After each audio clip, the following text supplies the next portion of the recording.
Jones, and I'm here to tell you folks, the world has fallen. The fascist globalist overlords, they're implementing the Great Reset. You don't believe me? I've seen the tapes. Watch it, folks. Watch as these pot-bellied Zoomer goblins work with the Illuminati to pit us against each other. I promised I'd be a good boy. I'm a good boy. There's only one cure, folks, and that's liberty. And there's no better channel to find freedom than Fabian Liberty. Anarchy is order. Government is civil war. You're offensive. Police lives matter? We're just trying to do school. What? You guys have the same sticker as the others. But this is our space. You're making the space uncomfortable. But you're white. You're fucking a white male! What is one way you combat racism? I don't root for white people on the sidewalk.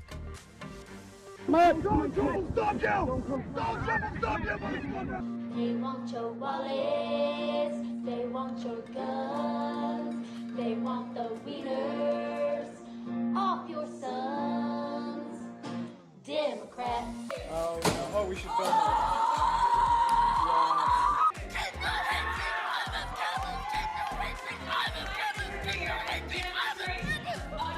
So let's say, for the sake of argument, that all of the water levels around the world rise by let's say 5 feet.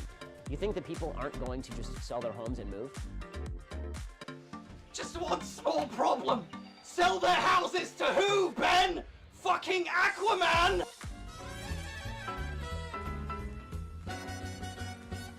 Vaccine!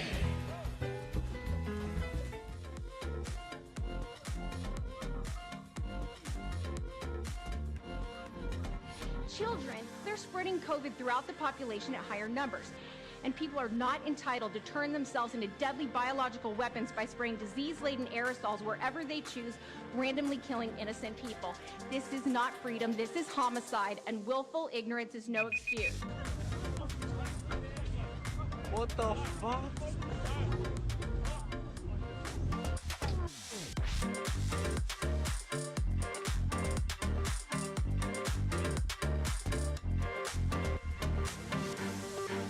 Highest margin of victory yet. It's really impressive.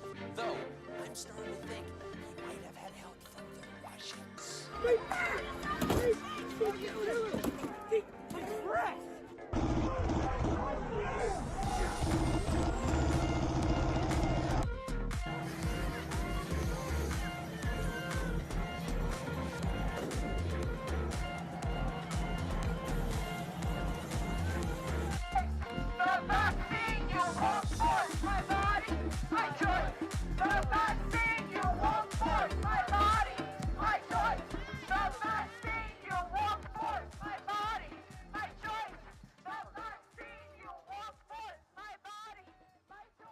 Look at me, I'm a gay frog. I'm so cool, I'm so neat. I'll never have children and I'm sterilized. But the media says I'm totally cool. I'm a gay frog, I'm a gay fish. It's so good, and I think my daddy actually is. Give me just a second. Testing that works. There we go. You typed out Ibel and I thought it was IBID, and I thought you were saying like IBID when you do like IBID when you're doing like references, and it's just like same reference as above. Like when you like some articles you want to put a different reference number, so you just put IBID as opposed to just putting the citation number to be the same. You can do either, but like I thought that's what you were doing, and I was like, dude, that is a super nerdy joke. And then I realized that you just typed Ibel, and I have no idea what the fuck that is. If another person lights themselves on fire for political reasons, I'm calling 2024 the barbecue year. Oh, man. Or as China refers to it, the year of the dog.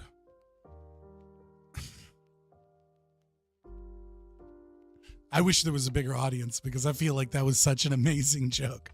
Such an amazing joke I'm not going to get any respect for. Yeah, I don't know what's going on with people who keep lighting themselves on fire. Self-immolation is an interesting thing because self-immolation is the ultimate evil as far as I'm concerned, because there are evils where you harm other people. And I absolutely, assuming it was a recipe joke. Yeah, it was, I said, as China calls it, the year of the dog, as in, barbecuing dogs. Self-elimination is interesting because you're not actually hurting anybody. No, I don't need luck on these Prime Guys panels. I need better opponents is what I need, not luck, but I appreciate you nevertheless. So like self-immolation, I find to be like an extra level of evil. And the reason I consider self-immolation to be like peak evil is I understand that you're not killing other people, but self-immolation, for especially, as far as we're concerned in terms of political sacrifice, it's like a representation of purest form of altruism, right? It is the most anti-life position possible, because it's not just anti-life in that it's suicidal or that it's suicide. That's obviously an anti-life position, but it's an anti-life position of suicide in a demand that I, the victim of my own suicide, have been driven to this because of your political inaction, and that you must act for the sake of the victim that I have forced upon you. Like I am doing everything I can to make you selfishly, or like not selfish in that regard. Like I'm trying to make you hate me as much as possible. It's just a very interesting thing. Like I guess I'm lacking the right words to describe what I'm saying. But like if anti-life is evil and anti-selfishness is evil, then peak anti-life and anti-selfishness is committing suicide in the hopes that other people will be inspired to sacrifice themselves, or guilted into sacrificing themselves for a political goal in the name of victims. Right? And it's like, yeah, I mean, like I could bomb a church and you could maybe say that that's more evil, but there's something about bombing a church that like other people recognize as evil, and the visceral reaction is you're evil, as opposed to this is trying to play with your brain in your desire to help victims. And also there's kind of the philosophical position that it is, self-immolation, suicide, right? Like it is, altruism personified. There are other greedy, wrong, but greedy positions one could take in killing others, certainly. I hate being in the sun too long, so forget doing all that burning stuff. That's a terrible joke. But isn't it your own selfish position to take? What do you mean by my own selfish position to take? Why? Yo, why is Streamlabs getting mad at Pretzel Rocks from posting links?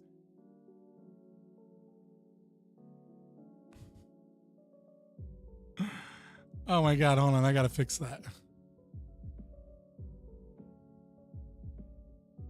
That's hilarious.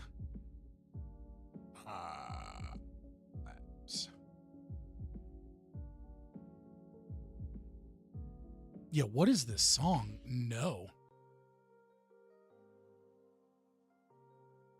Oh my God, what is my fucking...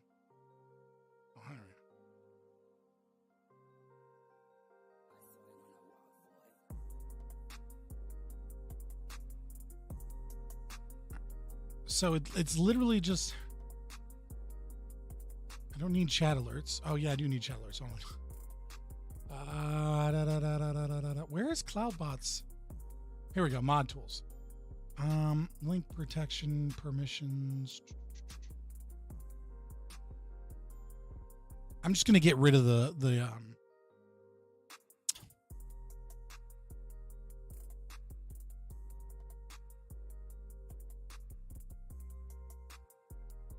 oh my God. Link protection. Punishment duration 30 seconds. Permit duration. Yeah, it should just be auto. It should just auto permit certain. Yeah. Oh, there we go.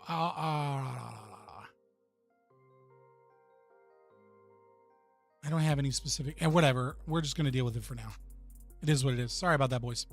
But yeah, no, I'm here. I'm back.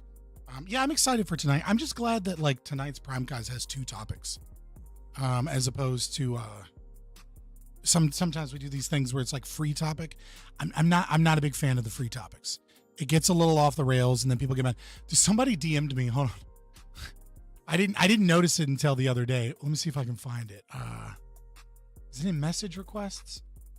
Somebody from Prime Guy's server DM'd me during the free like topic where like I was talking about art being subjective, and some guy goes, "Stop monologuing, you ignorant fuck. You're the reason Prime can't grow his channel. Shut the fuck up, loser." That's a separate one. And then a third one, "Art is subjective, you fucking retard."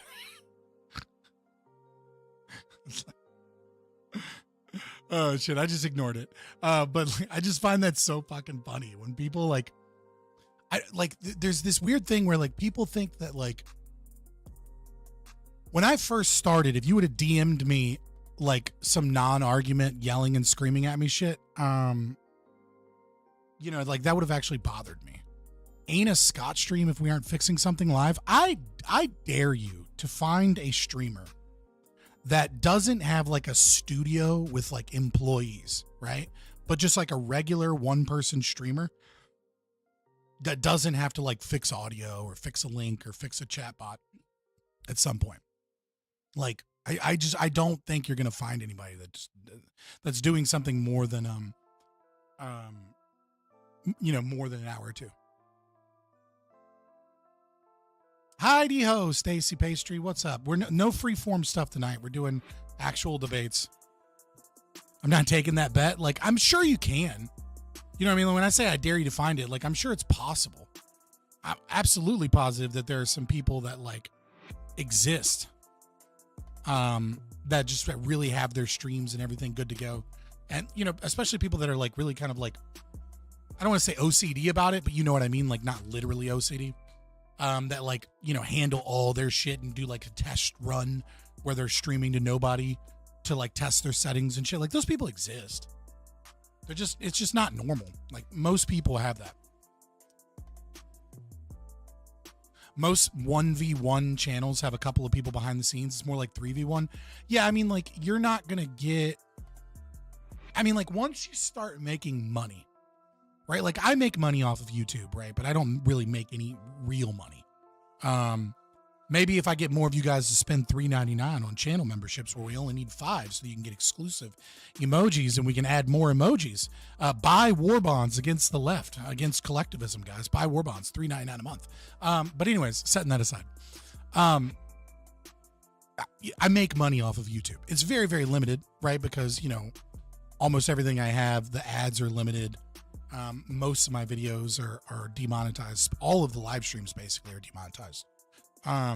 Even though they run ads during the live stream. As soon as the live stream's over, it's like touchy subject. Did I ever get a definition of socialism? No. What do you mean you don't have $3.99? Taxes and additional fees may be included. I don't know. I'm not going to yell at you. Right? I told you to buy war bonds. If you don't want to buy them, don't buy them.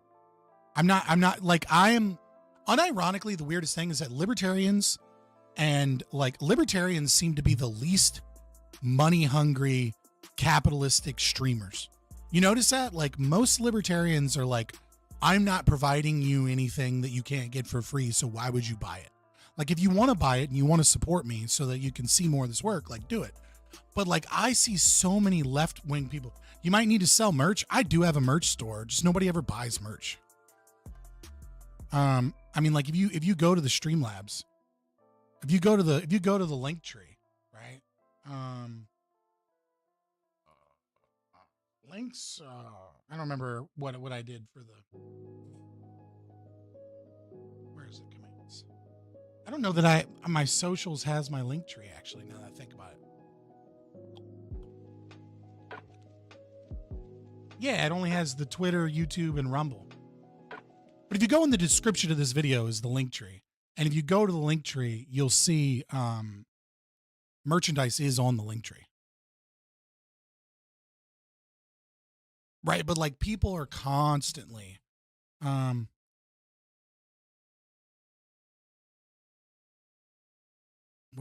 did the music stop?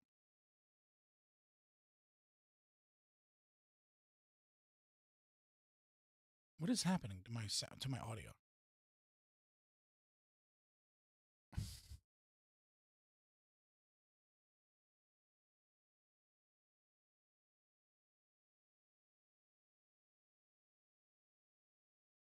There we go. For whatever reason, well, maybe not. Dude, what are you doing right now? I'm just getting no audio from my lo-fi. Are the shirts nice? So let me get this music going for a second.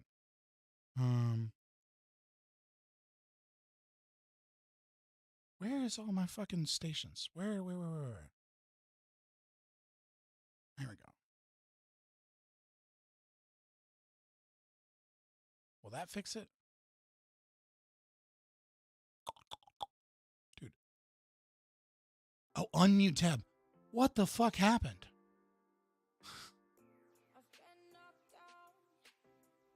That was so weird.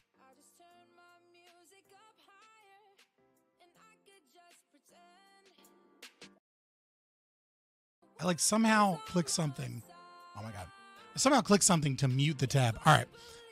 Let me go to the merchandise real quick so I can pull it up.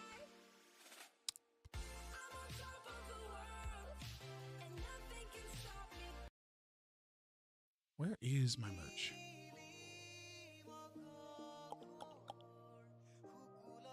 Trying to make copyleft games and art to people show how stupid and anti-market our copyright system is. You can make money without this idea's monopoly. I feel like I almost understood what you were saying. All right, here we go. Charity, CloudBot, themes, tipping, widgets. Here we go. Merch store. Let's see what I have available.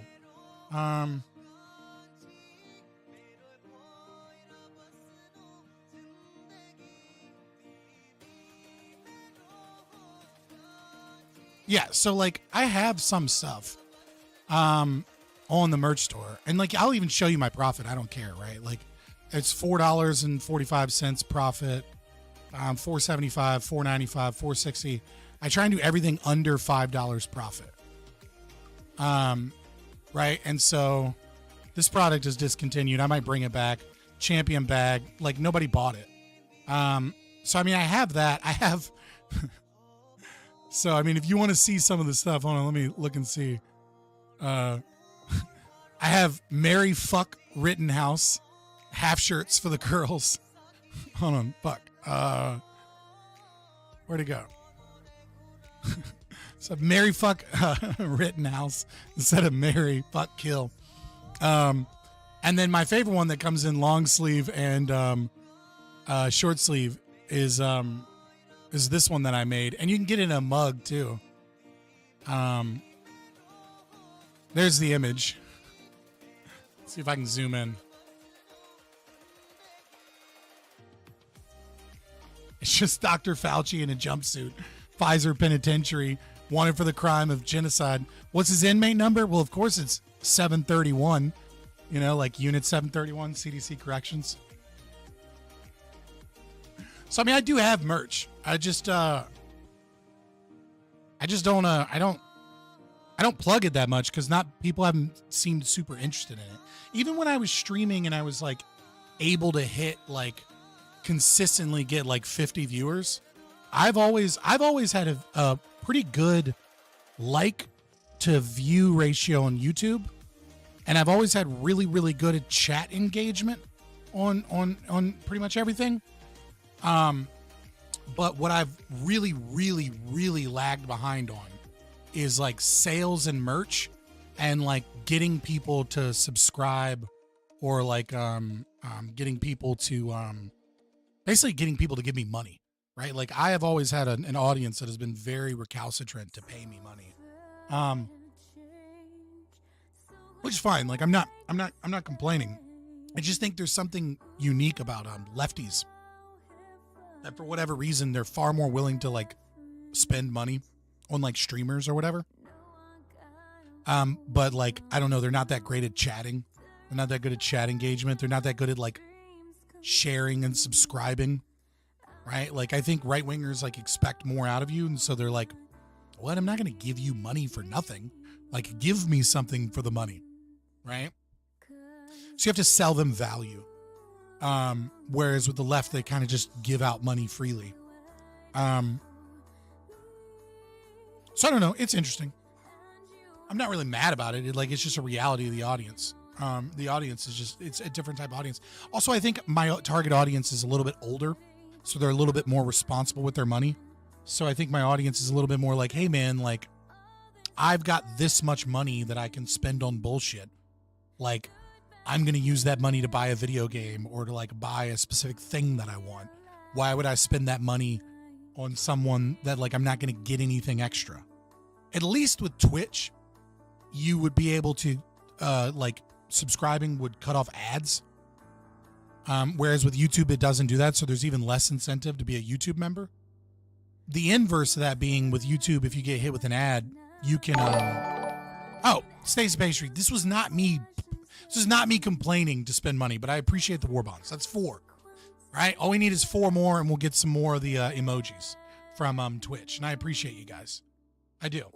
And then there is a post if you go to the community tab for members only to, asking like what type of content you want to see more of.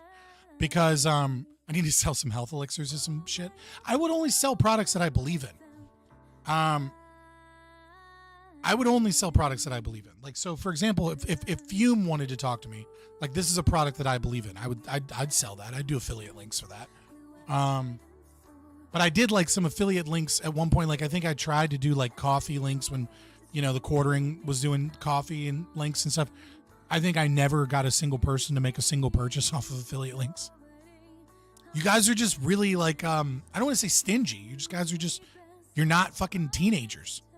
You know what I mean? Like you're not spending your money on dumb shit. And like, that's fine. Like I get that. Like I, you know what I mean? Like I don't begrudge you that at all. I would rather you share the stream so that more people can see it. Maybe I'll get some ad revenue or something that way. It's fine. I don't want people spending money they don't have.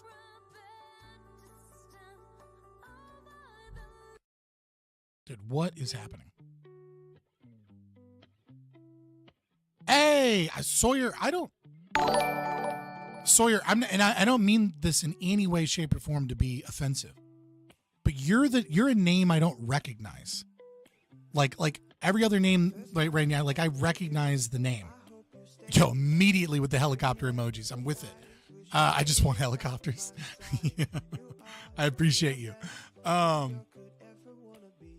Yeah, my membership drive is going well. I appreciate it. All right, fair enough. All right, I only need, so what's that, 4, 5? I only need 3 more from you guys. And then after the stream or this weekend or something, I can add more emojis. Fair warning, I don't know what I'm doing. So not this month, but next month. I'm going to, so my mother, how much for membership? It's $3.99. Like, I mean, it's like $1 above the minimum. Because I wouldn't make anything on like the $2.99 membership, which I think is the minimum. Whereas like I still make a couple bucks off of the $3.99. But so from the 18th of next month until the 3rd of June, I have my children. So I know if you guys have been following me for a while, you know that I have my kids every other weekend. So I have them for like their summer vacations / congratulations are in order, I guess, to my baby mama. She's getting married. And they're doing their honeymoon in Europe and stuff. So I have the kids for like, what is it like for, pull up, bitch. So I have them for 7, 14, 15, I have them for like 16 days. So 2 weeks and 2 days, there will be no streams, right? I just can't stream and watch an autistic toddler and my other toddler. Especially because I'm very, very, I don't want them on camera at all. right? I don't want them seen or in the public eye at all. Dude, thank you guys so much. I appreciate you. What is that? 3 plus the 3 is 6. So 2 more.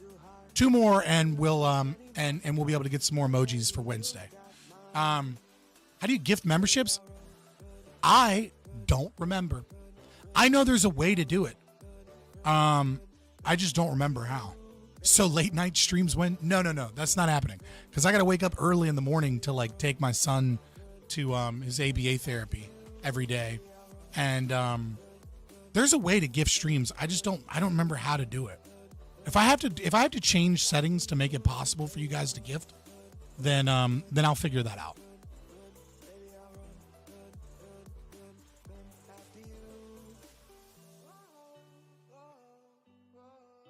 Huh. Maybe it's something I have to enable. Click the money button and pick membership gifting. Okay, I thought there was a way to do it, but it might not be a thing. Maybe you just don't have the knack. Oh, there you go. It's a thing. There you go. Heck yeah. So we only need 1 more. There you go. You guys, I super appreciate it. You guys, you don't have to do this. I do thank you. We're going to get into some debates here soon, and hopefully that's worth your membership. I appreciate it. I do.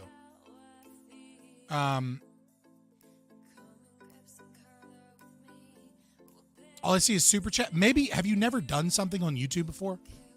Because I don't remember. I remember that was a thing, like super chat and super stickers. That was a thing with like Rumble, where like I had to like put it on my credit card and shit before I could like start doing memberships.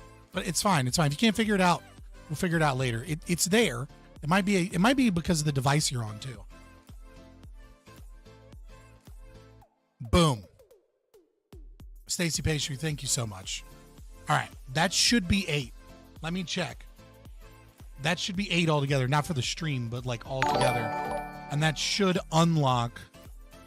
I don't know that I can do it while I'm live. Let me go to studio real quick. There you go. If I go to, where is it? It's under earn. Memberships. Yeah, it still shows as 3 for right now because it's going to take a while to like update. Because it's showing as like 1, 2, 3, 4, 5, 6, 7, 8, 9. It shows 9. So we have 9 right now. Which should open up more emojis. I just can't do it right now because like they're not posted yet in the spot that matters or whatever. But thank you guys nevertheless. I super appreciate it.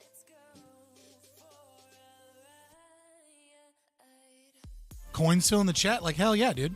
Let's go. I appreciate you guys so much. Thank you guys for buying war bonds.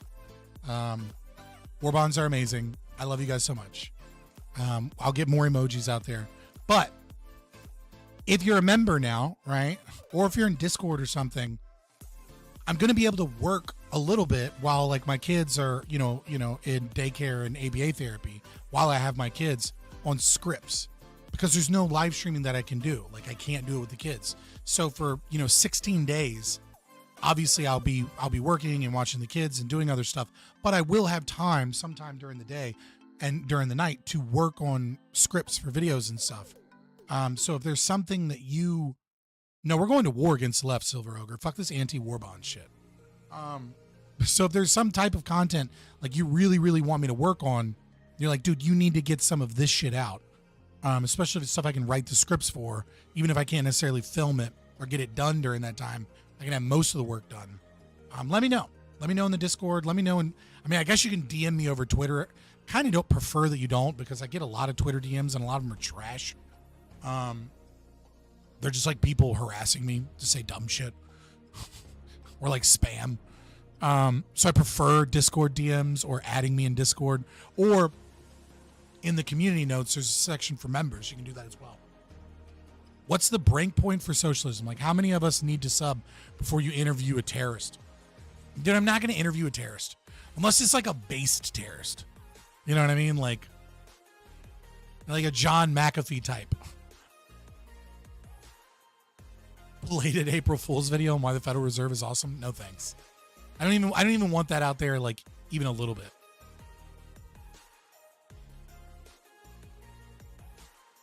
A short video. Yeah, I need more shorts. So one of the things that I want to do, that I plan on working on, just as like one thing, while I have the kids and like I can't do stuff, is like a series of shorts that are just definitions.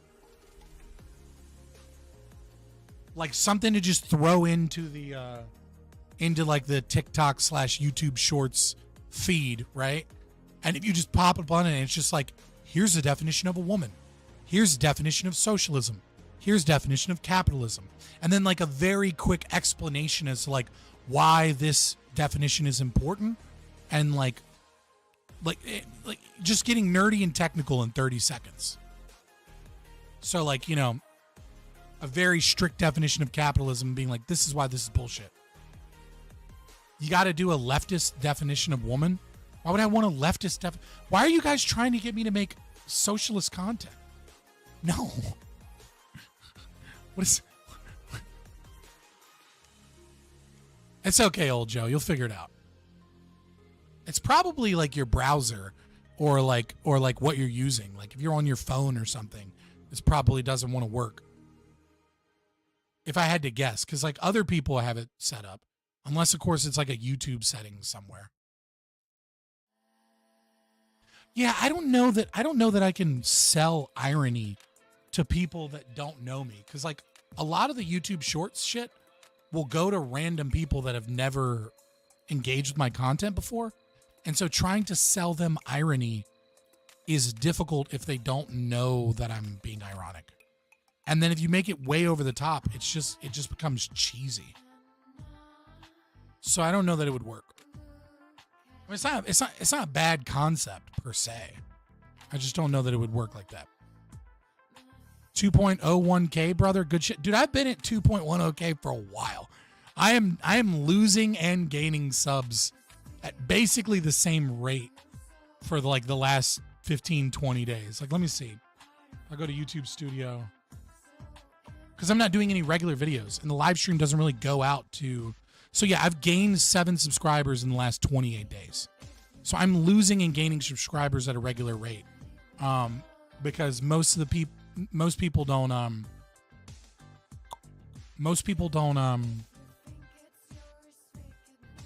there's not a lot of people looking for new live streams on YouTube. It's a relatively small audience. And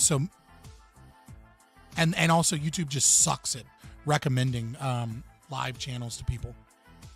Like you'll never see a live, like how often do you go on your YouTube homepage and there's like a live channel you've never heard of that's like, check this guy out. Like once a month. It's usually somebody you're already subscribed to. And so you have to find the content by being, you know, direct links or from another YouTube video, which is why I need to work on making some more shorts and making some more YouTube videos. Because that's the only way people will discover the live streams. I know I need shit to do. I just don't have an editor. It sucks. But I'll get it done. My history is turned off, so I don't even get that. Yeah, right? All right, what time is it? Do I got to get out of here? 7:49. I'll leave in like a minute or two. Has he already sent the links or no? Yeah, he hasn't. Prime hasn't even sent the links yet, so I'm fine. Also, does anybody know who what's this guy's name? Oh, he changed his name to just like S ... I hate when people do that.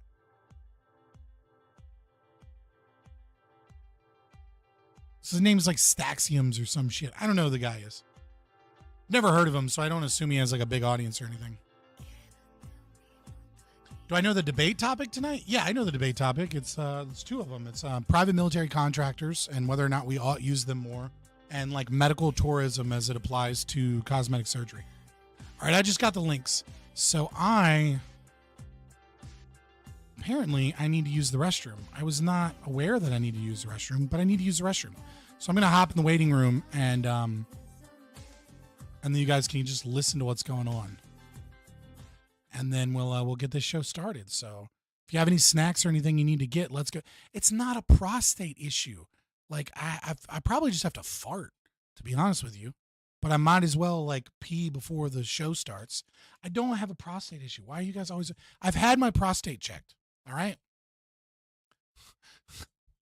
All right. I'll be right back.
I'll be right back.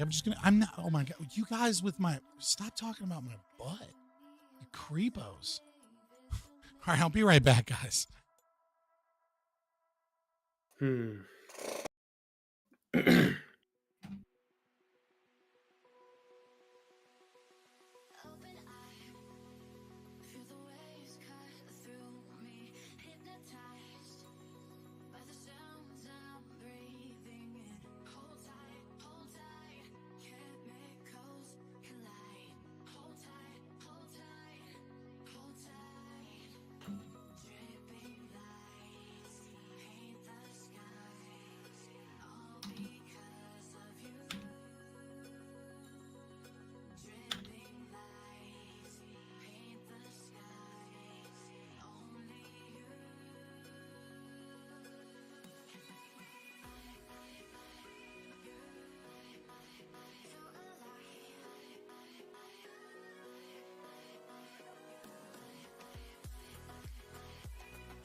Damn, I thought I was going to be able to depend upon other people making this interesting.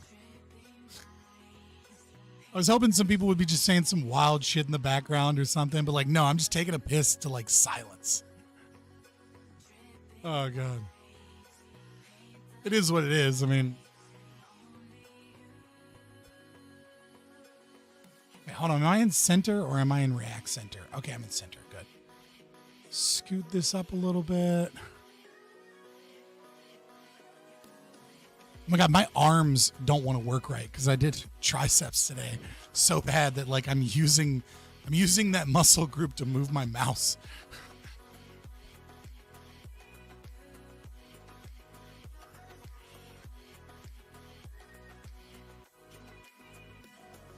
Lefties never arrive on time. So I mean, like, Prime Guys does it kind of like the military does, right? Like if you're early, you're on time. If you're on time, you're late. If you're late, don't even bother coming. Except he absolutely lets people be late all the time. But he does it like you're supposed to arrive early to like sound check and make sure your stuff's working and make sure there are no issues. And it's always the lefties that like show up late on those. Every now and then a righty will do. Also, there are 26 viewers right now. 6 of you bought memberships at the opening of the stream, and there's still somehow only 13 likes. Okay. So some of you were motivated enough to pay me money on a monthly basis until you cancel. But not motivated enough to click the like button. Like, click the like button, boys. Appreciate you. Or if you hate me, click the dislike button, right? Like, dislikes are engagement too. Like, YouTube doesn't care. Like, give me some data.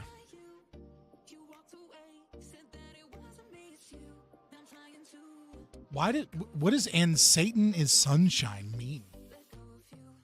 Oh, Jesus is Lord. Oh man, I'm so excited for this topics. Yeah? Oh yeah, bro. I'm really ready to let my true capitalist mindset show tonight. All right.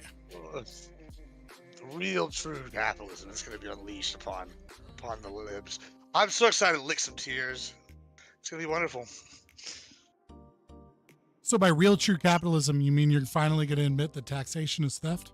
I've already been kind of iffy on the taxation thing. You already knew this, but this is why I say in some ways I'm more of a true capitalist than anybody. Because you'll see.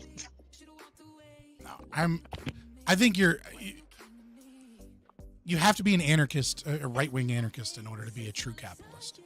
To be a pure capitalist. You could be an ultra-capitalist, and ultra-capitalists believe in some forms of government, right? And that would be like, where they would say something like a corporate country, right? That would be the capitalism to the furthest extreme. Well, a corporate country, right? Like a country where you voluntarily move there, right? And like agree to their laws based off of like signing a contract to move there, right? That would be pure capitalism, but that would also be right-wing anarchism. I don't know if it'd be anarchism. It's like example of it's this. Anarchism. This is a bad like it's example, a voluntary agreement. It's anarchism. It's a covenant community. So like, all right. So you played the game Red Faction before, right? No. Okay. Well, you're missing out. Surprise!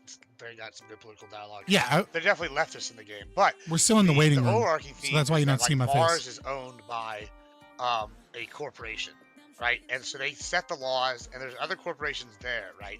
And so that corporation's in charge. So you have a corporate country making laws that benefit, like, basically free market capitalism. However, you would have other corporations would be allowed to be there and stuff. So you could be a citizen of the country, but you'd be like an employee at the same time. Yeah. But you could also be an employee Again, of a different nation. I don't know. That's anarchism. That's though. right-wing not anarchism. Nah, that's not anarchism in the way that you're talking about. So the only way that wouldn't be anarchism, right, would be if you were. No. Rules. That's not what anarchism is. Not no rules. It's no rulers, right? It's saying that like there's no divine. Respectfully, I think I might know a little more about anarchism than you. Sure. I mean, respectfully, it also depends on which anarchist you want to follow. Like, if I started following Jeff Munson as opposed to, like, I don't know, Ayn Rand, he's very much like, no rules, kill everybody, do what you want. Yeah. Like, that's my political philosophy. That's anarchism. Sure. But right. if you're saying that there's a specific, I would disagree. Actually, I would say that it's not anarchism. I would actually say neither of those are anarchists because Ayn Rand was a minarchist. Okay, sure. She was a minarchist, right? Like she's I'm limited still government. surprised Ayn Rand is a girl. I'm just gonna leave that there. I mean, like, but to be fair, also, like Galt's Gulch and Atlas Shrugged is just a fucking Hoppian covenant community. Like, there's like Galt's Gulch is a fucking anarchist commune. That's actually perfect. I wanted to ask you this: do you think that communes have socialist tendencies?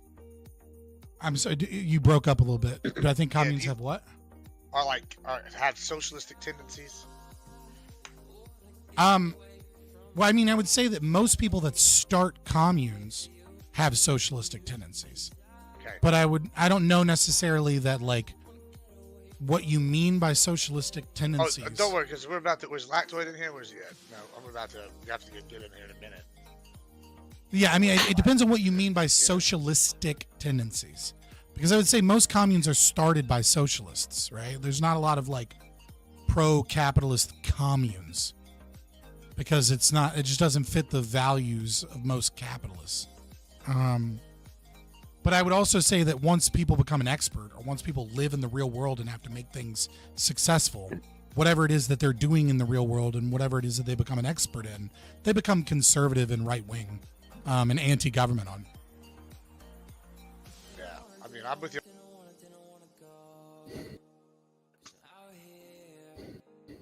There you go. We're back.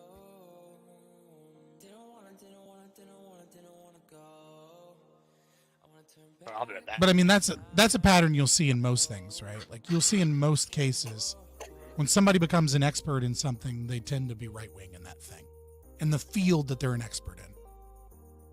I don't know if that holds across the board. I'm not even sure what you mean by conservative in that thing either, or conservative in that field. Right, I would mean pro hierarchy, pro order versus chaos, pro wanting expert opinions to be better than like everyone's opinions. Like most people don't want to democratize the things they're an expert in. And when you take that logic, right? Like when you take that logic to its logical conclusion, then if you were an expert in everything, you would be anti-democracy in everything. And so if you were anti-democracy in everything, and you recognize that that's what it would mean to be an expert in something, then why would you be pro-democracy in anything? One thing I'm an expert in, and that's giving out ass whippings. That's all you need. You mean whoopings? Whoopings. They're different scenarios for different ones. Yeah, I agree with that. Strictly speaking, of like generally, experts. They want to be recognized as experts, and they don't want people with credentials want their credentials recognized. That's right. They sure do.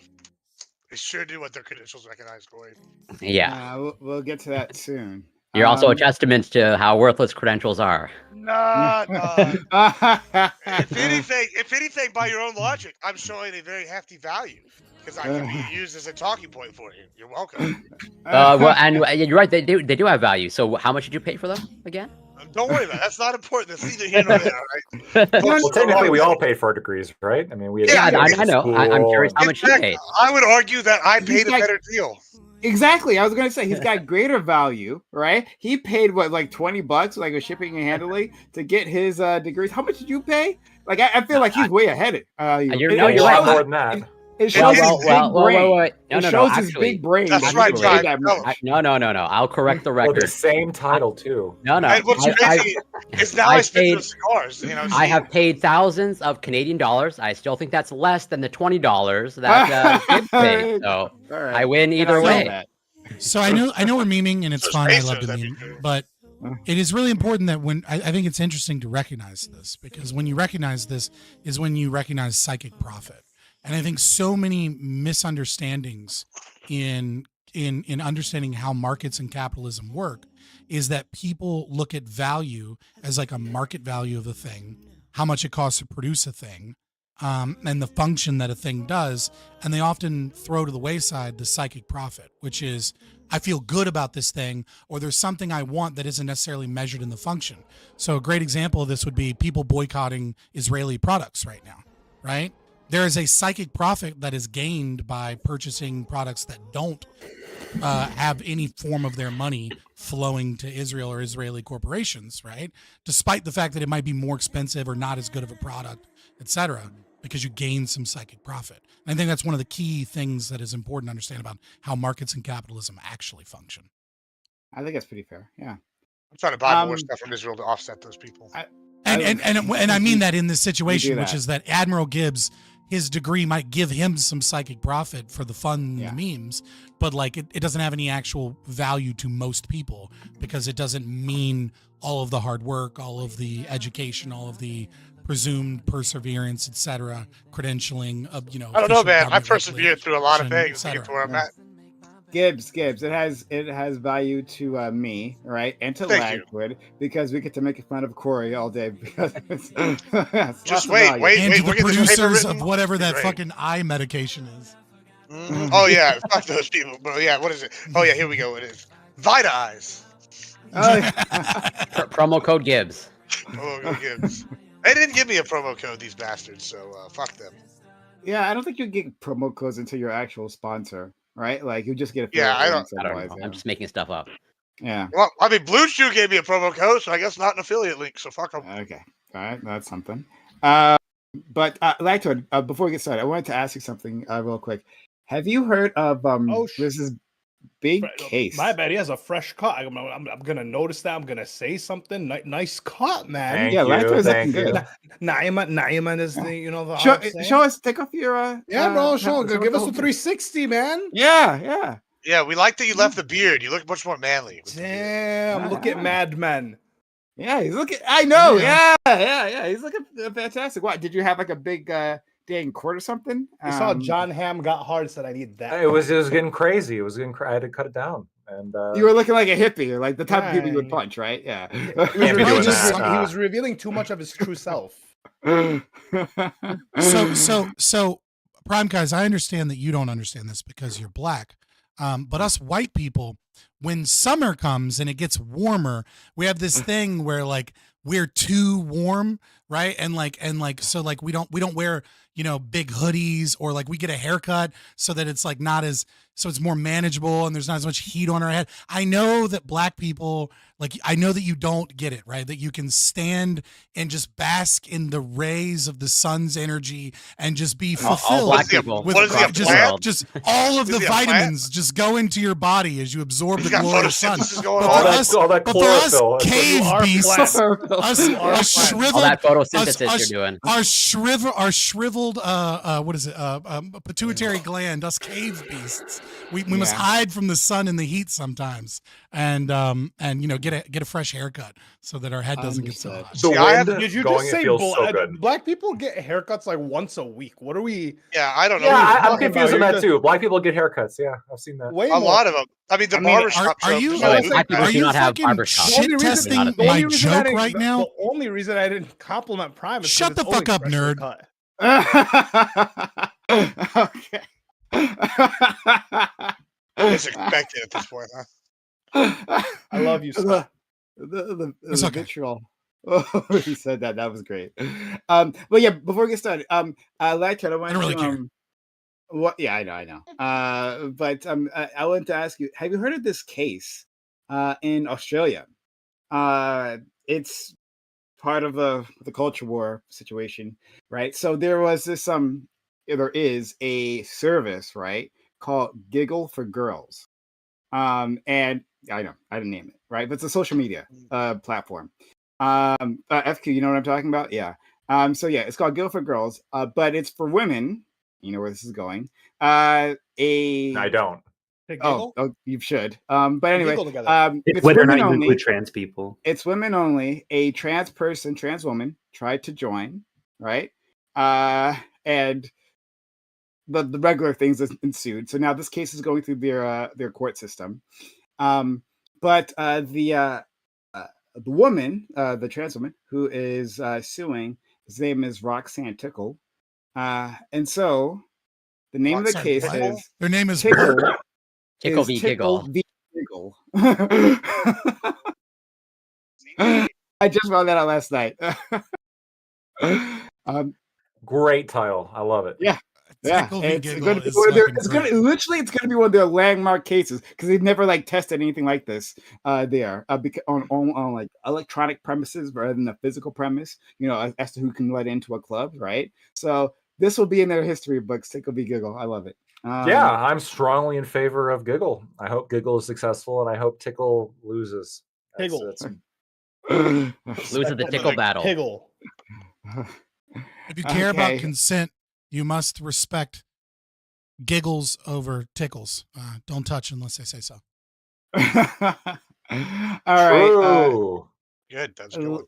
Let's get started.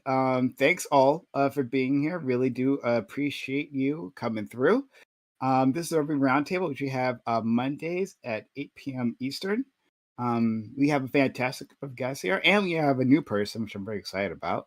But we'll get started by, and before we do that, support the channel. If you've liked our intro, you like us talking, you like coming here week after week, consider subbing this channel, gifting bits, gifting subs. Amazon Prime says Prime Gaming on this channel. I still say /Prime Gaming, but it's been years since they use that title for your free Amazon. But I don't know. There's gaming on Twitch. Yeah, Prime Gaming was a better term for that, right?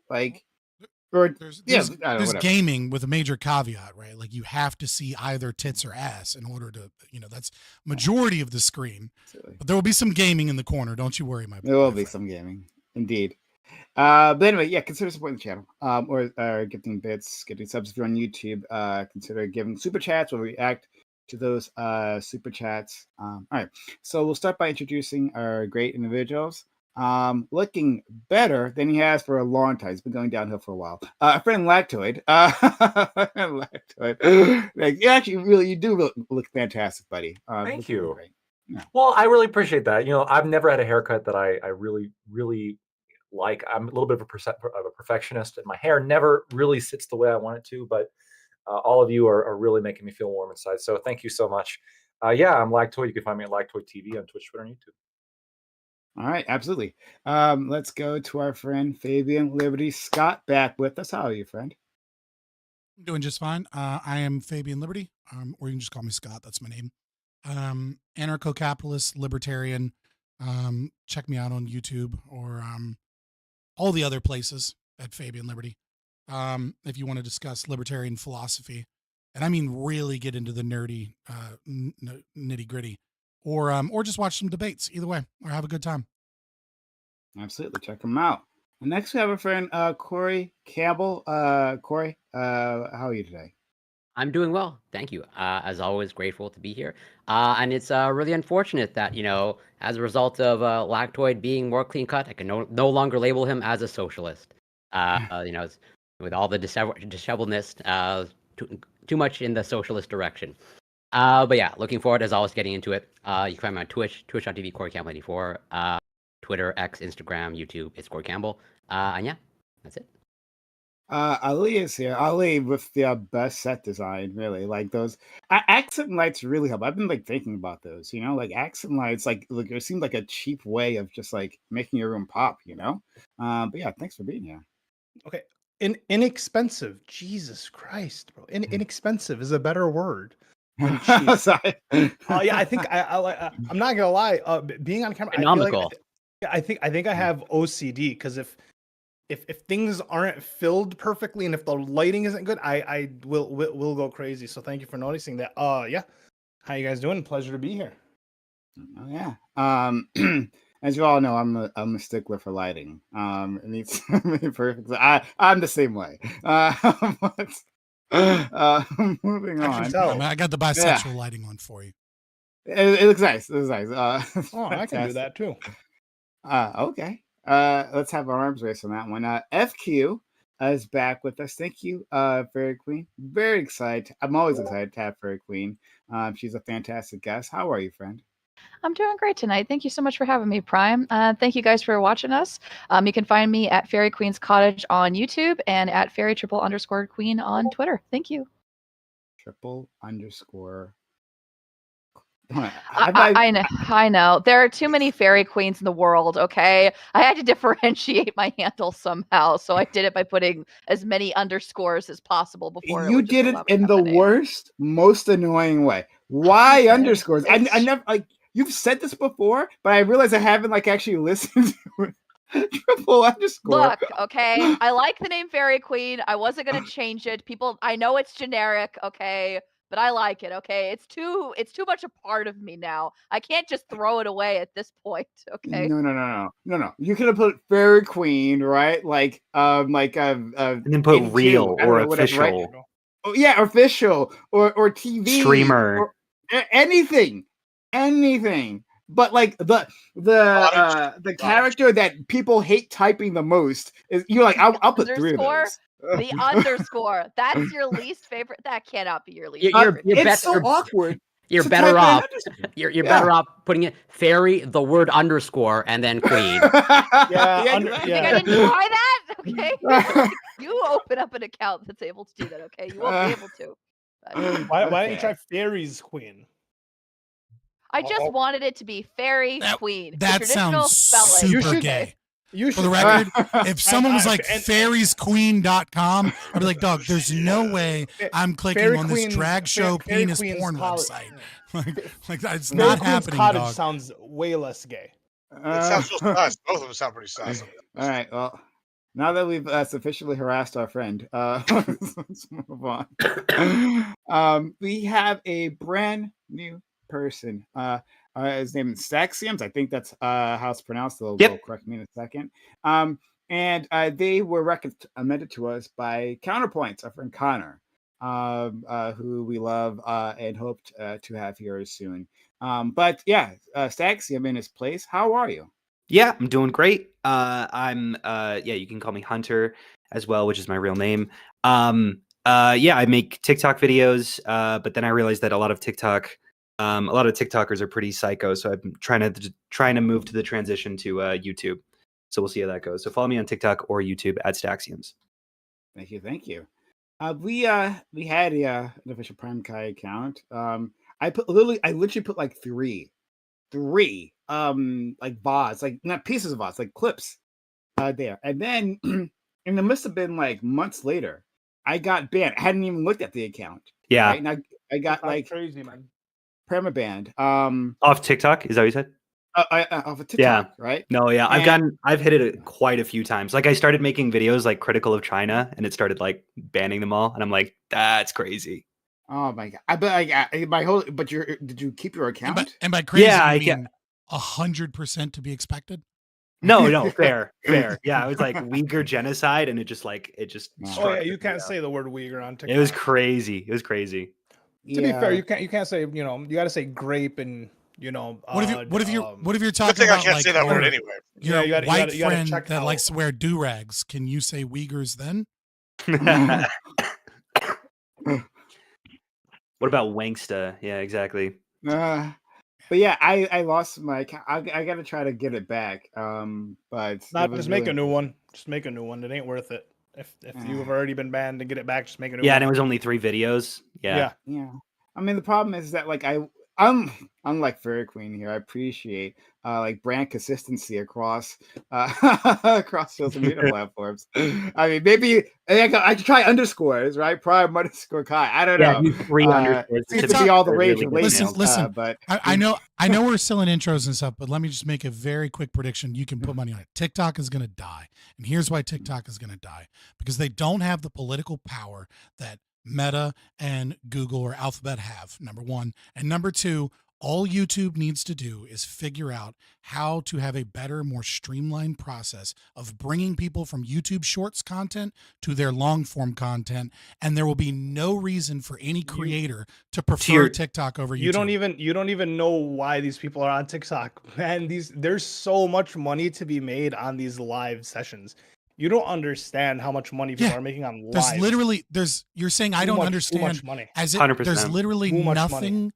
There's nothing you could do on TikTok that YouTube wouldn't be able to do. Number one, right? The gifting that's on Why couldn't TikTok? YouTube couldn't do it? Why can't they do it? Why haven't they? Is the question, right? Right. There's a reason because they don't feel threatened, because they have enough political power to not need to institute that, and if they do, they will.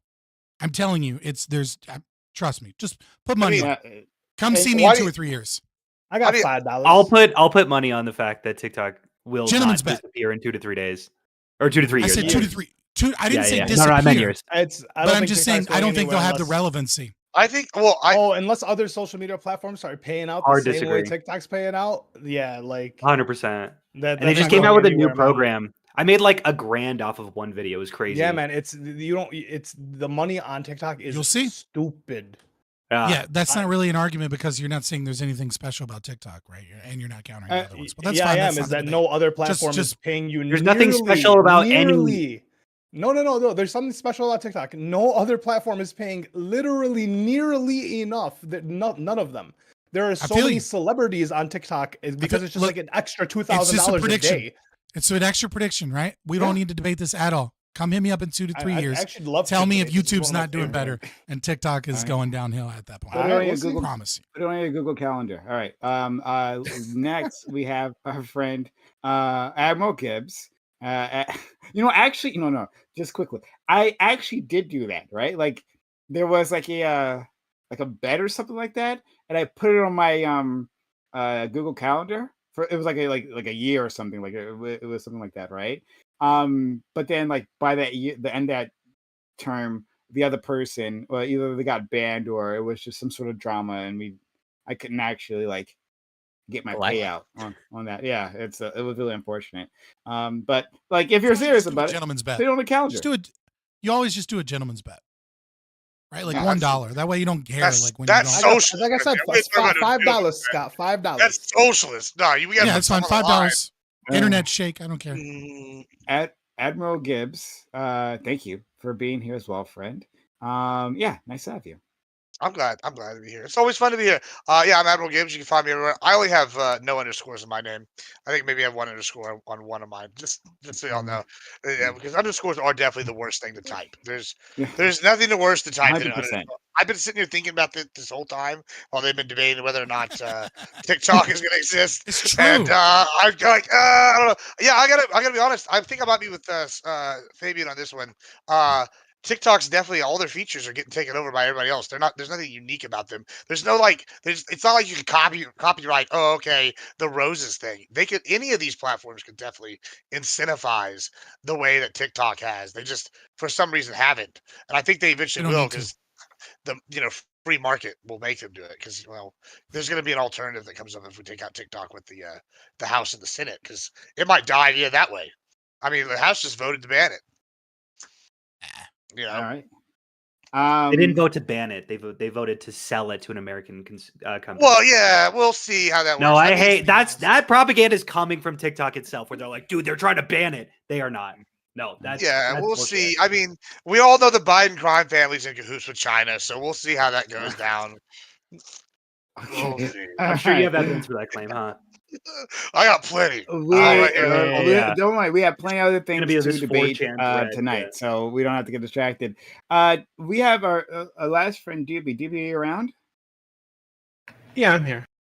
I don't see your self in the stream yet.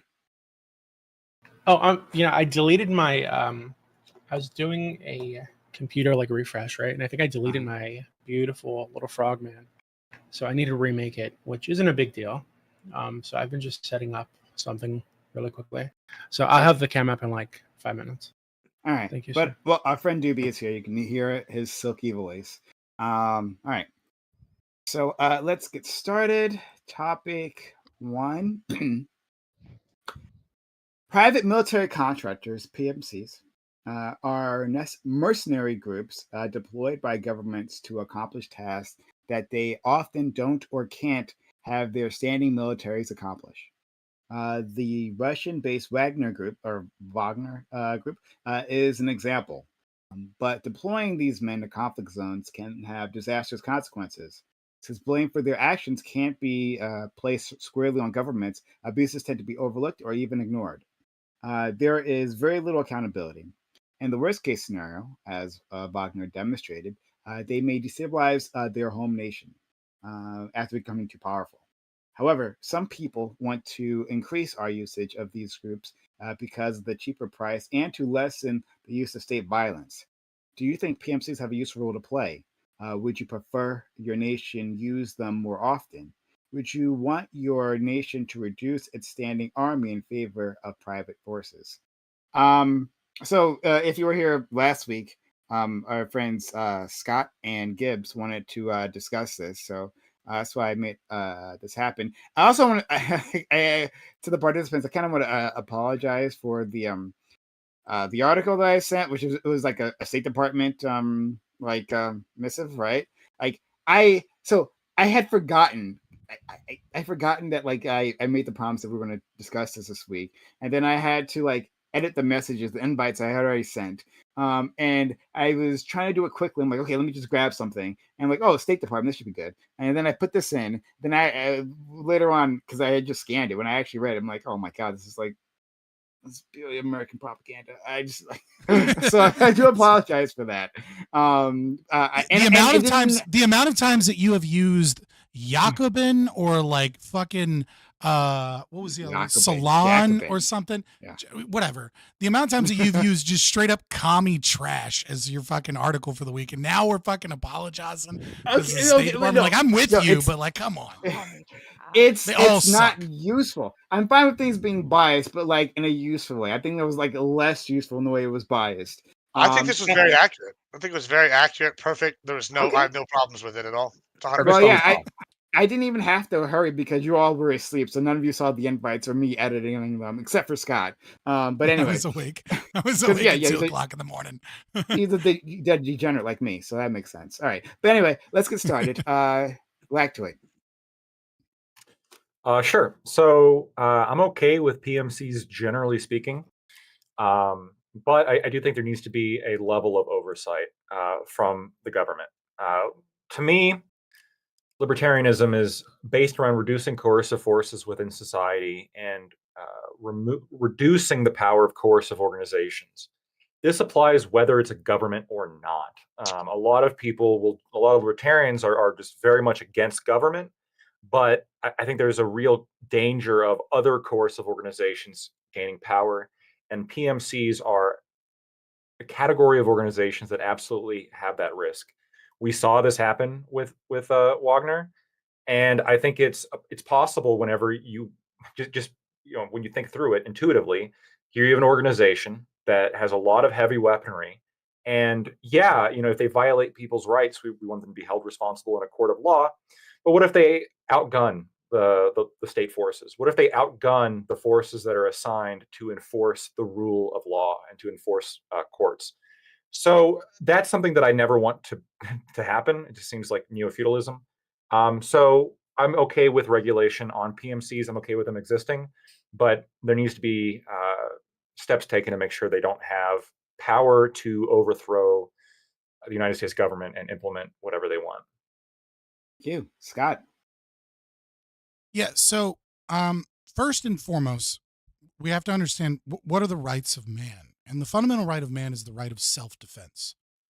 So, if the fundamental right of man is the right of self-defense, and we understand that as societies develop, there is niches that are taken care of by different forms of labor, right? Every man is no longer a farmer. Instead, some man becomes a blacksmith, and they specialize in a certain thing. And military is no different.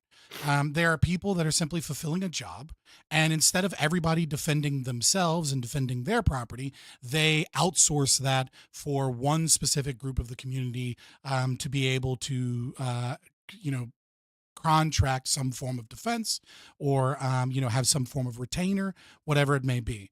Standing militaries by governments, and in many cases, Wagner being one, PMCs that are basically just another wing of the state that are used so that they can kind of avoid getting in trouble for the genocides they commit in random countries, is a simulacrum of that right.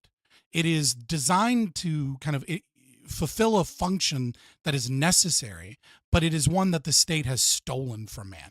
They have stolen the right for man to defend himself and instead created a police state and a military that does it for them so long as they follow the rules that those in power, want. That being said, private military contractors are, without a doubt, by every observable metric, a step in the right direction. They're far less corrupt than government militaries. We see this over and over and over again, where you have, dictators or leaders that are overthrown, and there is a serious concern that one political faction has too much power with the military. And so often you will have like Levant or, other PMC groups from Israel or Ukraine, until recently, that will step in and train a new military so that military isn't, beholden to a specific dictator, but is instead beholden to the will of like the current governmental structure. They're way, way more efficient. They're way cheaper. They have an incidence rate that is just lower than the military organizations, with the exception of groups like Wagner, where they are used so that the Russians, for example, don't have to, get their hands dirty. They can pay someone else to get their hands dirty. They're a criminal organization at that point. They're not a private military contractor. So in every way that you could look at it, there is very, very little risk to PMCs, so long as they are subject to the same libertarian philosophy that anyone or any government ought be subject to, which is not to aggress and only to be used defensively. They're more efficient. They're a stabilizing force in dangerous regions and countries, and they are closer to the market principle and competition that is necessary for us to transition away from the tyranny of the state. Thank you so much. Let's go to Corey. I'll try to be brief. Well, first, I am very far from an expert on private military contractors. I'm pretty much like largely going on the article that you sent, which might pose some problems. But and everything that Scott went through may very well be true. I don't actually know. I'd be curious to know if there's any data in terms of like comparing, whatever state military versus private military contracts in terms of whatever friendly fire, civilian casualties, human rights violations, et cetera, et cetera. I imagine the data is not that great, or rather, the source of the data may not be that great, but I'm open to seeing it and having mine changed. But so far, pretty much across the board, all the prompts in the question, I pretty much lean towards no currently, in terms of not a useful role to play, don't prefer my nation using them more, and not in favor of replacing the army with private forces. And I'll leave it there for now. Okay.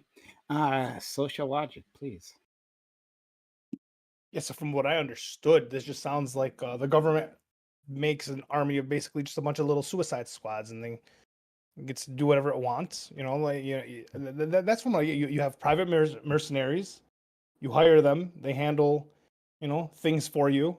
First, I don't know how that's not the state. I don't know how that's not done by the state. I get that's like not done directly, and I don't get how it's any cheaper if, you still have to pay these people to do it. You may have to pay them less, but like it's still a cost, and it's an outside cost if anything.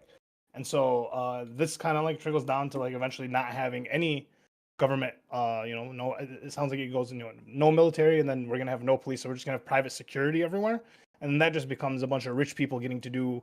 You have a bunch of little Jack Dohertys walking around because rich kids, using their daddy's security to go fuck with people and get famous on kick, and then poor people just have to eat shit, and there's more poor people than the rich people. So I don't know how that doesn't end up in just everyone rioting, right? It's just 1, 2, 3, and then we just have riots. So I don't know if it's good, but do I think governments should hire little suicide squads to do their dirty work? I mean, they're going to anyways. I mean, if it benefits us, fuck it. But I'm saying to make it our main source of probably not. Probably opt against it. I don't know how it's been. Once again, I just don't know how it's cheaper. I don't know how they're not already government affiliated. I don't know how it's not the state doing it. If it's just that's how it's going to be associated, unless it's done in private. But yeah, thank you. Thank you so much. FQ. Hi. I will echo Corey's sentiment in that I am not an expert in this particular.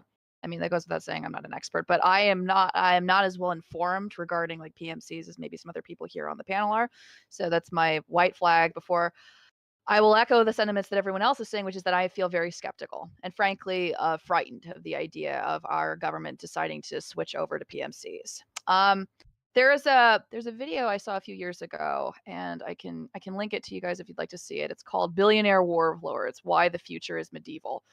The person in it, his name is Sean McFate. He was an advisor to Oxford's University Center for Global Affairs. I can link it later.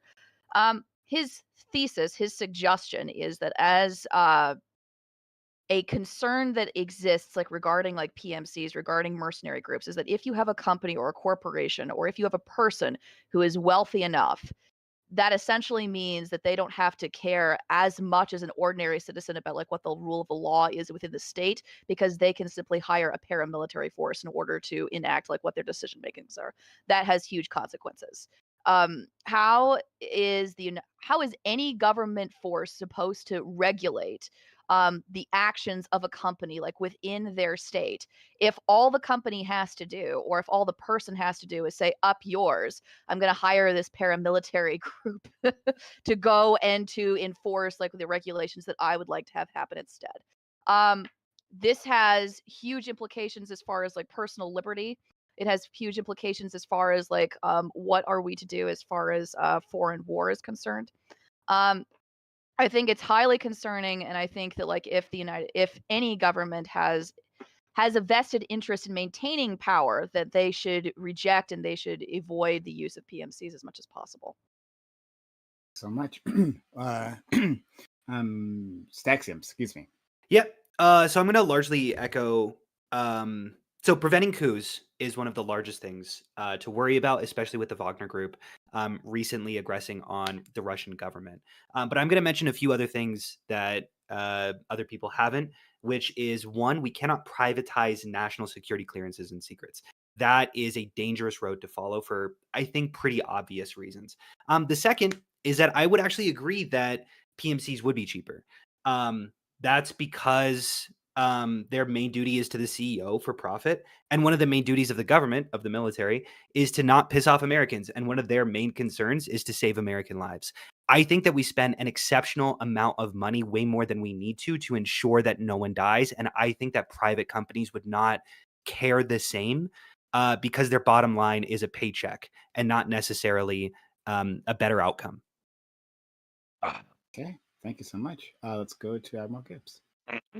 Well, first I want to answer Socialist Lactoid up there with his concerns about the PMCs overthrowing governments. I want corporations to have the right to defend themselves because corporations are people. And they not only that, people have the right to defend themselves, they have the right to self-defense, corporations have the right to self-defense. Not only that, okay, not only is that true, capitalists are okay with companies having military capabilities, and that in any capabilities they can get. And this is to do what's best for their shareholders and customers. In fact, one could go as far as to say it's their fiduciary duty. As Fabian Liberty just earlier said, private militaries are way less corrupt. You know what? I also agree with that statement. They can also be much more dispassionate, not have to worry about the emotional issues that may arise in the region, and are removed from being the direct parties involved that might escalate an issue just by being there. This allows them to do things that actually solve the problems in areas where you have unstable governments. PMCs can lower death counts on country citizens and militaries because these are expendable forces who are made up of volunteers that sign contracts. These are all good things. So basically, there's no real reason to not like PMCs. Furthermore, I do want to say one thing in addition to Staxium here. We already privatized national security with private space companies. So national security clearances with private space companies, you have to get a security clearance, or military contractors for maintenance on stuff. So those are already two examples where they do that. And I see the rest of my time. Thank you so much. And for our final friend, Doobie, he's an avatar that he knows I'm not going to like. He does it specifically to grade on me. But Doobie, thanks for being here. And he's not here. Hello. He's not here. No, there So, you go. wait, can you not hear me? Hello, hello. Yeah, we can hear you now. So, yeah, I'm actually, I'm torn, to be honest. Because I don't understand how you could support the existence of PMCs and nations working with PMCs and not support something like ISIS or something, right? Like, so, because ISIS is effectively just a bunch of people who got together, former military, got a lot of money from a lot of interested parties to push a certain ideology, and then went around and caused a ton of trouble, right? Like, how is that not a PMC? And how do you square supporting PMCs with supporting something like ISIS or any of these other random terrorist organizations across the planet that effectively do the same thing? And if your position is that you just support those organizations, so only people are fighting against them, well, like, how does that lead to a more stable world? Okay, thank you so much. All right, open to Can discussion. I just ask a question to Gibbs? So just to see how I'm pretty sure I know the answer, but just to make sure. So you think, let's say, for example, a company can purchase a nuke, like Microsoft can. I Nuke. would be more than okay with that. Yeah, that would be Okay, yeah. fantastic. Hell yeah, Like brother. think about how wonderful it would be if, like, How in, wonderful, yeah. in Nigeria, for example, where they're fighting Boko Haram and they have all this oil, and Exxon came in and used their private military to secure the oil fields and stabilize the region by getting rid of the Boko Haram and the ISIS affiliate. Yeah, it's all fun and dandy. Wait, to wait, go band for band with the Arabs, just like Well, relax. I mean, there's no Arabs if Exxon burns the forest Gibbs, down. Gibbs, I got that's another what I'm question for saying. you. Would you be okay with McDonald's hiring a PMC to go shoot up a Burger King in order to prevent competition in a local Perfect. area? Personally, I'm here for the new fast food wars. Yeah. But like, I like on a real note though, what's one of the first things that are burned in countries whenever they are having unrest? Well, people burn McDonald's for the sake of them being like a symbol of Americanism. Well, guess what? If McDonald's had some private military forces, you're probably not going to be going and burning no more McDonald's. It probably saved them money by You know saving what? franchise. So we're just Right, gonna but you have know what? terrorists on You know what? GoFundMe, You know what? and that's gonna be a great. Until the Russian invasion of Ukraine, there has never been a war between two countries that both had McDonald's. Now imagine if McDonald's had a military. I think Serbia and world Kosovo. I peace. think there was a. No, but just like I think a couple of I think corrections, right?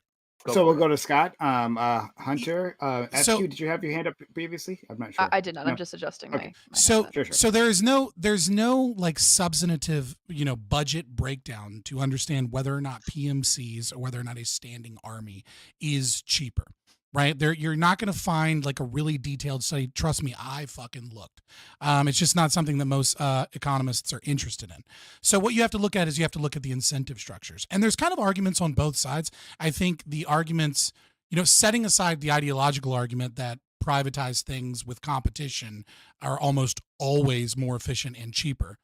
Setting aside that, if we want to look at like what strengths and weaknesses exist, some of the strengths that PMCs have is number one, there is a kind of menial labor can be done with much less wage, with a much lower wage, right? So when you are a cook in the Army, for example, and you're in the Army long enough to be a specialist or like an E5, right? You get paid deployment pay, you get paid the job that is your rank, right? Whereas PMCs that are using subcontractors to run their cafeteria with like local cooks and things like that, they're just spending way less money to do that. Now, obviously, there's a profit mechanism that exists there that doesn't exist for as far as the state is concerned.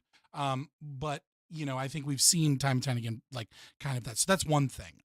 Another thing is that there's no hidden costs to PMCs. So for example, when you're talking about soldiers, one thing that will upset a nation more than anything is if you don't have appropriate health care or some form of like government programs for veterans, right?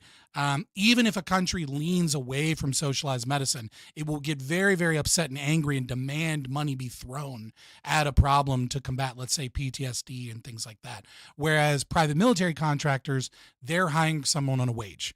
And you might have insurance, you might have like Red Cross or something, but you're paying for that. Like it's all upfront. There's no kind of like hidden kind of understanding that in 10 years there might be a new VA bill that like increases funding. Like there are things that can't possibly be tracked, right? That you deal with when you're dealing with government taking care of veterans. There's also the thing that PMCs are way, way, way more flexible in terms of being able to hire a bunch of people and in terms of being able to fire or get rid of a bunch of people without buyouts, right? So when you have a standing army, especially if you have a volunteer force, right? You don't conscript. It's really, really important that you maintain a strong NCO, right? This is some of the failures of the Russian army, as you can see, is that they don't have a strong NCO corps. So it's one thing to have a bunch of generals that are great tacticians, and it's another thing to have a bunch of cannon fodder, young troops to go and like kind of get themselves blown up. But the real backbone of any military is the non-commissioned officer role, right? These are people with years of experience at leading troops, at, leading operations and missions, at being able to command, a unit to be able to do certain things. You can train a bunch of young guys how to do room clearing, but you can't train them how to avoid Mogadishu, right? Like you have to, that takes experience. And so PMCs have this advantage where they can kind of just hire people with that experience from wherever in the world, sign up a contract and vet that they're not crazy, and then they can kind of get rid of them when they no longer need them or put them in some type of retainer role. And so militaries, standing armies that are run by governments, they have to ramp up recruitment years and years ahead of time, hoping that they have a strong NCO corps in 10 to 15 years. And like I said, you can see this failure from like the Russian military falling apart because they don't have that strong NCO corps. And so, yeah. So, and the other thing is that like many of the jobs that are done by PMCs are things that you just don't need, really detailed, like highly trained individuals for, right? Like, so for example, when I was a medic in the Army, I was trained in room clearing. I was trained to be a combat medic. I was trained in combat medicine, and then I had to do rotations, in the hospital setting. And the thing is that if I'm a PMC, I don't need to be trained in all of those things. If I have a specific job, which is to be a combat medic, then I don't need an ortho rotation at the hospital. And vice versa, if I, need to help out in a hospital setting, I can be like an LPN, and I don't need to have this combat medicine training. So those are some of the reasons why PMCs tend to be cheaper. Okay. So let's go to Hunter, Lactoid, and Gibbs. Yeah. So there's a lot of things that I want to say, mostly because there's been a lot of stupid things that have been said. So let me just focus in on Gibbs. I have a question for you. So you're focusing on the defensive nature of the PMCs, like if they're trying to prevent a McDonald's from being exploded, wouldn't it be cool if they could hire military? Do you? Well, we could go on the offensive nature as well if you want. Like, look Right, at that's how what I'm saying. Look at how successful the East India Company was. 277 years, these guys handed out ass whippings around the world and generated tons of wealth for their country. I don't see anything better than that. What's better than that? I would say it's like your entire ideology is a meme. So like, welcome. It's not a meme. It's not a like, so you would, I would say that destroying McDonald's should be stopped. If only we could have like some central authority who could prevent aggression, but still defend defensive nature. What is the link between a central authority and the defense of one? What I'm trying to say is that if you just have PMCs, right, that basically anyone could hire, they could go defensive or aggressive because they don't have to abide by like official standards of like rule of law. Yeah, that's actually a really good thing. So is that true? Hold on, is that what is Uh-huh. the substantive difference between a competition of private military contractors in a world where individuals are attempting to protect their property and nation states that have disputes, disagreements, wars? I mean, are we not currently living in a world currently where like our own universities are under constant protests from the multiple fucking wars that we're currently funding? Right? Like, what's the substantive difference here? I want to address the other thing you said though before we move on. Too. I Uh-huh. want to say that you brought this up and you said we're not under these like rules, right? Well, I think that's a good thing. It's really a good thing these private militaries aren't signed the Geneva Convention. They can actually go in there and get shit done. Like this shit It's is like so the Geneva fucking Convention is psycho. just like guidelines. Like these countries break them at whim and then Uh-huh. just go, oh look, well we're doing it because this or those are just like guidelines. It's like pirate. What was the pirate code in Pirates of the Caribbean? Shit doesn't mean something. PMCs can do this dispassionately. Okay, so and do hold on. this with, So looking are out you for the bottom saying? line, which is a good Hold thing. on, but hold on, Gibbs. Are you saying that like so? If there was a PMC that wasn't connected to any government on the planet, right? That no loyalty to any nation, and say one university was in competition with another university, so they hired this PMC to hack their computer systems, fuck over all their students, destroy all their infrastructure, right? You're saying that this would be like a preferable solution, like a world where this could happen, and there'd Yeah, be it sounds like nobody for them skill to issue. answer to. Yeah, it sounds like a skill issue on the team that lost. Have you seen the East India Company? You're Come not, on. Listen. This is the problem, and I understand Staxiums wants to Get respond good? to my question and not leave Uh-huh. it like unaddressed, right? But this is the issue with the framing that occurs here, is that we are kind of like taking the status quo of violence that occurs between nation states, and we are kind of like taking that as like a normal thing, and then we're comparing it to this imagined increase in violence, and yet there's no connection to actual incentive structures where that is actually the logical conclusion. The incentive structures are more so for nation states to engage in violence with other nation states than it is for private companies that are beholden to profit, that need to work in a market, that have all of these competitors that they don't want to be branded criminal and they don't want to cause problems in the market. The incentive structure is the Yeah, so that just seems like an opening for a PMC that is very private about who they do business with, and is very good at doing things under the radar. It just seems like another opportunity in the market, right? So if companies want to be branded with this reputation of using PMCs to hack people or take people down, well, just go to a private company to do this. That won't tell anybody that they did it. Again, for you. you're not. Listen, you're proving my point further, right? It's not like there's this hunky dory United States government where the CIA hasn't been caught every fucking decade, like orchestrating war somewhere.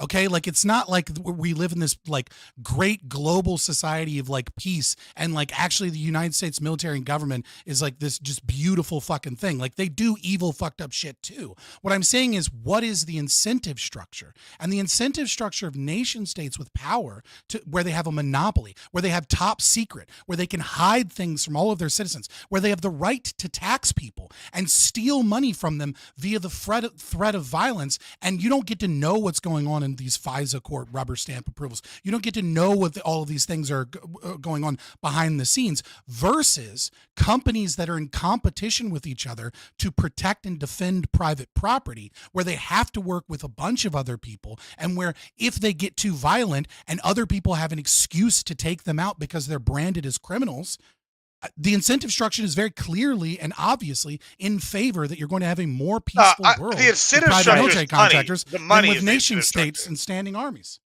That's the simple thing. And it's The a money- good one. Okay, can you don't wanna just lose like, I feel money like you by didn't respond to what I said. starting unnecessary war. So are you like is your position that we should get rid of private militaries and national militaries entirely and use just PMCs? Because it sounds like to me like you're framing this in the way that would, it seems to indicate to me that only these nations would use PMCs. No private corporation would use a PMC. What I'm talking about is the risk of private corporations hiring PMCs.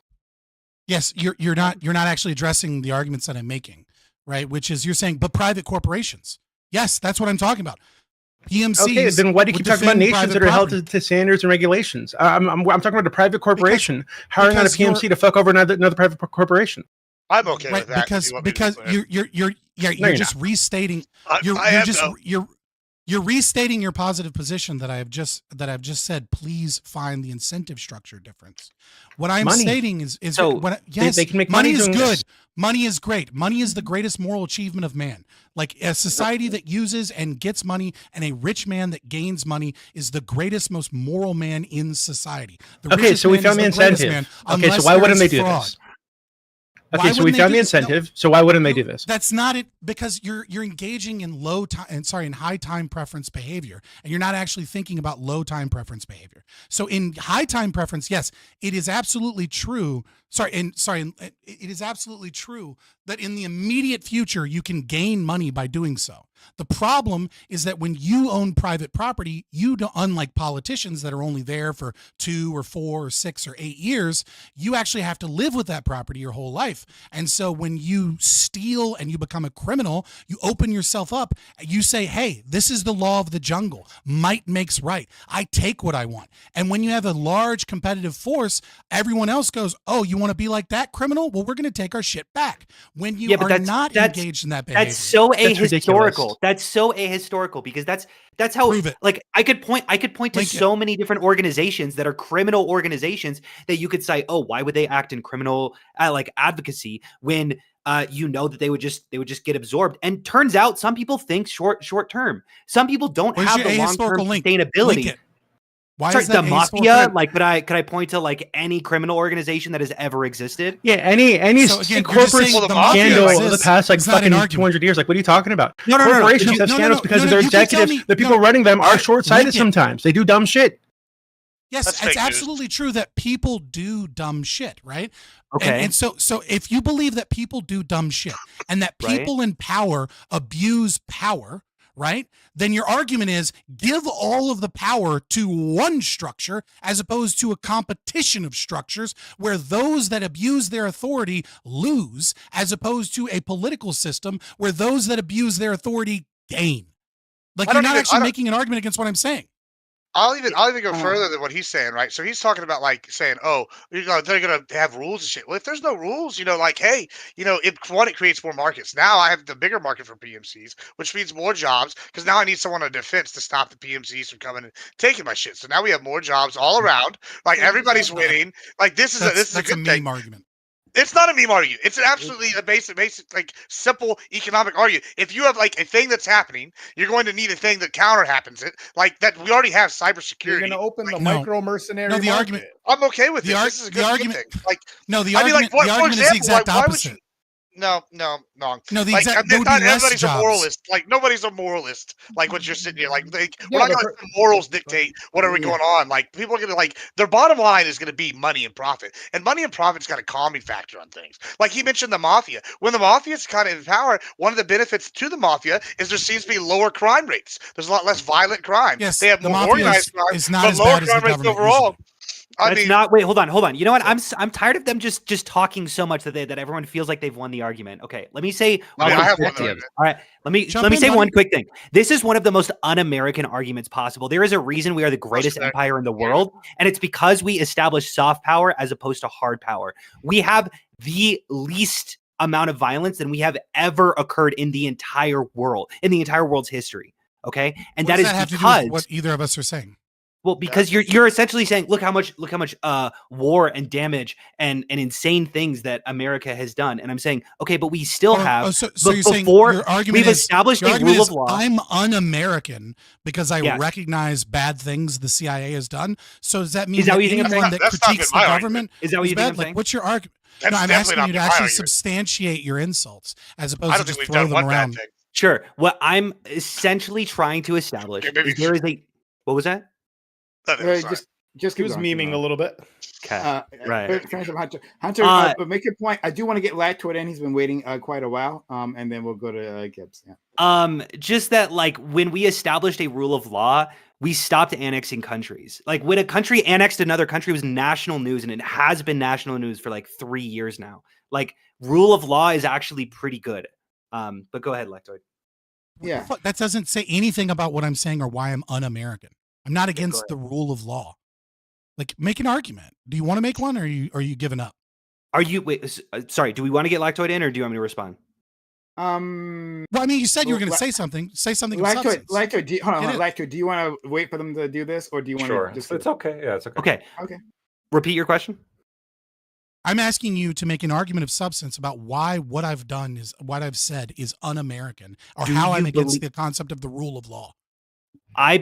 I'm lost as to how it's not against the rule of law. Like, maybe that's just me being stupid here, but like what you're essentially trying to establish is that military should just be privately owned and they can do whatever the fuck they want. So that seems like an argument against having my a opening normalized. Go ahead. Yeah, I'll disabuse you of your confusion of libertarianism, right? So Cool. libertarianism is about natural law, right? It is about an understanding that there is an objective ethical framework in the non-aggression principle. That is That's why unenforced. I stated in the very, it's not unenforced. The non-aggression principle not supposed to be, it's not pacifism. It's enforced just through the mutual parties. It's not, there's no overriding party to sort of establish the non-aggression, correct? It depends on. And I'm saying America has been that central authority, which is why I'm saying it's so un-American. Does that make sense? I don't think America has been a moral authority in terms of the non-aggression principle and enforcing the NAP. Yes, have they done better than other people in certain things such as, markets or trade or private property or, Westphalian kind of like recognition of nation states? Sure, if you want to make that from like a classical liberal perspective, but that's not what I'm stating. What I'm stating is that my philosophy is one of natural law, and that is why when I opened my statement, I said that Wagner was a criminal organization. So to say that I'm against law while I'm simultaneously calling an organization criminal is asinine. What I'm trying to point out is that when we didn't have these sort of like large structures overseeing rules of law or military organization, it was the most violent time of the world's history. And we have moved past that because we have so much more structure and specific organizations to ensure that it gets taken care of from the top to the bottom, if that makes sense. Yeah, I mean, it's very quickly. So, like, when we look at monolithic structures and understanding monolithic structures and how they were built, right? It's not usually about the tools.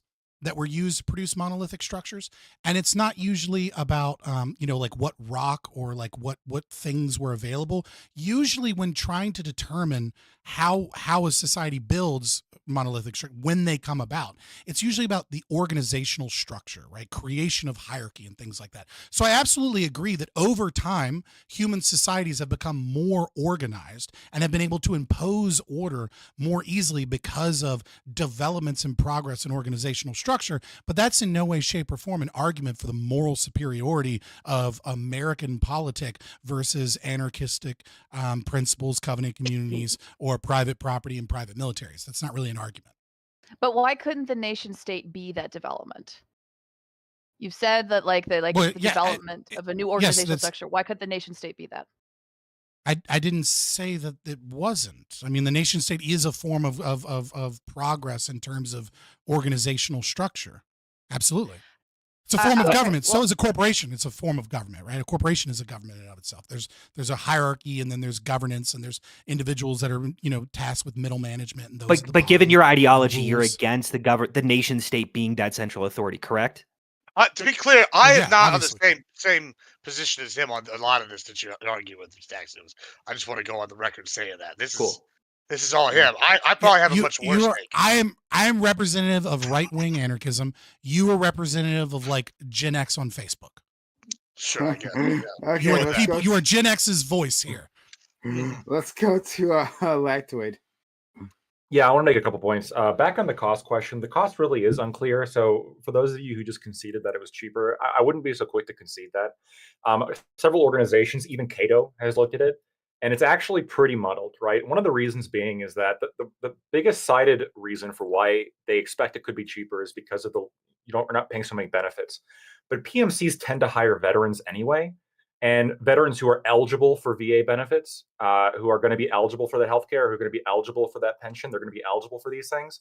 And when they leave, when they're basically poached from the military to go to these PMCs, they're oftentimes making considerable amounts more.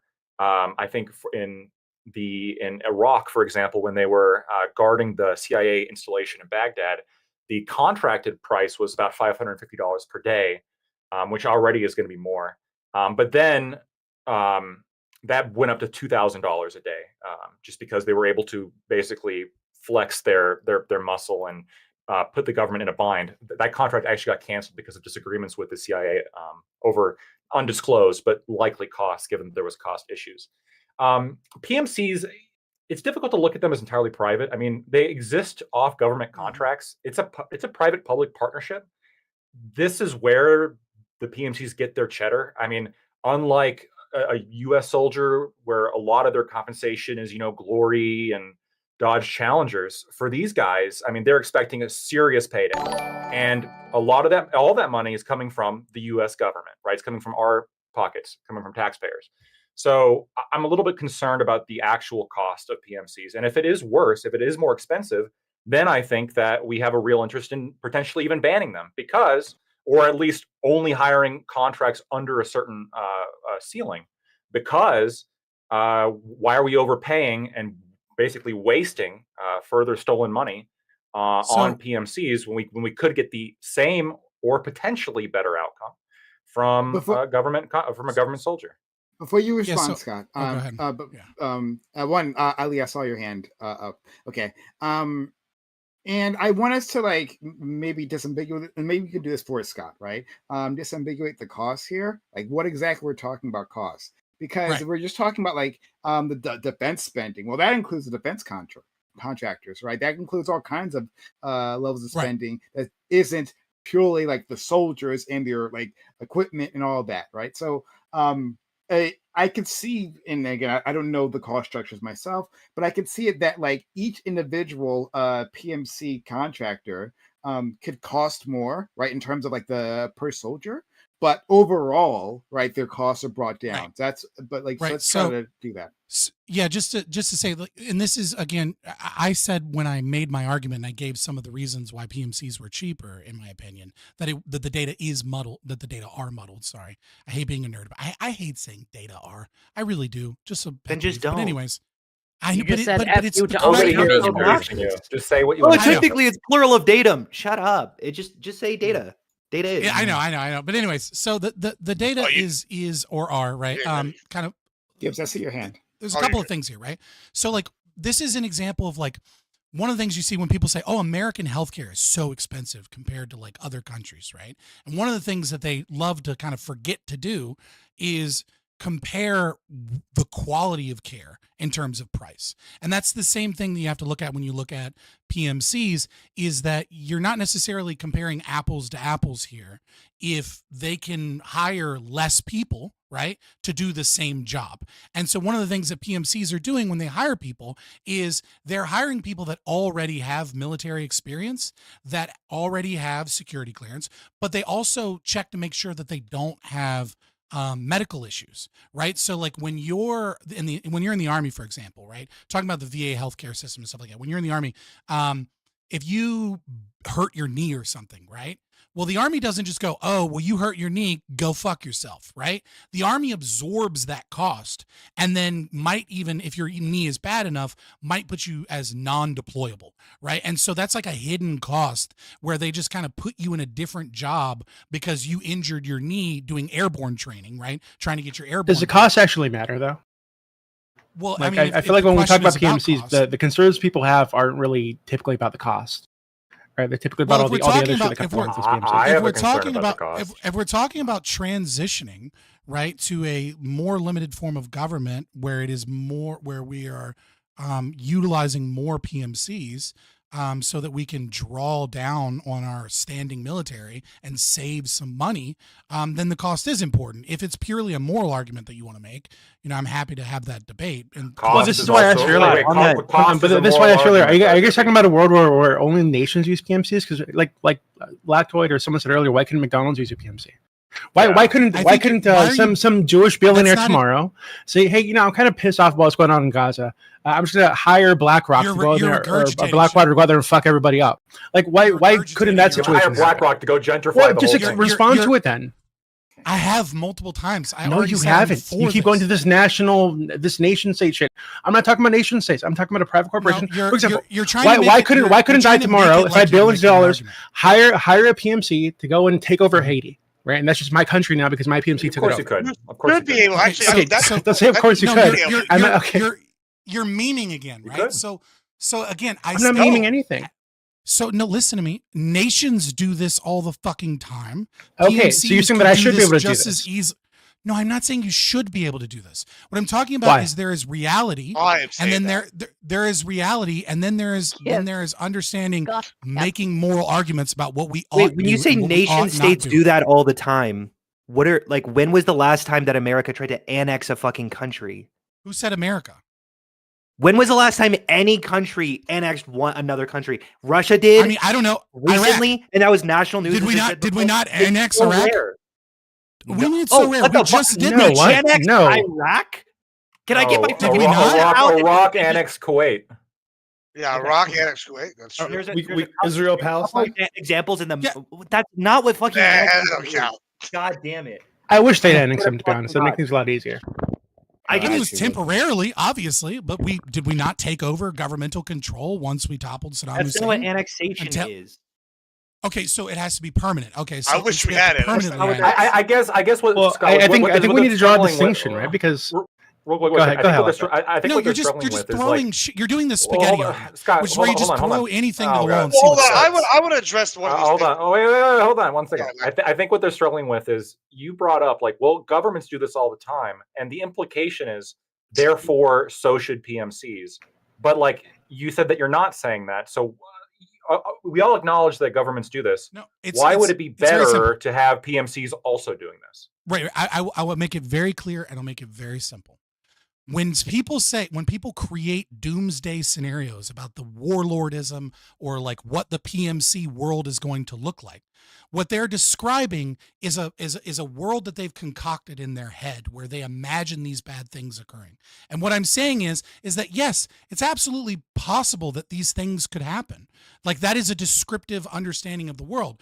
But what I'm also saying is that the incentive structure is more so in favor of nation states doing nation building, doing wars that they shouldn't be involved in, etc., than it is for private companies that need to make a profit profit, because when private companies need to make a profit, what you don't want is you don't want to shackle yourself to one country. If we had a world where PMCs were far more common, right, it wouldn't be in your interest to shackle yourself just to the United States and only to engage under the United States interests, right? Like we see this with, for example, with Levant, right? Levant in Israel.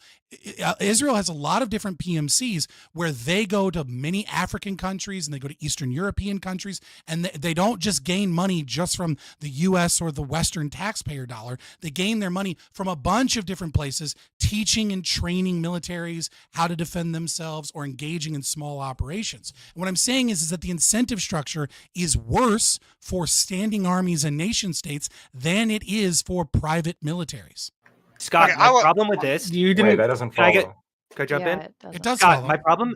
my problem with this is that you're saying that this is just like some imaginary, like hypothetical situation that we're envisioning. But my argument is that we have seen this play out. Like we have seen the like what a banana republics being established by fruit companies that basically just want to establish their company in a nation and destabilize the entire region. The idea that this is how did the first banana republic under Chiquita, I'm sorry, Oneida, not Oneida, fuck, what was the company that United Fruit Company before it was Chiquita, right? Before it was, how did they do that alone with a PMC, or did the American military come in and shut down ports and back them up?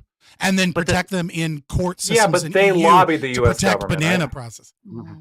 Yeah. But the company wanted That's to the hiring do that, process, correct? Right. You're talking about a company engaged with and working in tandem with the United States and the But they United wouldn't States need military. to. They wouldn't need to under your envisioning of like how military contracts would occur. Correct? They wouldn't need to go through American. Exactly. So, Yeah, but you're okay, saying that I would, like a guy could just hire a PMC and go over and take over Haiti. He doesn't need to work with the U.S. or any government. I want to address that. I want to address that actually. And I actually, unlike Scott, that is something I'm advocating for. And it's not a meme. It's not a meme. It's not a meme. And I'm going to give you an example of where there's a good thing has occurred. And it's Haiti. Central America. Royal Caribbean in Haiti has control of part of the island. And it's the only part of the part of Haiti that's like not having massive unrest, right? So it's clear to me that say if Royal It's just a Caribbean few wanted to come in and cannibals. hold on. If Royal Caribbean wanted to come in tomorrow and take over the rest of the island, the average citizen would probably benefit in that case. They could turn it into a tourist destination. They could sell it to their shareholders. They create jobs. These are all good things, and it's better than having to deal with the fucking cannibals. Like I don't know where you're at that you think cannibalism is preferred to a private company like Royal Caribbean coming in and taking over the Haiti. But in my world, I think less cannibalism is probably a good thing. But hey, that's just me. So yeah, I'm absolutely okay with old Jewish billionaire number 7 coming in and taking over for the IDF. Maybe some Saudi prince can come take over for Hamas. It'll be good times. So one of the things that's really important to understand about PMCs, right, and about nation states that have the ability to tax is that to be able to defend against another military is expensive, right? Having a standing army is expensive. Military operations are expensive. But what is astronomically more expensive is maintaining control of another nation or a city, occupying someone else. And so, yes, it is possible that some company could come in and like maintain control of Haiti. Haiti isn't, you have a very impoverished people. And while there is gun ownership and things like that, they're not, they're landlocked, right? Like it might be a little easier, but I mean, even Alexander the Great and from basically everyone on have recognized the impossibility of holding Afghanistan, that like you can only be in Afghanistan for a little while. I mean, Alexander the Great famously said, and I'm paraphrasing here, but he's like, beware of this, beware of that, and beware of the wrath of the Afghan tiger, right? Like it is so Yeah, but he much did more hold on to expensive. plenty of countries, right? He did take over many nations and hold on to them just fine. So it is doable. I mean, he held on to them obviously. for a relatively short period of time, right? I mean, after his death and after he got like pushed out of India, modern day India. Yeah, I mean, he very quickly kind of split apart. I mean, and he spread the Hellenistic culture, but many of those places, they didn't really, like the Macedonian Empire didn't really last that long.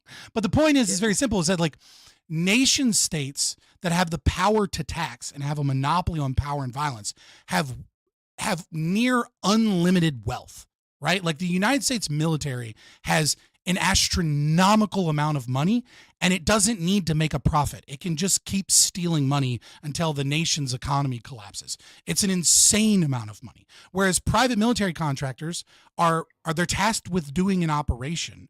They're tasked usually, and it's way cheaper to defend, and it's way cheaper to defend private property than it is to attempt to attack, overtake, and control and occupy places. That takes way more money. And the incentives are just not. Yeah, there. but once you take over a place, I mean, wouldn't that the costs come down if you take over a nation? Now you're in control of all the resources of that nation, and you get to set all the rules and come up with the economy, set the culture, set everything. You could in theory what about Iraq and impose Afghanistan? an education system that has their children worshiping you as a god over time, right? Like what you're proposing is a future that is literally a dystopian hellscape. Right, where these PMCs are fucking everywhere, and any random ass dude can just do it. Yeah, no, you're just again, you're doing this over and over again. Where you're not actually making arguments. The best example, you just Doobie, keep is saying it's a dystopia. Keep saying it's bad. But listen, we spent $2.9 trillion. What's the Congo in fucking Iraq and Afghanistan? Congo Free State was a personal possession of the King of Belgium, Leopold. Interesting. And Leopold, I wonder what happened there. Well, a lot of bad shit, right? He hired a bunch of mercenaries to keep control and to enslave the local populace and chop off their hands so they didn't cut off lots of arms. Yeah, he did. In fact, the depopulation that happened in the Congo was pretty significant. In fact, it was, I think, hot take. I think colonization was actually good in a lot of places in Africa, but that's absolutely not the case when it comes to the Congo. I think 10 million lives were. They took it away from Belgium took it away from him. Yeah, because it was that bad. Right, and what was he doing? What was he doing? What was he doing that was difficult and he didn't make money and it failed ultimately because other powers needed to step in? No. Hold on. He made a fuck ton of money. What happened was, under pressure from especially Great Britain, but a number of other powers, they pressured Belgium, economically, military, with the threat of military intervention, and in response, Belgium took away removed it from his personal possession and turned it into a colonial possession of Belgium. Okay, so colonialism mostly went great, and it was really peaceful and awesome and hunky dory for everybody, except for those times where it was private. Then it was really bad, right? It was the worst. No, it was not that. It was private. It was very successful. The East India Company was very successful. People might not have liked their methods, but they were very successful. I gotta let in Ali. They also had control removed. So we'll go to Ali, FQ, Lag to it, and let's put Doobie in there to give him his own space there. Just for the record, PMCs and colonialism are two totally different things, right? Ali, we're good. All right, cool. It's more. But he used mercenaries. I don't know. See why I waited? It's more of more of a learning experience for me. I don't have much of a data. So you guys are talking. And so the only two things I'm thinking about is when I don't know what the fuck we were doing when the government was selling cocaine in order to fund a war somewhere else, and then that's what I'm thinking of. The Iran-Contra. There was so while Iran was going on, the Reagan administration, the CIA was using drug money from South America to cause cocaine and a bunch of South American things, and engaging secretly to overthrow communist countries, and using the money that they gained from that to fund the Iranian civil war and help cause so is that unrest kind in the of Middle East. a little bit what we're talking about? Because the only other thing I'm thinking of is Iran funding, the That's all American military. That wasn't PMCs. That was all American CIA and military. Okay, so yeah, but it was done in private. We it was gave it secret. to. It was. Yeah, that's I guess more it wouldn't be called PMCs. Or to Gibbs.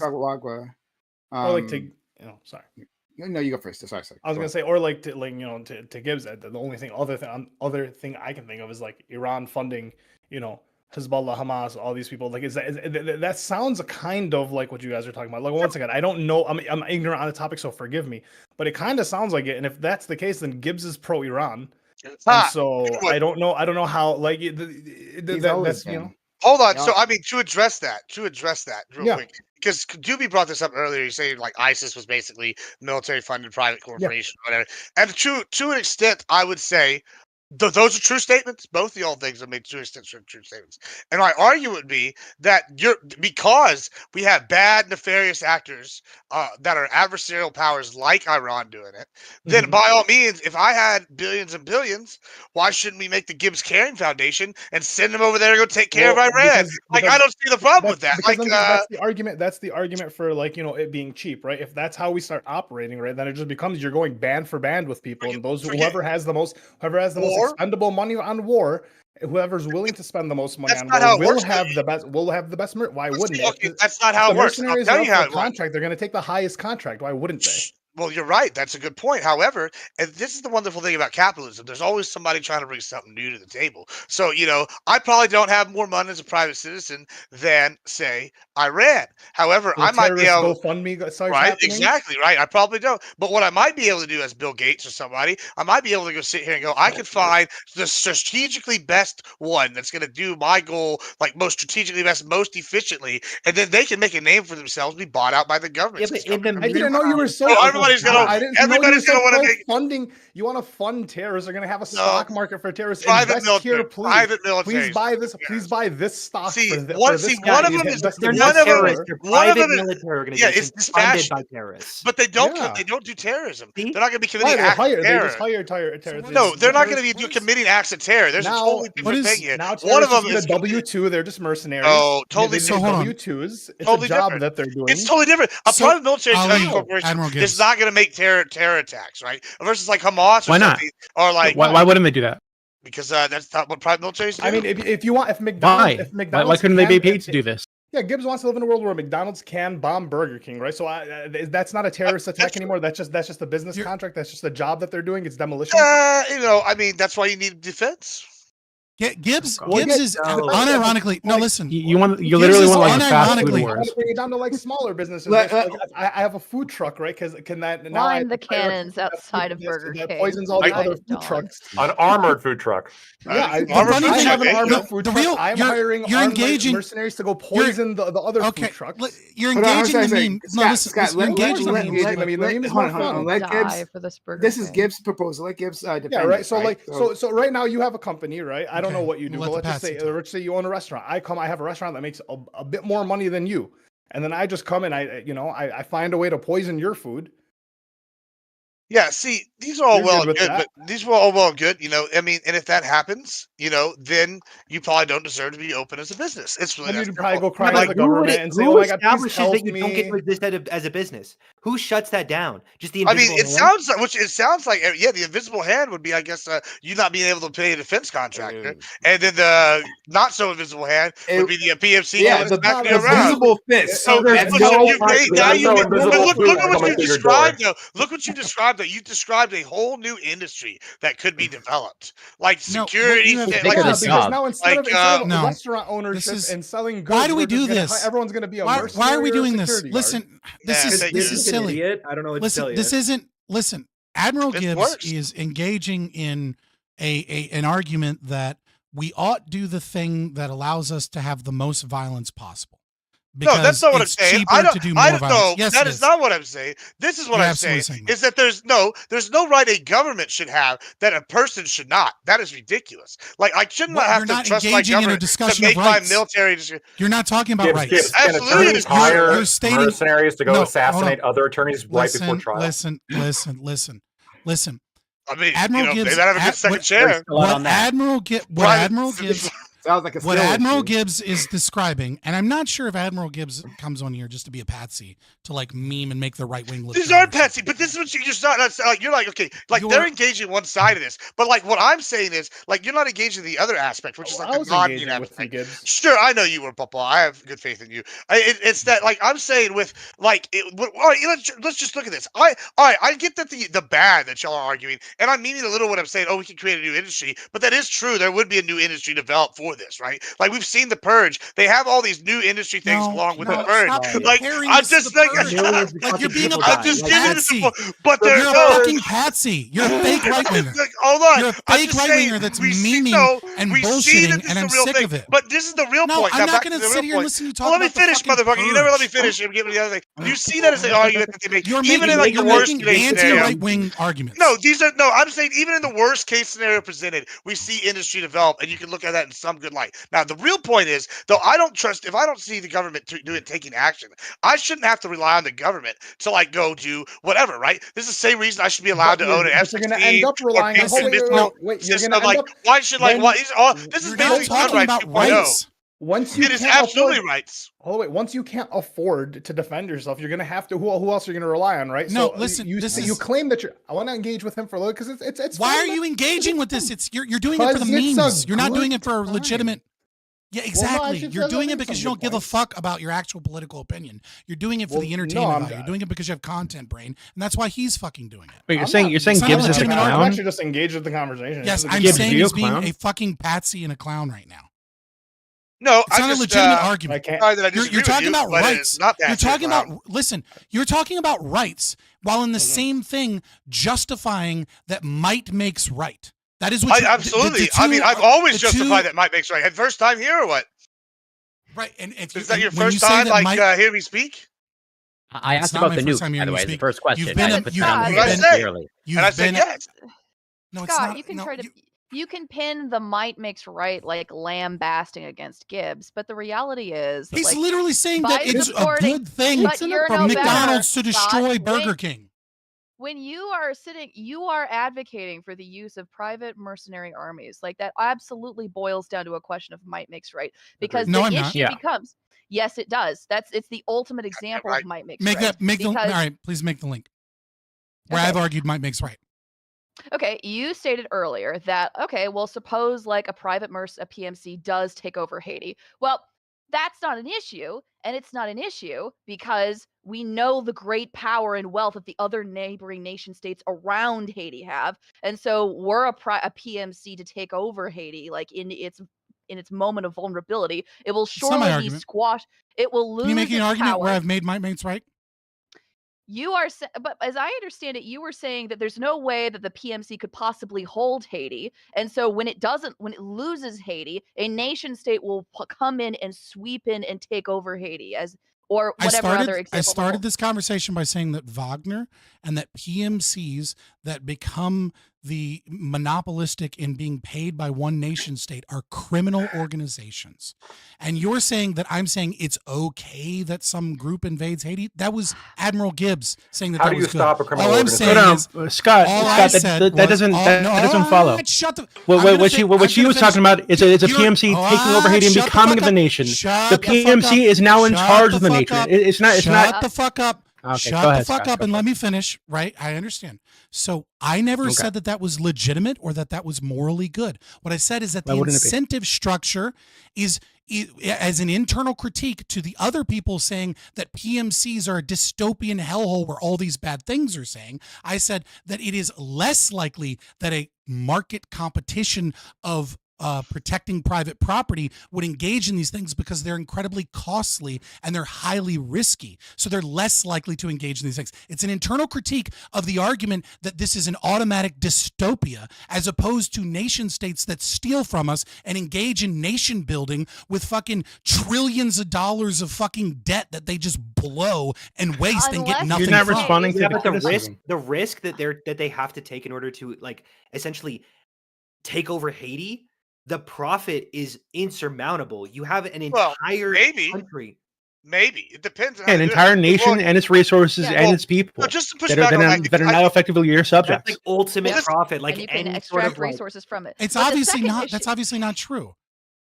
What do you How? mean? That's Why? obviously not How? true. Why is that obviously not I true? absolutely think it's true. Because Like, because it's insanely expensive for governments with military budgets like the United States to like we have to pull out of wars because we can no longer afford them. And the idea that a PMC would have the wealth of the United States military and then magnitudes of order beyond that to actually doesn't be able need to that. hold those Yeah. countries for Haiti has a such military long of like time. less than 1,000 people. Yeah, but the so- military wasn't there for profit reasons. That's like we Yeah, and took the over U.S. Iraq military and also needs to follow destabilized rules and the- regulations that a PMC would not need to follow. And we Exactly. we That's the destabilized other talking problem. about? governmental. That's the exact infrastructure. But we weren't opposite there of like true. selling fucking like iPods to the No, you people. can't. You It can't. would You have can't made make the banks claim. doing that. You can't make the claim that PMCs are like this magical thing that don't have to follow regulations. Where Who military regulates them? organizations are. Who But regulates? you don't Under believe which in system? regulations, so Who regulates? Currently, Who the US regulates? the Staxians, you invisible don't hand. under. That's all you're Currently, the saying. US I government. absolutely Listen, I don't do believe in want. regulations. That's an important Hold on. question. Who regulates Yeah. them? Scott, Yeah. who regulates them? Under Who which regulates system? them? Under which Yours. system? I Under don't know. anarchism preferable one. You're the or one under? Or no. listen, under. I pick between these two. Under anarchism or under the current status quo, where we reduce our standing armies and we hire more PMCs.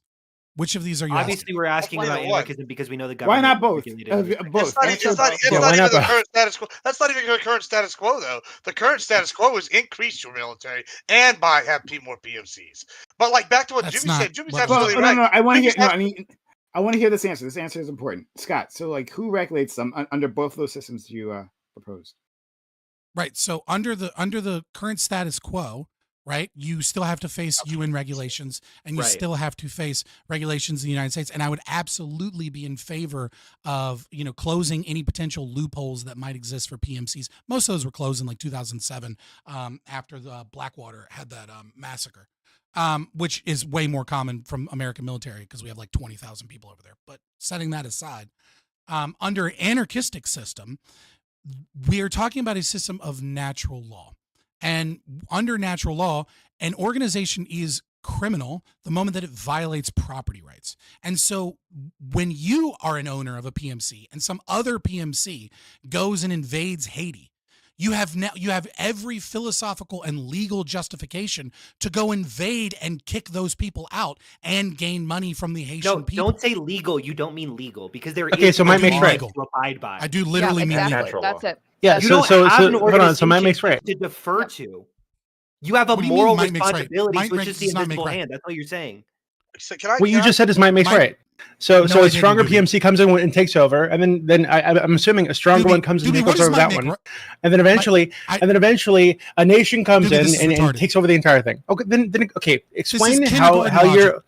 your solution there wasn't just Mike makes right. There's a difference between prescriptive and descriptive. And one of the problems with people that aren't libertarians is that they often link these two together, and you're doing it now. You're engaged in a fallacy where you think prescription and description are the exact same thing. Wait, because are you believe not in an the anarchist? You're not justification of prescribing this system? I'm not. Staxiums, listen and learn. So Okay, when got it. we're talking about That's exactly so what I was when going to ask you. A black when woman I'm is talking speaking, about listen and learn. when I'm talking about descriptive reality, right? You can Uh-huh. absolutely say that whoever has the most guns is the one that often has the power, and that power can gain control. But it's not the same thing as prescribing ought and ought nots. These are two separate things. It's Right. not the What same thing are as you Mike makes right. prescribing? What are you prescribing?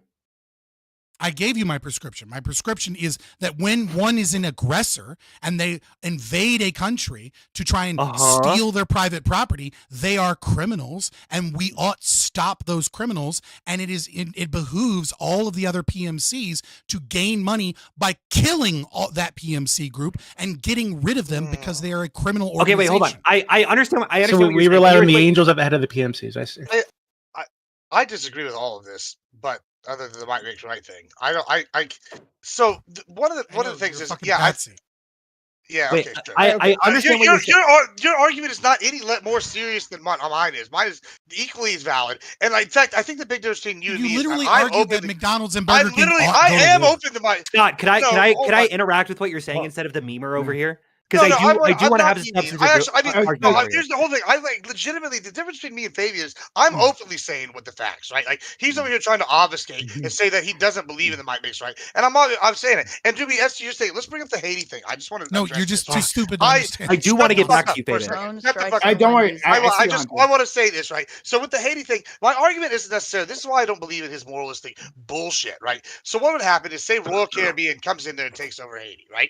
This is what would most likely happen. They did a cost benefit analysis. They already have a stake there. It behooved them to like have safety and stability in the region. They could give these people jobs. They could see an economic boom. Now, as opposed to his, where he's going, oh, someone's got a moral obligation. They're somehow going to be the invisible hand that feeds this private army to just be so good and kind to invade because it makes financial sense. That like that's what you've been saying this whole time. It's bro. You don't have this like enlightened wisdom. It's real simple shit you're saying. So anyway, what I'm saying is, as opposed to that, as opposed to what he's saying, like what I'm saying is the company's going to go look. They go, okay, Royal Caribbean's having this cost benefit analysis, right? They've done this. Another company's going to look and go, why would we invade whenever now we possibly can make potential economic gains? It's going to be the economy. It's not like they're going to come do this for moral reasons. You're just not going to go invade and challenge Royal Caribbean just because, hey, I got the money. No, I'm saying English, bro. Sorry. I gotta let some other people in, right? So FQ, I want you to be able to finish your thoughts. Hunter, I see your hand. We're gonna FQ Lactoid DB Hunter, all right? So I'm going to say something that you will hate, Scott, but I think it's just true regarding like the military. I mentioned this like weeks ago regarding the nation state, and one of the features of the nation state like is the what is it called? It's called the myth of the untombed soldier. So you have like cemeteries, so like Arlington is an example of this, of like people who have died for their country and are buried, or they're not buried. Like they have like an unmarked grave. They have a cross, they have a marble cross or a marble statue of David that just has their name, but there is either no body underneath or there is, and it's unfortunately like destroyed. And so a big part of what we rely on today is the idea that you are a part of a collective society in order to encourage people to willingly sign up and to register as soldiers to go to war. And that means that like when you go to Afghanistan or when you go overseas to serve your country, to die for your country, you are not just doing something privately in your own self-interest. And you are not, sticking up for the city of Chicago or for the great state of Florida. You are going there. You're going there as an American to fight for America on behalf of American principles and ideals, to possibly die for it and to come back. So when you turn, the idea of war, instead of it as being between two different nation states, and really what that is, like when we boil it down, is two different sets of ideas, two different ideologies, two different systems of governance. When you change that to instead be whoever happens to have the most amount of money and the most amount of guns, and it doesn't have anything to do, then you've transformed like the nature of like what we understand war to be.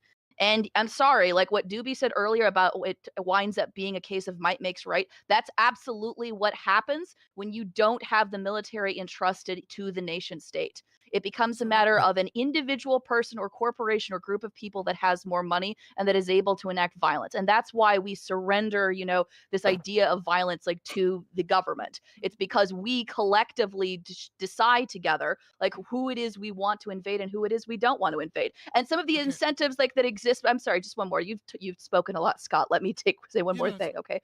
So one more thing, like there is an incentive to not aggressing upon other countries that is specific to the nation state, that is not that wouldn't necessarily be true of a PMC. So like there's a quote from an article I read ages ago. It says, one good reason I don't think we should bomb the Japanese is because they built my minivan.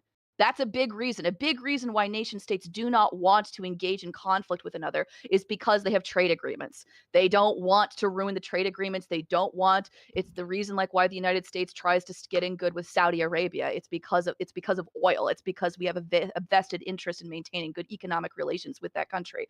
And that is a big reason like why nation states are finicky about becoming embroiled in conflict.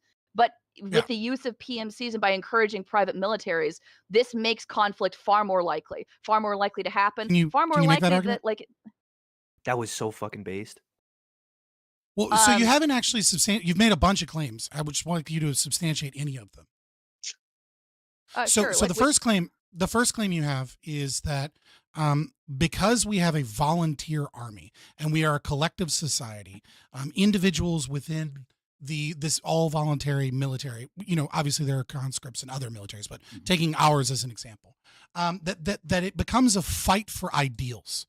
And I don't know that I necessarily disagree with you, but I don't know that that is magically a good thing.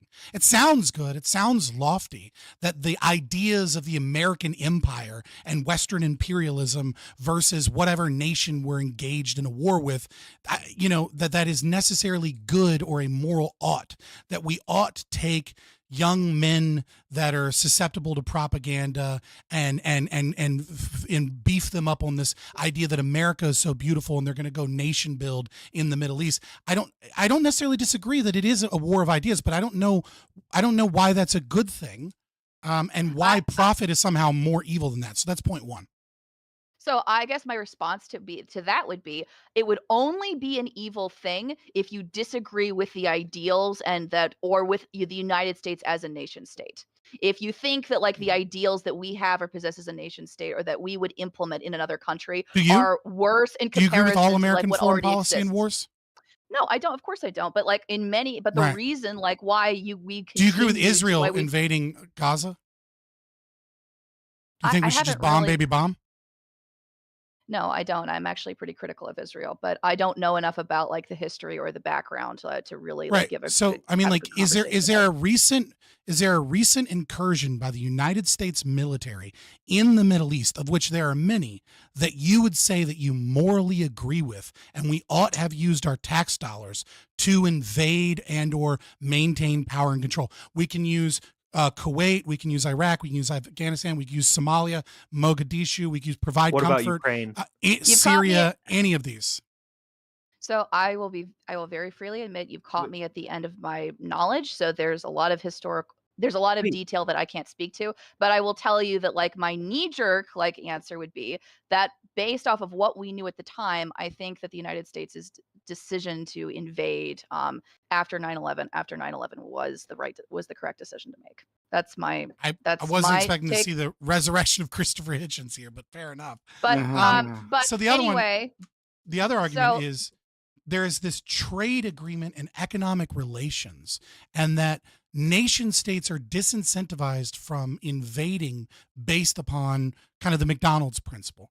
Again, why would it be that companies that are solely based off of a market of profit and are looking for as many investors as possible to protect and defend property rights, why would they be more incentivized to invade nation states that trade with this nation state in which they're based?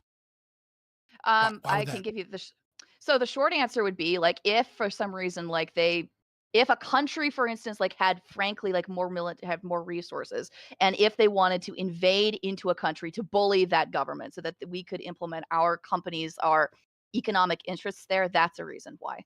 And that So could be a your potential argument reason. your argument is that PMCs, what they'll do is if they see an opportunity, because they have money and power, they will invade nation states and bring on war from all the other PMCs, right, that are going to be brought in to defend, in the hopes that they can gain the territory and spend astronomical amounts of money that they probably don't have to hold this and gain resources and become like the next Third Reich by gaining more and more territory. But couldn't and it also violence. but couldn't it Like, also be Scott, why couldn't is it that also be incentive there?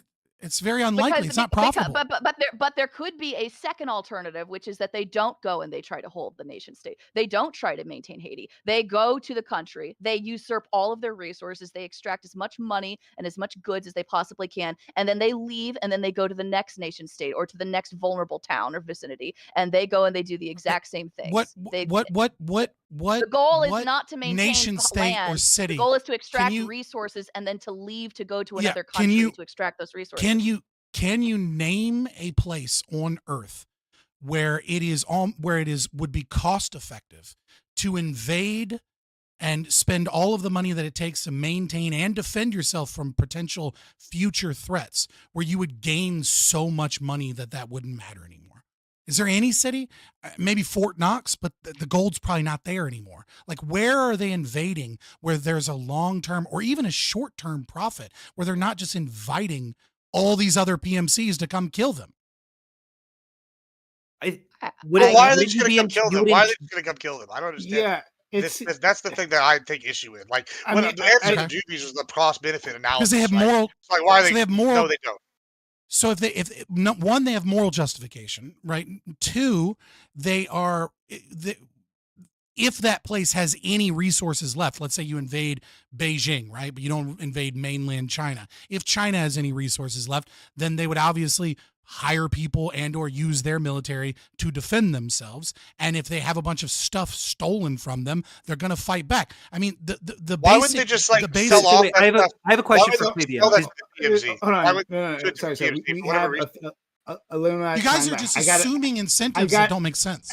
Yeah, No, yeah. you're So we assuming have that a- because you have a moral responsibility, you'll act on it. Hey, knock it off, right? Mm-hmm. Because we got a limited time, and we gotta just like push forward.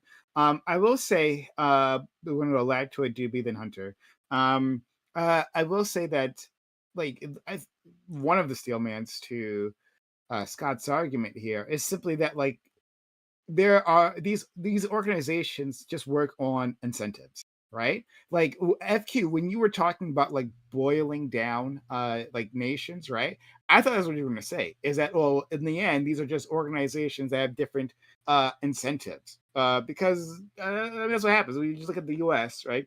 And like where they choose to invade, where they choose to interfere, right? These are because there's an incentive, all the times a monetary one, sometimes an ideological one, to do so. And like, and I think, and maybe Scott would disagree, but I think what he was trying to say is that, like, yeah, you just replicate those incentives, right? But and then they might be even more honest incentives. That doesn't make any sense. Like, but- right? This is my one Yeah, objection. yeah. Is like, Yeah, so why wouldn't the company like just sell off the different areas to these other PMCs, like, or go in with a coalition of PMCs, like you get the mines, I get the ports, like why wouldn't they work with other? I mean, I haven't, but the militaries, things like, that you're saying are things that nation states have actually done. Like, why wouldn't like yeah, the that's what I'm things saying. you described, PMC should do that was the China's. That was when China was split up in the sphere of influences, right? Like we're just like, oh, we're going to cut this land up and this way, right? That's advantageous to us. That's what those nation states actually did, right? Yeah, it's just it's not profitable anymore. Like, sure, you can compare it to like back in colonialism, or back when there was. I mean, like, what stopped slavery? People think that what stopped slavery, like, and I don't mean slavery like tax slavery. Obviously, I would say but like, I mean like chattel slavery, like chaining humans. Obviously, North Africa, and Muslim countries still have some slavery, but it's pretty limited, right? So what stopped slavery? Yes. Well, it's not industrialization, it's nationalization, right?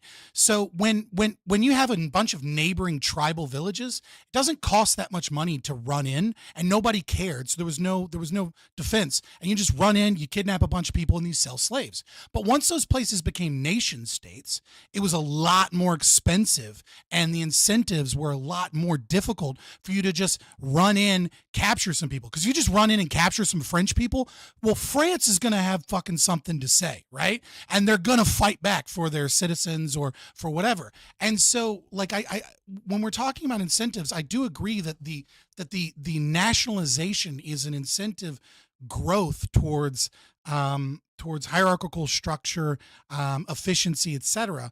What I'm simply saying is that there is a pretend incentive that's being added in, which is that these PMCs would like go back to this Wild West days of colonialism, and I don't understand where that argument's coming from. There doesn't seem to be any substantiation there. Lactoid, Doobie, and Hunter.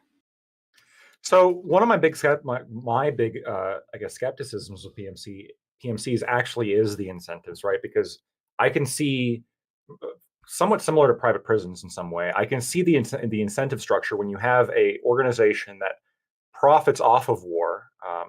Private prisons aren't private, to be fair. Well, they're as private as PMCs are, right? They're a private organization that gets all their money from a government contract.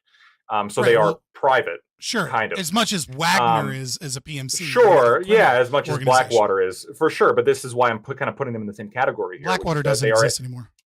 Well, they're rebranded to Academia, but we all know they still exist, right? No, Academia got consolidated like 10 years ago or something.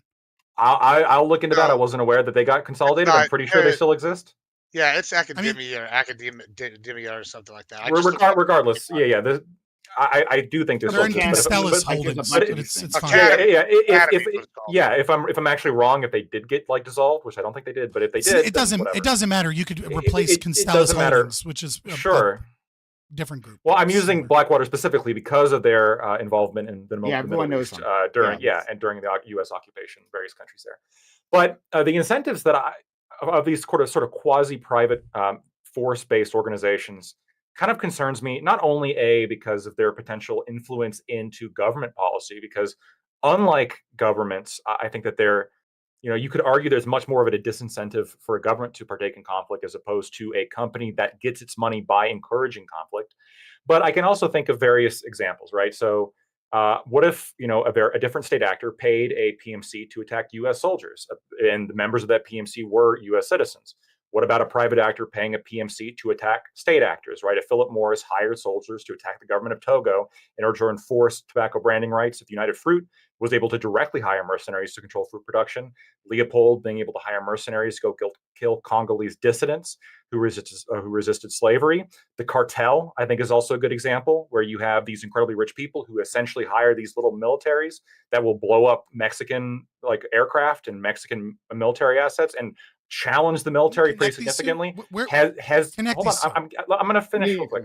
And so Hezbollah, an example again of a organization which really is larger than the Lebanese army, and it's this Iran-backed proto fucking PMC group that for sure. And I think the lines get a little bit gray. Piracy, there was an entire golden age of piracy in which private organizations were just raiding each other, kind of like we're going to be talking about, not necessarily holding something, but instead just raiding and then leaving, looting, pillaging, etc. Vikings. I feel like there's enough incentives there where I get concerned when there's not some kind of principle other than just raw profit. Restricting action. Do you not like the private? Hold on. I'm almost done. I just laid out a bunch of. No, you haven't actually named a single incentive. Oh, wait. Money is the incentive, and all the examples that I gave are examples of where money can incentivize behavior that I don't want. Okay, right. But what you've done is you've done a univariate, one-way analysis and saying the incentive is money, and someone is willing to pay someone money to do a thing. But that's not an actual incentive. Within the incentive is profit. And the question then becomes, is it profitable to, for example, a PMC that's based in the United States to engage in military action against the United States government on behalf of the cartel? And the answer is obviously not. No, it's obviously not. Hold on. No. What is the potential for a PMC based in the United States? I'm going to reframe the question. Just point to any other. I'm going to point to a less wealthy nation, right? Well, so I could see a situation in which a U.S. PMC, perhaps using disguised operatives, if they get paid enough by the cartel, and we're obviously against any kind of oversight here. I hope, unless you are in favor of some kind of state oversight, we wouldn't have a way to track the PMC operatives in this case. They absolutely could work for the cartel in Mexico, shoot U.S. agents, shoot some kind of anti-cartel organization, and the cartels could be paying them more than the U.S. government would. You don't have to use that example, right? There was a plot by corporations to kill the president. FDR. There was a plot by was it banking corporations, a bunch who just didn't like the direction he was going in, and luckily, it was foiled. Too bad they failed. I mean, the CIA and the mafia did kill Kennedy. Dead FDR would have definitely been better for the world. Than that as well. But yeah. So there was a point in time where corporate interests were aligned. They were angry enough, and combined. Maybe individually that might have been too much for them, but combined, there would have been. For that PMC that they hired, right, or maybe a list of PMCs, there would have been a profit incentive to take over the United States and then divide the riches. Once those corporations are now in charge, whatever junta they put in there. This is like playing Civ 6. There is okay, no profit I incentive to take over the entire United States. I'm not making that move. I'm not making that strong of a claim. I listed probably. I know you're not. I listed probably 7 examples of instances in which it was directly profitable for a company to fund mercenaries to do the bad thing. And this is why I'm saying that I'm okay with I did. Philip, for example, why wouldn't Philip Morris, currently they were able to enforce trade agreements on Togo that prevented certain anti-smoking legislation. Philip Morris International has a higher budget than the entire national budget of Togo. They absolutely could, they could pay mercenaries to go into Togo and enforce tobacco legislation against the interests How of would Togo. that profit them? So let's Scott, let's, wait, let's hold on. actually Scott, no, let me- can I answer that question? Cigarettes. Can I answer that question? Don't interrupt. No. I'll answer. This is Yeah, the I'll problem. answer. This is the problem is that you're not actually engaging in reality. I understand what you're saying. You're saying no, long-term versus No, short-term. I'm trying to answer. I'm trying to answer. No, You asked stop. me, Listen, Scott. You listen. asked me. I'm gonna. You asked me a question. Do you want an answer? Do you want an answer to the question? You asked me a question. Was it a rhetorical question? You asked me. No. You asked me a to- question. You said, why would they do started that? with a question. You said, why would Philip Morris? Why wouldn't they? So I'm answering and saying, and yes, it is rhetorical in the very beginning. You can respond to my analysis after the rhetorical question. Rhetorical's I not apologize rhetorical. for saying. So, anyways, you're saying, why wouldn't Philip Morris? Your question is, why wouldn't Philip Morris PMI. just use a private military contractor to enforce the new government in Togo or attack the government until they get the legislation that they want? And you're saying it would be profitable for them. No, it fucking wouldn't. It absolutely would. This- I understand what you're saying. Shush, stop, stop, shush. It would not be profitable because the only way that you can define that profit is to cut time and say, in that moment, they get a thing that they want that is profitable. And then you just, nope. And then you cut down all of the actual real world consequences of a fucking company that's based in America that has business throughout the entire world invading a sovereign nation. Like the All right, amount of Scott, sanctions and other people that would Scott, come after them would Let me respond to this, completely too. destroy any profit incentive. Yeah, so it wouldn't be framed that way, right? Because there's PMCs. The PMCs would organize themselves in Togo. They would support like a specific political faction that they're being basically funneled money through PMI. They're supporting a particular political faction that will do whatever they want. This is what United Fruit did. And King Leopold, this is what he did in the Congo Free State, right? The Heart of Darkness is written about the Congo Free State, in which, in order to maximize profits, as is entirely private property, he used mercenaries to cut off the hands of people who couldn't pick rubber fast enough. And eventually there was enough public pressure from other surrounding governments to stop him. But there was no pressure from other competing private industries to stop him. Why? Because when they gave him any grief, he cut them in. Because that's how profit works, right? If people are going to be a big enough issue and you have control, it's actually more profitable to work with a different company to maximize profits at the expense of whatever place that you're invading, as opposed to try to like create some kind of Yeah, but that doesn't always try have to to be a create bad some thing. try to create some kind of hold on. It's not kindergarten. I've listed multiple examples where it's happened in history. In this particular example, I think it absolutely could happen if you had PMI able to hire mercenaries to go into African countries. We already have Wagner in African countries supporting Russian interests and like nobody stopping them. So why couldn't PMI do the same thing? So again, answer that question specifically. We already have Wagner in Africa. Why couldn't Wagner's PMI a do the same criminal thing? organization, right? And who's going to stop the criminal PMC if there's no government to stop them? If they're the big dogs?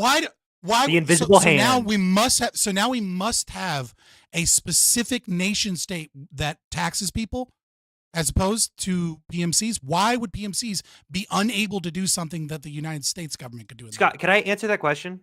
Because the PMCs are not restrained by a constitution in the same way that the United States is. Like there's different incentive structure. The incentive structure for PMCs. God. The incentive structure for PMCs is specifically conflict. It's specifically profiting off of conflict in a way that the U.S. is simply not. No, it's specifically incentivized off the resolution of conflict. Creating conflict destroys profits. It's the resolution of conflict. Not for a PMC.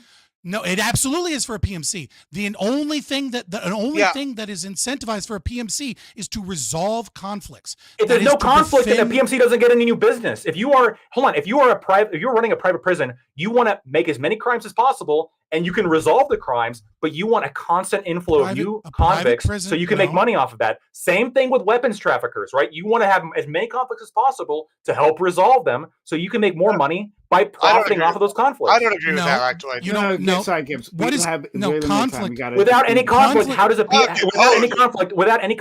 PMC make any money? Conflict occurs.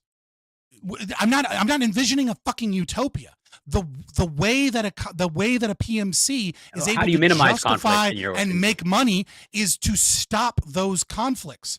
When different groups of individuals want to use scarce resources towards opposing means, right? So when someone is invading someone else, when there is an act of aggression that has occurred, the PMC is able to legitimately make money in the defense of those people that have been aggressed upon. I'm not saying and when the aggressors conflict stops, magically go how do away. they make money? And when the conflict stop, how does a PMC continue to exist? How do they continue to make money? Because we live in a world where we absolutely know that conflict exists. And when you live in a world where you know that conflict exists, you maintain a standing army, and you have other areas where you go, look, I'm selling you insurance. I'm on retainer. The same way that an insurance company has lawyers on retainer. The lawyers aren't there. They don't just magically create cases of car insurance problems. They don't go around driving cars into other people hoping that there will be more car accidents so they get more jobs. They live in a world where car accidents occur, and they have a retainer. And when car accidents occur and two different people are arguing about how much money is deserved or how much one client needs and the other client needs, they utilize their services to resolve the conflict. The conflict occurred because a car crash occurred, and because person A and person B disagreed about who was at fault or who needed more or how much money needed to be given. So because that conflict occurs and consistently occurs in the world, the lawyer is able to make money on the resolution of that conflict. That is what a private military company does. A company that gets paid to go bomb and kill innocent people is a criminal organization causing conflict, so I'm going to let you know is something. creating the job for the PMC. So lawyers, you're right. Lawyers do resolve conflicts, but lawyer organizations absolutely have a direct incentive to protecting the jobs of lawyers. The American Bar Association actively opposes things that would prevent legal conflict because that would hurt us. That would hurt the industry. And these interest Why do they do groups, that? Why? Because they are made up of lawyers who profit off of conflict. One quick interjection, very quick. Because there's a monopoly on that system. And if they can utilize a system that there is a monopoly on, then they can force conflict into that system because it's inherent in the system. If there was a competition, why wouldn't they do it in every other amongst system? legal- In any other system? It's not. So if it's there's not competition, they wouldn't. But here's the thing, Monopolies right? can't Why? It's not. I don't Because they would be think the incentivized fact, to do the opposite. I don't think the fact that it's a monopoly necessary. We can even maybe argue whether it is. I mean, the American Bar Association is sort of, but like there's, in every country you're going to have different like legal ways of operating. Obviously, people in a particular job are going to be trying to protect the future interests of that job. When you have a organization that profits off of When you have conflict, competition, I think you do that by resolution of conflict. When you have a state, you do that by increasing but fraud.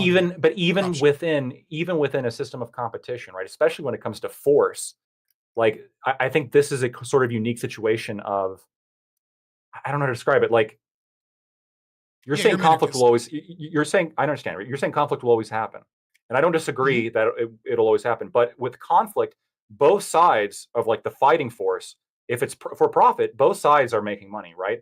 The PMC on one side has a direct incentive for the conflict to happen, and the PMC on the other side has a direct incentive for the conflict to happen. This is part of the reason. But hold on, real quick. This is part of the reason why both plaintiff lawyers and defense lawyers in civil litigation cases both have a interest in against tort reform, because the more money. Monopoly. Well, no, but it's not a monopoly in terms of the sides here, right? Violence is the monopoly that we're referring to. Violence is the natural The legal monopoly. system is a monopoly. Hear me out real quick. Violence is the natural monopoly that exists among humans, right? There's kills no people. Like, legal. that one way that ends. There's no legal recourse in the United States, right? If you are engaged in civil litigation for most things, to choose a different company to represent you, to choose a different arbitration firm, to choose a different means of getting your civil justice to sue somebody that is like in a property dispute. Now, there are some places where there is a pseudo competition, but the state still has ultimate authority in this regard. So when you have that monopoly, You're against tort reform because you can make more money by overcomplicating the system. But if there is a competition amongst legal systems, the best way to make money is to provide the best service to the customer, which means or just complicate all of them. Wait. I understand the problem. The problem is you're insinuating that the legal system is the monopoly, and this can be competitive in the same way that PMCs could. But the problem is the legal system. Hold on, the legal system is to violence as law firms are to PMCs. Okay, right? So there is this legal system that exists that is like a natural. It's not natural. The legal system's not natural, but it is this like kind of monopoly. And then within this system, you have these mercenary groups, law firms, that are all fighting amongst each other to get the best results for their clients. And they will zealously advocate. And on top of zealously advocating for the best interests of their clients, they will also support the legal system that continues to profit them. Now, violence is... Which is why I'm an anarchist. Right. We should get rid of that monopoly on violence. Agreed. Hold on. I'm trying to make a point here because this is the comparison. Violence is to legal system as law firm is to PMC. So when we're talking about PMCs, there is no, like, the ultimate thing to appeal to is the monopoly of violence. Violence itself is the monopoly, right? The PMCs are, there's no greater power than that. There's no violence can't be violence itself. So monopoly on violence, you're not understanding. Monopoly of violence is a concept that we use when we're like giving legal right to an agent, in this case the United States, to enact violence. But violence as a concept is the be end all be all, right? This is the equivalent to the legal system among lawyers. This is the ultimate thing that you have to answer to. There is nothing greater. At the end of the day, either you're dead or you're alive. There's no greater thing to appeal to. So and then the PMCs are operating like law firms. They're being hired by clients. But you're not comparing terms. It's equivalent. So there are two different two different conflict resolutions, right? There are two different conflict resolutions of the legal system and then violence. But while they are two different modes, right? One is greater than the other. In the end, the legal system only exists. A legal system exists when it's backed by the threat of violence. And so you're saying that there is if these things are only so comparable because after the legal system fails, in the end there'll be violence. But when we're talking about PMCs, there's nothing above violence. It's only who can enact the most violence. Is that what you're trying to say? Yeah. Well, no. So I'm not trying to combine the two. Let's keep this very separate, right? Yeah. Legal system is to violence, as law firms are to PMCs. Yeah. There's a legal system in which there's a legal system in which law firms exist within, and they're fighting each other, right, for the best interests of their clients. But they always support the existence of the legal system because the legal system is what gives them purpose. Hold on, it's what gives them their foundation. Disanalogous. Right? It's their foundation. Among violence, right? You can have PMCs that are hired by their clients to fight each other for the best interest of their clients. But of course, they're both going to support violence. They're both going to support conflict because that's how they make their bread and butter. In the same way that lawyers are always going to support the legal system because that's how they make their bread and butter. No, you're comparing unlike variables. Violence is an action. Okay, a legal system is an institution. These are not the same fucking thing. You can't use sophistry to try and make it seem like this these is are not the same sophistry. Thing. I could replace. It's a one-to-one comparison. No, it's not a one-to-one comparison. I could literally change the word violence to red apples, and it would make the same logical sense. You're not making and if your job. Well, no, wait. And we could change to red apples. And if we took a red apple and there was some kind of job associated with a red apple that or red apples were a red apple seller, perhaps. I don't know. You could have a scenario where both two people. Wait, hold on a second. Apples is a great example.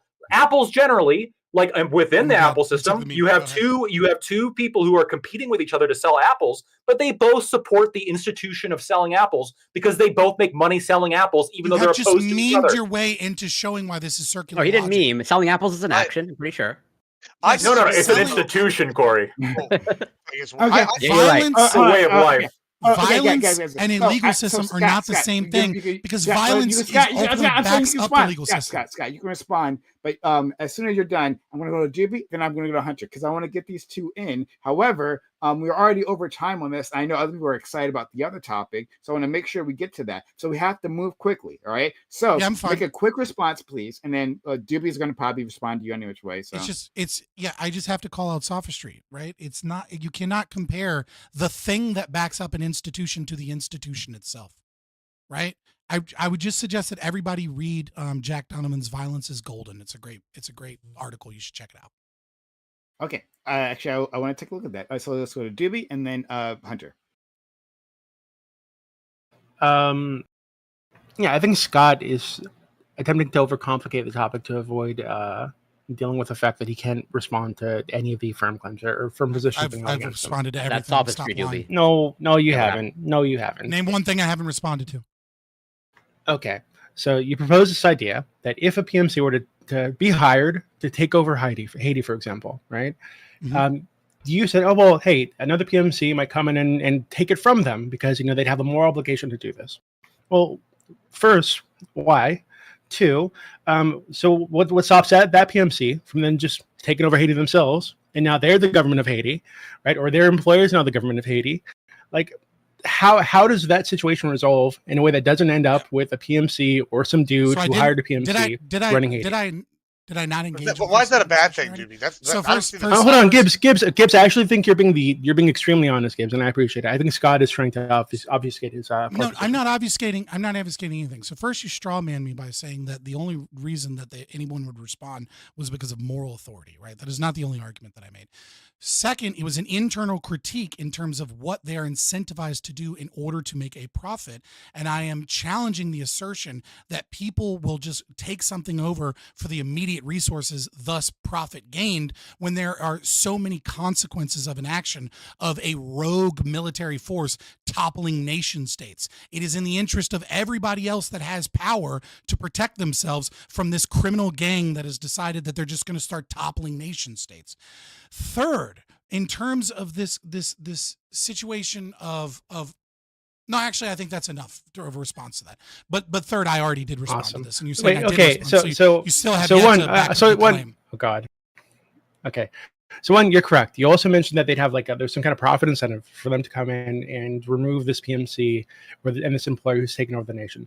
That doesn't make any sense. I don't know why we'd assume there's a profit incentive there, unless someone else is willing to pay more. And then again, you run into the situation of, hey, what if the guy who's willing to pay the most is the one who wants to take over Haiti, right? And then what? So I'll back it up psychologically. Wait. And then you don't respond to anything. And let me tell you, hold on. Well, hold on. You just went on 3 different points, right? I'm going to respond with 3 things too. Okay, this is what it's like to have a back and forth, okay? So that's number 1. Number 2. Responded to your one thing with 3 different things. That's why I defeated it. Okay, wonderful. Continue. No, you didn't. Number 2. So this I hate you for interrupting me. I had a whole thing and you threw it off the tracks. Write it down. I hate you so much. Not even on camera. Write it down. Stop being lazy. Okay, so then I write things down. Hold on. So that's number 1, right? So number 2 is so once we get through the profit incentive and whether or not it exists. So right now Haiti, I think, is considered to be a failed state, right? It's run by a gaggle of gangs and militias, right? So I don't see any other nation state coming with a military to stop this from happening. There are sections of the country that are actually owned by effectively PMCs, gangs right now, with cannibals running all over the fucking place. No other nation state has come in. No other nation state has come. No other nation state has come in. No other nation state has come in and said, "Hey, you guys can't do this. Actually, we don't want cannibals running this fucking territory." So I don't think there's any reason to believe that if some dude came in and said, "Hey, I want this country, PMC, come take it for me," there's no reason to believe any other nation state would give a fuck. Right, so you're trolling. No, I'm not trolling. There's also let me help if we were to go past Haiti, there's a fucking shit ton of small island nations, quote unquote, all over the world that nobody would give a fuck if you came in and took it because nobody cares about them because they offer nothing to anybody. Right, these are just like 2,000 population, 10,000 population, how come America has little chunks of shit that nobody cares about. How come because America has regulations and has a democracy, and if we were to go around doing this, it would be very America's held responsible to the people that make up the country. PMCs are not held liable to, or held accountable to anybody but themselves. No, they're not. They're held accountable to their shareholders. You fucking troll. And the shareholders want money. Right. So of course, how do you gain so of course, if it makes sense for them to go in and take people from these nations and sell them in fucking Libya or something, why wouldn't this happen? Stop. All right, you got your 3 points. Okay. So here's the problem again. You're doing the thing that I already said you're doing, because which is you're doing a univariate analysis on there are goods, there are resources, or there is something of that you believe has some value or some market value. And then you're saying there is an incentive to take over that thing that has market value. And the problem with that is that you're engaging in this world where once a PMC, a private military, just rolls over and takes over a nation, everyone will go, oh, no big deal. I guess I'll keep working with them. And the fact of the matter is that yes, that can occur. It absolutely can occur that evil people in power do shit. And you're saying, but America has this special thing that keeps it from being incentivized, which is that it's a part of the United Nations and that it has a democracy, etc. And then, of course, we use all these other examples of times where America did all the evil shit, but we're like, but that was different that time. And so the question is which has a stronger incentive to do these things? If there is a valuable resource, sure, there is an incentive to take over that valuable resource, but it is checked by what you lose in trying to gain that resource. And what you lose initially is how much manpower and money it takes to control it. Then you lose how much does it take to either steal it, extract it, or maintain your power there. And then it's how much have you pissed off everybody else to where you're not getting money from them anymore. The bread and butter of a private military contractor is one of two things. There is the pseudo fake military contractor, which is groups like Wagner, where they are just a front for a single nation state, where Putin said in like July of last year that they had already given them $1 billion and that they were completely funded by the Russian state. And then there's actual private military contractors, like many that exist in Israel, where the way that they make their money is through voluntary action. It is to defend private property. It is to engage in all of these different areas within the world stage where they have to be friendly with everybody. And they lower their market and thus lower their price when they engage in fucked up shit that people don't like. It is not profitable in the long term. It is nation states that care about short-term goals and short-term profits because the politicians that are in power are only in power temporarily. And it is private owners and monarchies, I might add, that think long-term and are able to think long-term because they actually own private property and they do things for the long-term incentives. Well, what's more long-term than planning to be the permanent government of a small nation like Haiti? That is long-term thinking. Right, and then you just make, if the international community has a problem, the international community that hasn't had a problem with the cannibalism going on, with gangs running the country, with all these people being sold into slavery and shit, that international community, if they suddenly have a problem with the PMC taking over, then you just make the case that, hey, I'm bringing stability. Like we're setting up the schools again. People aren't being sold into slavery. We've cut down on cannibalism by 50%.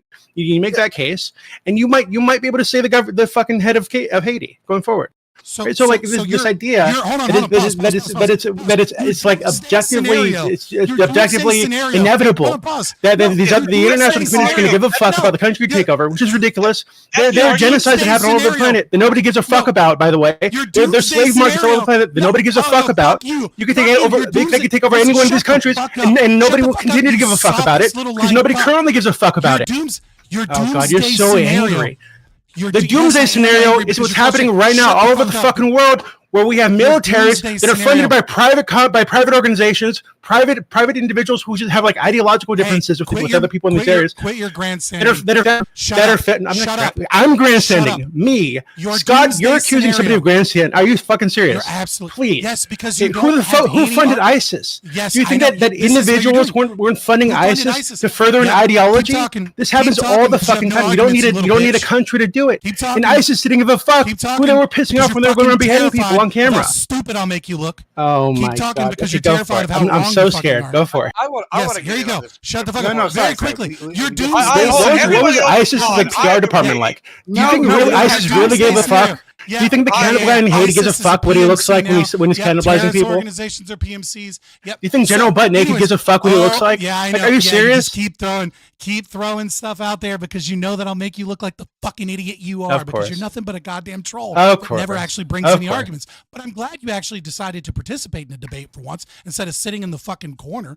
Anyways, your doomsday scenario of an internal critique that I'm doing about incentive structures is that a PMC might invade a failed nation state, rebuild the schools, stop all of the violence and destruction of private property, and set forward a government that is beneficial, that everybody loves. That's your fucking doomsday scenario of Okay, so you think that could happen, and it would be a good That's thing if the PNC took over the country, right? If this PMC took over the country and they just stopped the cannibalism, Scott would be in favor of it, right?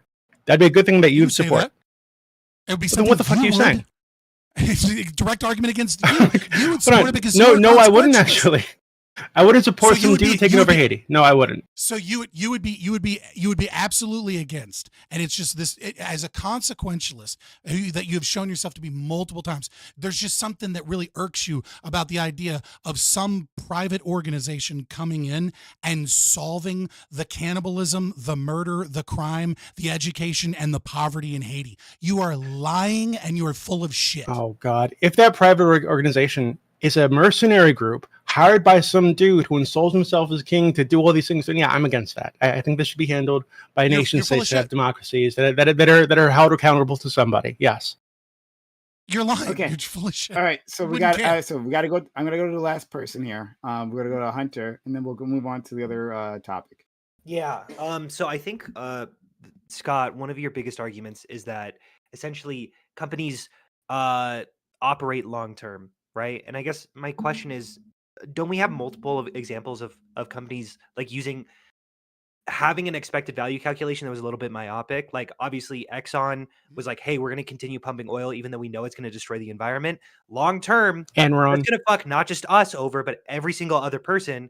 Short term makes us a lot of money. Do you think it's completely infeasible for a company to make similar calculations when it comes to invading countries?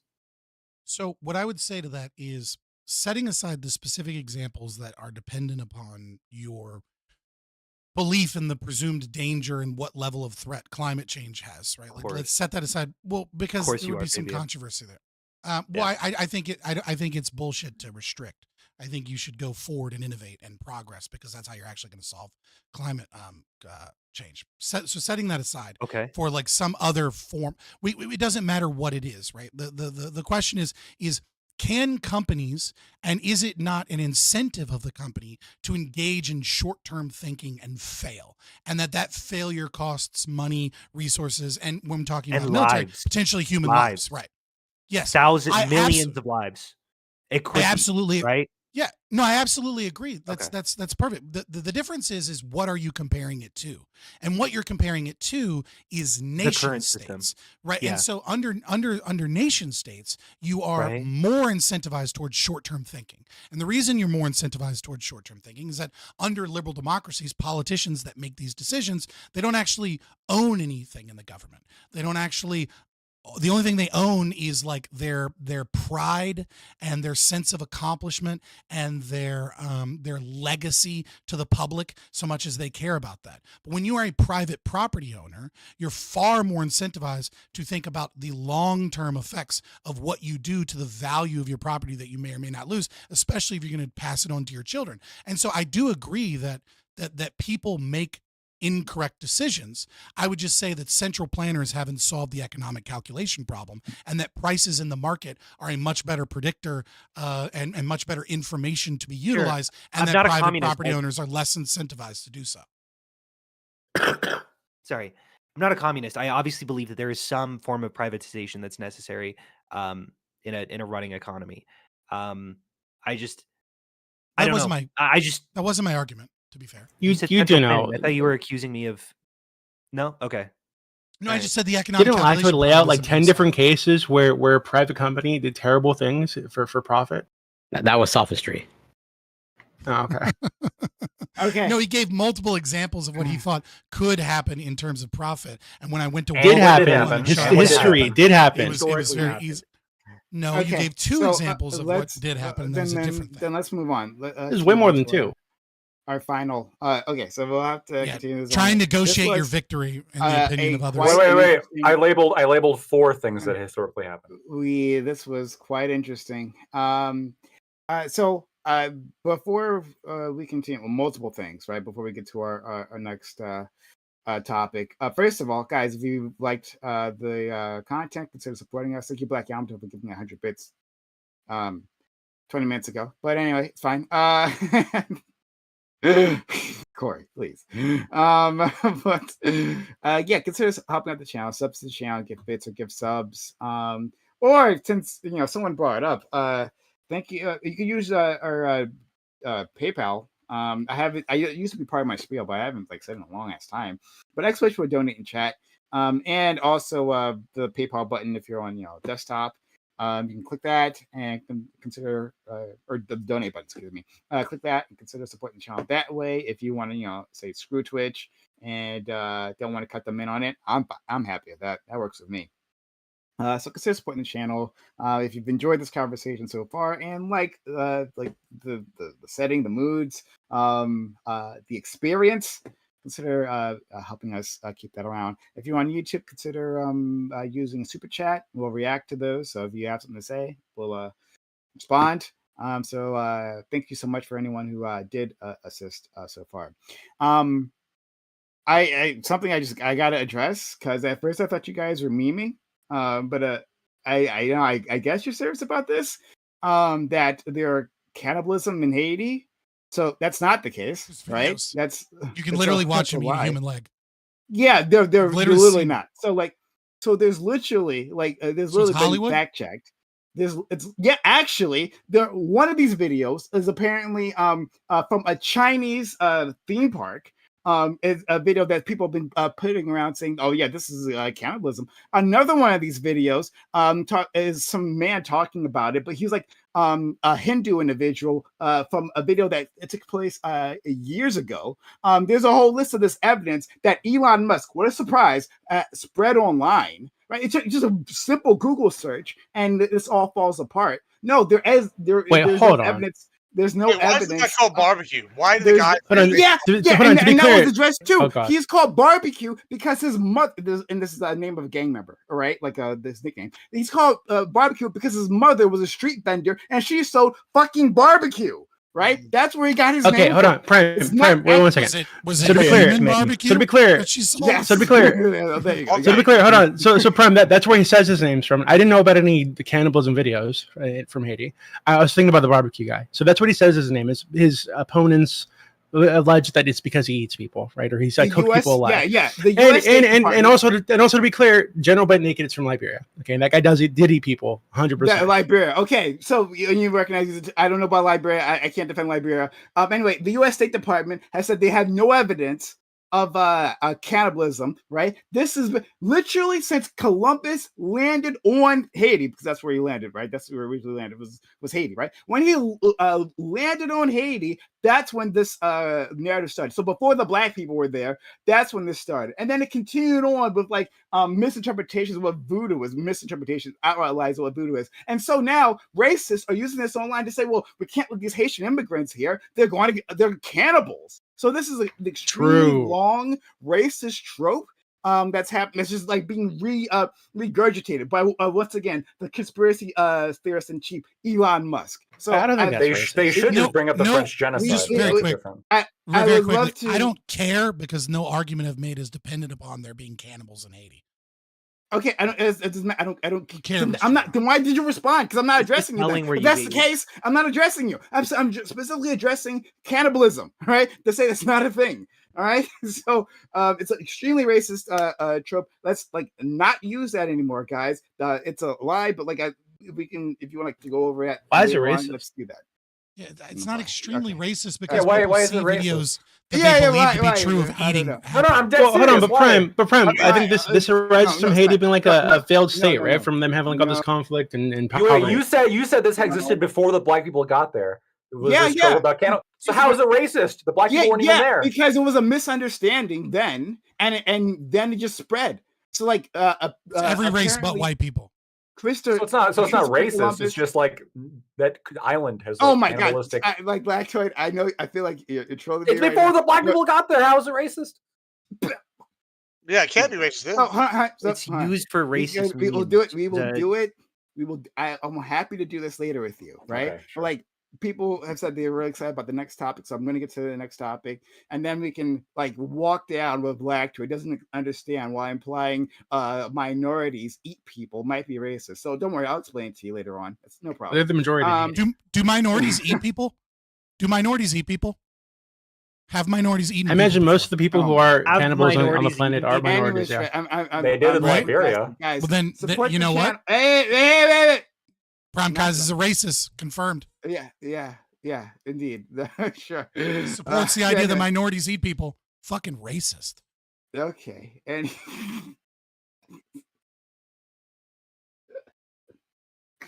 I'm sorry. I love you, Prime. I love you you too, beautiful little Fred. racist fuck. I love you too, Fred. Okay, we're just kidding. All right. Second topic, which we were really excited for, and I'm sorry that things went over. You guys are okay. It's fine. Topic 2: medical tourism is a growing sector, especially for cosmetic procedures. To find cheaper price options, customers are traveling to Asia and South America for treatments. However, lax regulations and outright fake doctors proliferate. This is also true in the States where people will go to Botox parties to get injected with chemicals that might not be what is advertised. However, despite these dangers, some still take on these risks. So, should the US allow unlicensed doctors to be an option? This could drastically reduce the prices, but also increase the risk that patients face. But if patients are comfortable with that, should we allow them to visit practitioners who have no recognized certifications? Or should we be protecting patients from potentially life threatening outcomes? So, yeah, this, I mean, it is what it sounds like. You'll have, I started us off with practitioners in other countries, but this does happen here, and we've actually had cases. In fact, a friend, my past job, he was on a jury, for this case. It was a famous case, right? Where someone injected like industrial grade silicone in a woman's ass, right? Like a friend of mine was in that jury. And What the fuck? these are like false, like it's actually a real, like it was a huge. I'm sure you remember it actually. If I gave you enough details, I'm sure you remember this because it was like made national news. It was crazy. But for cosmetic procedures, people will go to these unlicensed individuals and then roll the dice, and a lot of times they come up short. But sometimes they don't. There's some cases where it just works out, and you save a crap ton of money. So I want to examine that, right? Like, is opening it up to unlicensed individuals so they can do it out in the public? Does that make sense? So we're gonna go to our friend Lactoid, and Lactoid helped inspire this question in the first place, because he's had this similar argument for lawyers. Wait, But you missed the last part of the prompt there that you wrote. yes, inspired by Lactoid's insanity. This is, but this has been his take. He wants unlicensed lawyers, but he's being principled in that because it would harm his own money. But he wants unlicensed lawyers. So we're taking to the medical field. Go ahead. I don't know. Yeah, so you guys can't see the prompt. So there was actually a lie said. The ending is as question inspired by Lactoid's logical and consistent way of thinking. But for some reason, Prime just misread that as insanity. For some I reason. couldn't I fit don't know that why. in. I literally ran out of words for. Gotcha. That makes sense. That makes sense. That's why. That's why. Yeah.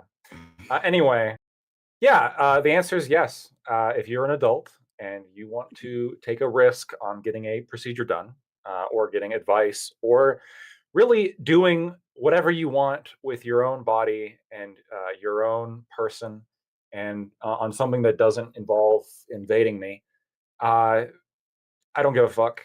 The idea that somebody can come tell me that I can't put a Band-Aid on somebody's boo-boo because I'm not a licensed doctor, like medical doctor. I am a doctor, but not a medical doctor, so I can't put the band-aid on. It's like ridiculous. We live in it's like, got a lot of negative things to say about it.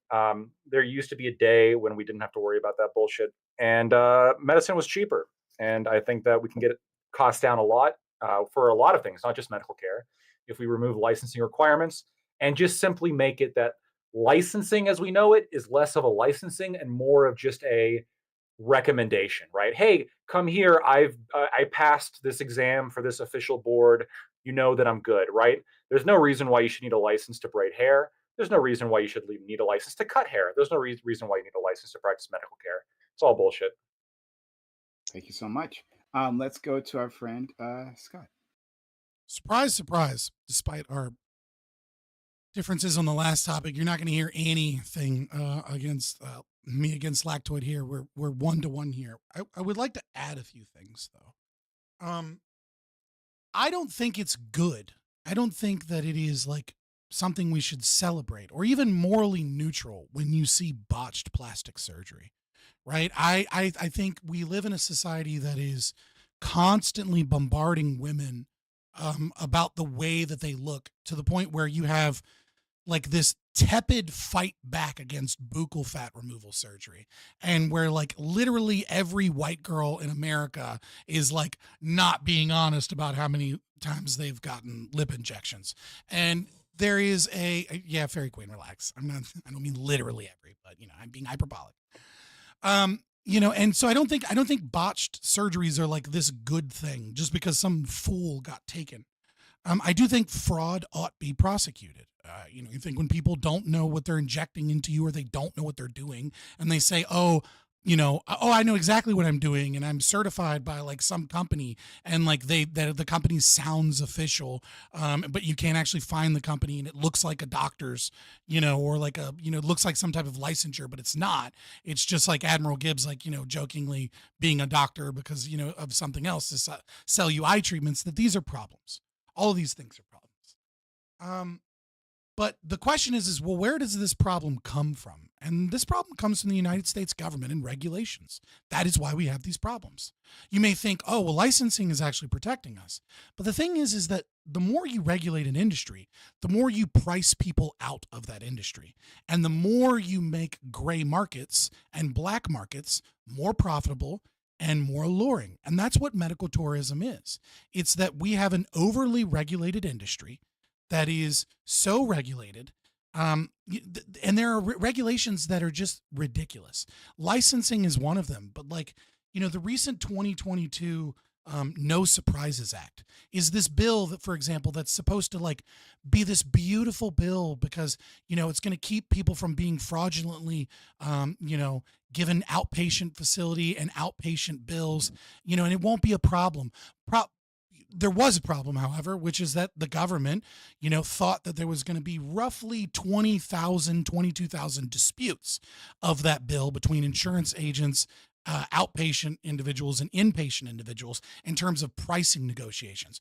Well, it turns out since June of 2023, which is the last data collection, that it's over 500,000 disputes. And now we're going to have to hire a fuck ton of government employees in order to do these baseball arbitration for this industry. And that's just one recent example of massive regulations that have made plastic surgery and cosmetic surgery so expensive that people are just going to other countries where they're getting hurt because they have no guarantee of their safety and they don't have the same laws that protect them from fraud.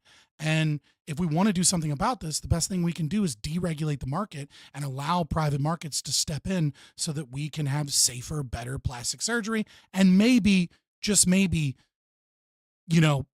stop getting the buccal fat removal surgery and lip injections and facelifts and all the shit that makes you look like an alien when you're 40 years old. If we maybe. Just maybe. Thank you. Ollie. Yeah, so this doesn't, for me, I'm a massage therapist, right? I got my license 10 years ago. I didn't have to take a state certified test or anything. Now, if I want to move to a different state to keep the same job that I've been practicing for 10 years, I have to get a state certified license. While I was in school, they mandated that massage is now this more medical practice, right? You have to go through insurance and deal with insurances. You have to learn about cancer and every itty bitty thing that comes with it just to go work at a spa, right? So it's not good. I'm not saying that people shouldn't be like you should have to go to some level of schooling to know what you're doing. However, with all these regulations, the barrier of entry to school is too expensive, right? It's too expensive to get schooling to become a proper doctor. And then for the people that want the surgeries, that want the things, you know how expensive it is to get a massage. It's because of how much regulation you have to go through and how much certification you have to go through and how valuable it is. And now it's a medical thing, so they can charge more. The clients are also being affected by this, right? And like furthermore, we're taking a further cost because the people that are going out of the country, they come back here with the botch jobs. We have to take care of them here. We have to fix the botch with, like, our money. So either way, we're kind of taking that cost anyways. Once again, I'm not saying that we shouldn't have any certifications at all. Like, there should be some level of schooling. You should have like some level of knowledge. But to Scott's point, if we deregulate and the private industry is coming in, they're not going to hire somebody who doesn't have any knowledge on it. So you're not going to have these people working, and clients aren't going to go and find backdoor, they're not going to go get backdoor BBLs if people are competing for the price of BBLs. If I can go get one for $150 down the street. So yeah. Thank you. Staxon. Yep. So there's two ways you can take this argument. The first is like efficacy. Is this effective in saving lives by employing more qualified doctors? Which we can talk about, obviously, like occupational licensing reform. I largely agree with everyone else on the panel. I don't want an abolition of licenses. Maybe some people disagree, but we are insanely overregulated. There are shortages in the medical community for sure. But the second argument, which might be a little bit more interesting from an ethical standpoint, and I am prepared to go 8v1 on this, the more interesting argument is about bodily autonomy, which is fake. If something harms someone or yourself, it should be corrected. It should be against the law to wear seatbelts. It should be banned to duel others in public. You can't cannibalize someone who wants it. As Lactoid says, there used to be a day when we could get that done, and a lot of fucking people died from snake oil. So, yeah. What about drunk driving licenses? Explain. I don't even know what that means. Lactoid can explain. Lactoid will explain. Let's go to FQ. So I have two different stories that I'll tell quickly, just in relation to this. But basically, my position is the same as has already been stated. I think that you should be able, you should be able to get, if somebody, as long as they're honest and upfront about the fact that they do not have a license, and it's clear to you that they are not licensed before you walk into their clinic. I think that if you want to say that you're a doctor, and if you want to say that you can help people with healthcare, I think that should be fine, as long as you're very, very clear and very, very honest to your clients and to your patients precisely what it is that you plan to do and what it is that you're licensed or not licensed in order to do. As long as all of that knowledge is upfront and the patient is aware of that before they walk into the clinic. The danger of this is going to be genuine snake oil salesmen, or people who will claim that if you drink this charcoal shake, your cancer will be cured, or that all you have to do is meditate and take this special potion before bed, and then your problems will be cured. We have to be honest about the fact that this will be abused. There will be people who are taken advantage of. But the reason why ultimately, I'll tell you the story of. Few years ago, I had someone who I cared about very much, and this person was a drug addict, and I was desperate to try to find this person help. This person had been to Narcotics Anonymous and Alcoholics Anonymous, and had been to traditional forms of rehabilitation and therapy, within the United States, multiple times. He had gone multiple times. He had access to this help. He had gone to counseling. He had gone to the doctor, and we knew he was an alcoholic. He was an addict. And we were desperate to try to find a way to help him. And one of the ways that I tried was I tried looking for any possible solution, and I found one, and it's called ibogaine. For those of you who don't know, ibogaine, it is a psychedelic. It's also not entirely safe. If you have a heart condition, if you have a history of heart disease in your family, you shouldn't take it. There are some cases of people who have had heart attacks and who have died of cardiac arrest while taking it, and it's not a fun drug. It's an extremely wild ride. It's supposed to be one of the most harrowing experiences of your life if you choose to take it.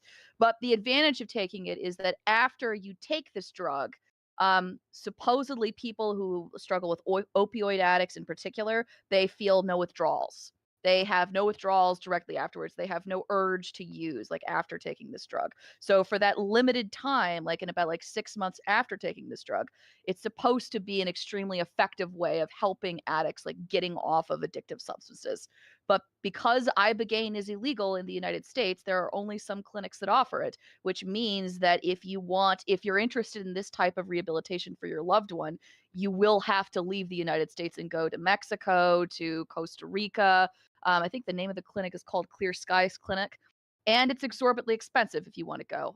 The amount is about $10,000 if you can afford it, and you have to pay all of this entirely out of pocket. And so I realized that like when we're talking about like medical tourism and like when we're talking about like healthcare that from doctors that wouldn't be licensed or that wouldn't be legal in the United States, like why we would have an immediate knee-jerk reaction.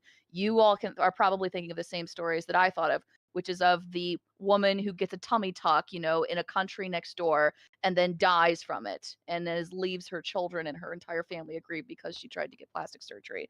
But I think that there are many cases of people who are searching for answers, who are searching for healthcare, who have to leave and you have to engage in some of these, I hate to say alternative forms of healthcare, but experimental forms of healthcare that are not legal and are not available in the United States. And Thank you. so I will leave it there. Thanks so much, and thank you for sharing that personal story. Let's go to our friend Gibbs.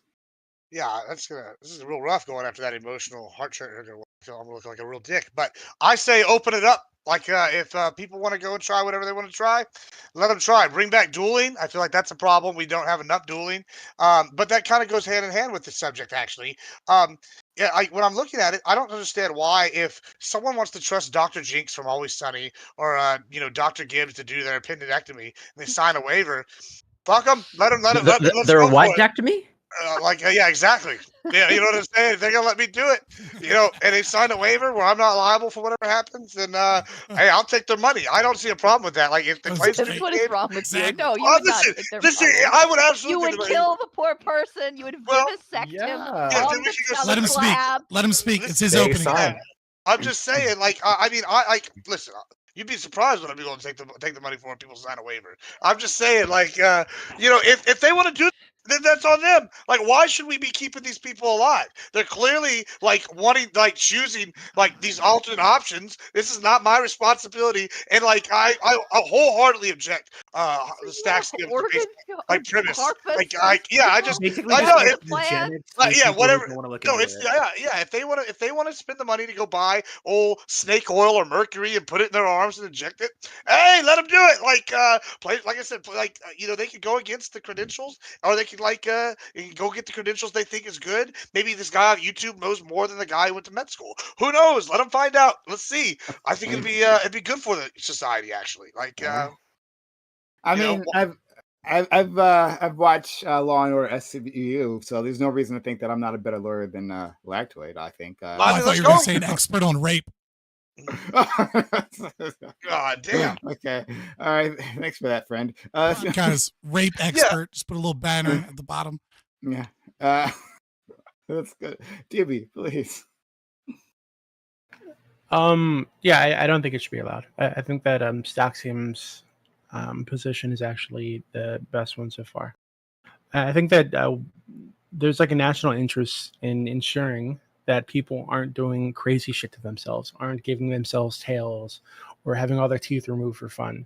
I think there's also a national interest in ensuring that even if there's like a contract or an agreement between two people to perform some kind of service, if that service is damaging to one of those people, I think we do have an interest in stopping it, right? So, for example, if there's somebody that had an addiction to plastic surgery, and they went to somebody who's willing to do hundreds of thousands of dollars of plastic surgery on them, whenever the fuck they wanted it, and actually encourage them to do this, to drain all their money, right? Because this person was agreeing to get the surgery, I think that should be stopped.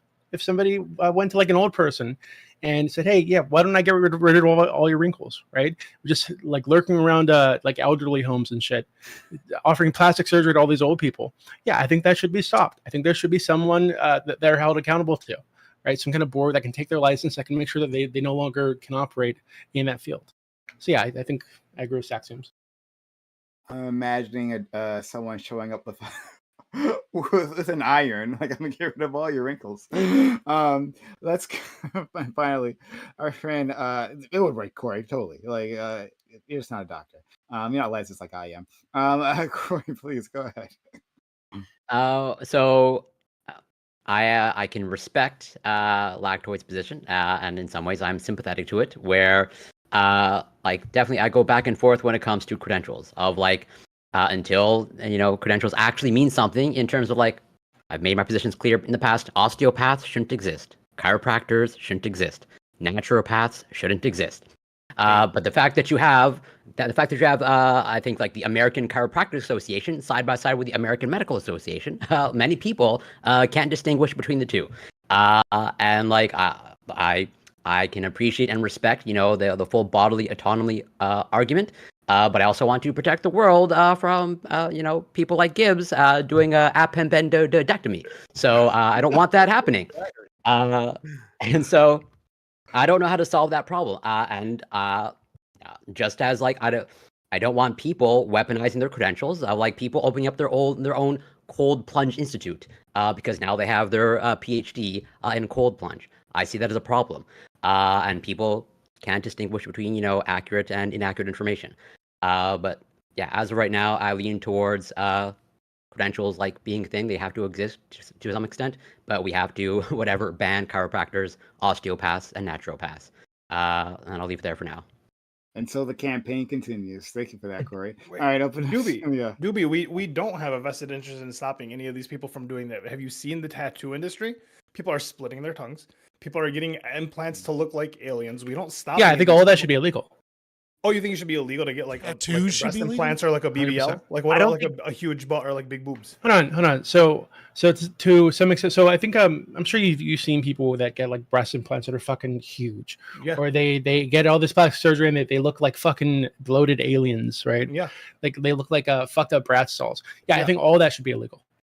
I think if you do that to somebody, you should be in jail. So, Can I just assuming be you're clear? not, Because me and Doobie are. Why kind is of it? Why in the should that be same- illegal? Yeah, like I said, I think that there is an interest that we have to keep people from harming themselves, right? And I think it's totally fine for us to define what harm is, and for us to say, hey, we've decided that this is you harming yourself, so we're not going to allow you to do it. So I think people are harming themselves when they go get plastic surgery and come out looking like brat stalls. Like I think that's bad for them. I don't want people in my nation doing that to themselves, so I want to stop it. What if they want to look like brat stalls? two things. No, really wait, hold quick. on. What if that's I not just want to say fucking real racist? quick. Tomorrow.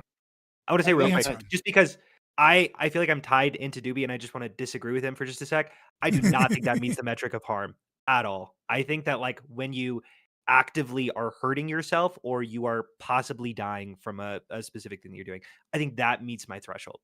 Not just So- looking like a brat stall. I'm chill. if I you just look care like a more brat about stall. people. I think you're a So- moron. Or Would I you think ban- you're a moron would you- if you want to look like a brat stall, but go fucking feel free. Staxiams, would you ban cigarettes? I'm curious.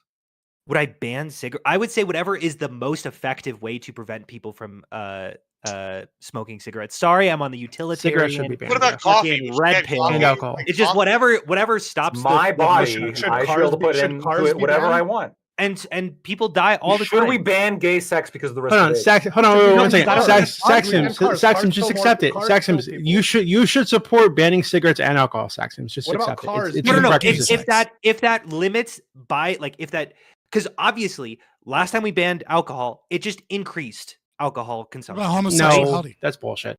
Is Should that we not ban No, bullshit? no, it homosexuality? did not. Yeah, that's 100% It absolutely did not. The issue What do you of prohibition is we didn't go far enough in killing the mobs, right? We should have killed more mafia people. Wait, after a while, like these people are fucking gone because you've killed them all, and you made it so risky to engage in this practice, and it stops. No, Yeah, even Doobie, let me Doobie, clarify. I want to clarify so prohibition.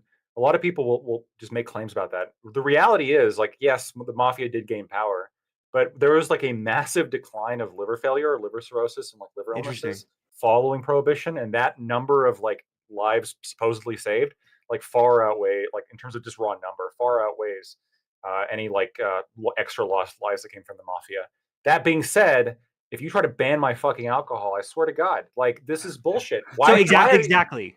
Do you understand? Like from a utilitarian perspective, it's like, oh, I ban alcohol. There's going to be riots in the streets. Probably not worth Bet it. your ass, yeah. Alcohol is a factor in like 45%. So if we riot enough, if you ban, wait. So you're telling me if you, if we riot enough, if you try to ban the butt lifts, then you'll be in favor of butt lifts. Yes, correct. Lactoid All right, boys. Lactoid's going to make up the deficit of deaths with his arsenal. If you take away his alcohol. Lactoid is the ultimate trump card against axiom. Just enough rioting. Anything goes. I think I can. Okay, Dick. Wait, hold on. Wait, you do it. I'm on your side. Cars too, since cars put people more in danger probably than plastic surgery. Well, there's a utility to cars that we can't really go without, right? No, You public can't go without transportation, alcohol. boy. You can't go without alcohol, right? And alcohol, if I remember correctly, it's like Yeah, but why do almost cars half need to- of almost half of why do fatal car cars accidents need to be? involve alcohol. Cars could be limited to going 50 miles an hour cap. I'd be fine with that. You could. There's no reason for somebody to have a car that goes 100 miles an hour, 120 miles an hour. That's fucking ridiculous. Why not cap it at 15 miles an hour? No, don't say 50. Just like cap it at like. Okay, wait, hold on. I said 50. He's Why shouldn't it be capped at Public 65? transportation is way Exactly more safe. 65. So I think we should expand the usage so much that cars essentially become obsolete. I So- think that's the most so- effective. I way. mean, public housing is probably. So hold on, where the fuck are you going 100 miles an hour? I do want to bring it back because it's a topic on medical tourism. People are excited to talk about medical tourism, so let's or not just medical tourism, but licensing and all that, right? So let's try to bring it back. Corey, I see you, Gibbs, and Scott. But Scott, you've been trying to get in first. Actually, you've been trying to get in first. So let's go to Scott, Corey, then Gibbs. Yeah, sorry. So the first thing I want to say is I just want to correct the record because there seems to be some confusion about what fraud is. Right? I think a lot of people here are mixing these things together, right? And saying, well, if there's no licensing and there's no like regulation, et cetera, then people will just lie about their credentials, but it'll be okay because, if you put something on the wall that looks like a doctor and says doctor and looks like you have a diploma, but it's from some fake place, and there's not like a reasonable way for the person that comes in there to be able to differentiate between whether or not you're a doctor, a medical doctor from like a, as licensed by the AMA, et cetera, and not, that's fraud, right? So like you can't really utilize that when as like lumping it together with like the people that are pro bodily autonomy, because being pro bodily autonomy means, even if you want to take it from like a leftist perspective, Staxiums, right? Like from like even if you want to take it from like a Kantian perspective, right? That like you ought not, you from the categorical imperative, right? No, like, I know, but like idea of leftist, like Kant and leftist usually are pretty not synonymous. Is that fair to say? I disagree, but I understand from your perspective what you mean by that, and that's fine. Go for it. Categorical imperative. Right. I mean, like even from that perspective, right? Like you would recognize it as like an inability to have the information that is necessary to doing a utilitarian calculus. So even from a utilitarian perspective, you would, if you were a rule utilitarian at all, even a little bit, you would still say that fraud is a problem here. So I don't think I want to just put that out there before we go anywhere else, that like that's not what we're talking about. In terms of this discussion of like, you guys are, and I guess Prime wants to stick to the medical tourism and licensing thing, but like everybody's kind of yelling about the philosophy here without actually engaging in the philosophy, which is making it a lot of white noise that doesn't make sense, which is right. Like, what is harm? How do we measure, happiness points, these magical things in utilitarianism? And do people Like have the Kant right of solves bodily that. autonomy? Okay. No, he doesn't. Okay. I believe I said Corey and Gibbs. Just a question for Fairy Queen to hopefully understand your position better, because at least I think I posed this question before, but at least based off everything that you've outlined in your opening statement, from what I'm understanding, so basically, because I asked you a question before, like, should someone be allowed to go to their doctor and request like any treatment that they want? Is that okay for you or permissible for you? It's not that it's permissible for me. It's not that I'm okay with it. Like to be very clear, like I think like I like condemn and like I think it's bad like when people ask like doctors to like I don't know, like we mentioned before, like to be blown up like Bratz dolls, but I still think that you have the right to ask your doctor. You have the right to ask that from somebody. Now the question, I think I can see where you're going. I know where you're. I have a guess where you're taking this, Corey, given like my recent like discussion with Wick. So what I will tell you is though, right? Just because I don't think it should be illegal for you to find a doctor to provide the service that you're finding. But I do think that like it should be against the law if for the you shouldn't be licensed as a doctor. I think that the regulatory bodies, if you're licensed as a doctor and you choose to provide a service that violates the licensing board that you happen to have gotten your license from, I think that you should have your license revoked from you. And if you live in a country where it is illegal for you to engage in that type of healthcare, which absolutely violates your license by choosing to do so, I don't think you would disagree that that person should be thrown in jail. No? Yeah, no, I don't disagree. Like, I agree with people violating whatever codes of conducts and laws. Like, yeah, and generally in favor of penalizing people that do that. Right. But so then, if I'm understanding your position correct, like, so then you are in favor of licensing and like just like somewhat less deregulation of the. I'm not. I am in favor of licensing. It's just that I am not in favor of people who want to say that they are doctors, as long as they are very clear about like what their credentials actually are and about the services that they're providing. So for instance, like you mentioned, for instance, the polar plunge lady, right? With the PhD. Like to me, the biggest problem with that website is not just, I mean, it's in part the fact that she has PhD like listed on the website, but it's also the fact that she's offering services that claim to do something that can't possibly be the problem. So I would say that specifically is the problem, not the fact that she's offering the polar plunge. Right? If she was honest about what the polar plunge could actually achieve, right? If she was if she wasn't being dishonest or manipulating like what the truth of like the efficacy of the treatment was, then I don't think that there would be a problem with somebody saying, I am PhD Dr. Ice Bear, and I would like you to come to my clinic so that you can have an ice bath. Does that make sense? I don't know if that makes sense or not. Yeah, I think so. And I guess just to maybe clarify it also further, regardless, I understand your bodily autonomy. You're probably going to say like someone has the is allowed to inject where they want in the body. But do you think, let's say, for example, narcotics should be legally available in stores? I mean, if I'm going off of a principled basis, like the real answer is yes, I think you should be able to inject whatever it is you want. But I would agree. But it's a hard pill to swallow, right? Literally. Because or inject. Welcome over here. Welcome to join me. So that's my answer is I think it's gross, but I think like it's the only real honest way to pure bodily autonomy. So. Taxation is theft. Got it. I don't agree with it, but I respect it. Absolutely. Okay. So we'll go to Gibbs. I want to say two things before we and I'll go straight to you, Gibbs. So one. Number one, he's pro BBLs for all women. As I am absolutely mandatory BBLs. But to bolster the first part of Scott's statement previously, he talked about the you can just print out a license or whatever, right? Or a degree. And that just reminded me of in Florida there was that teen who pretended to be a doctor.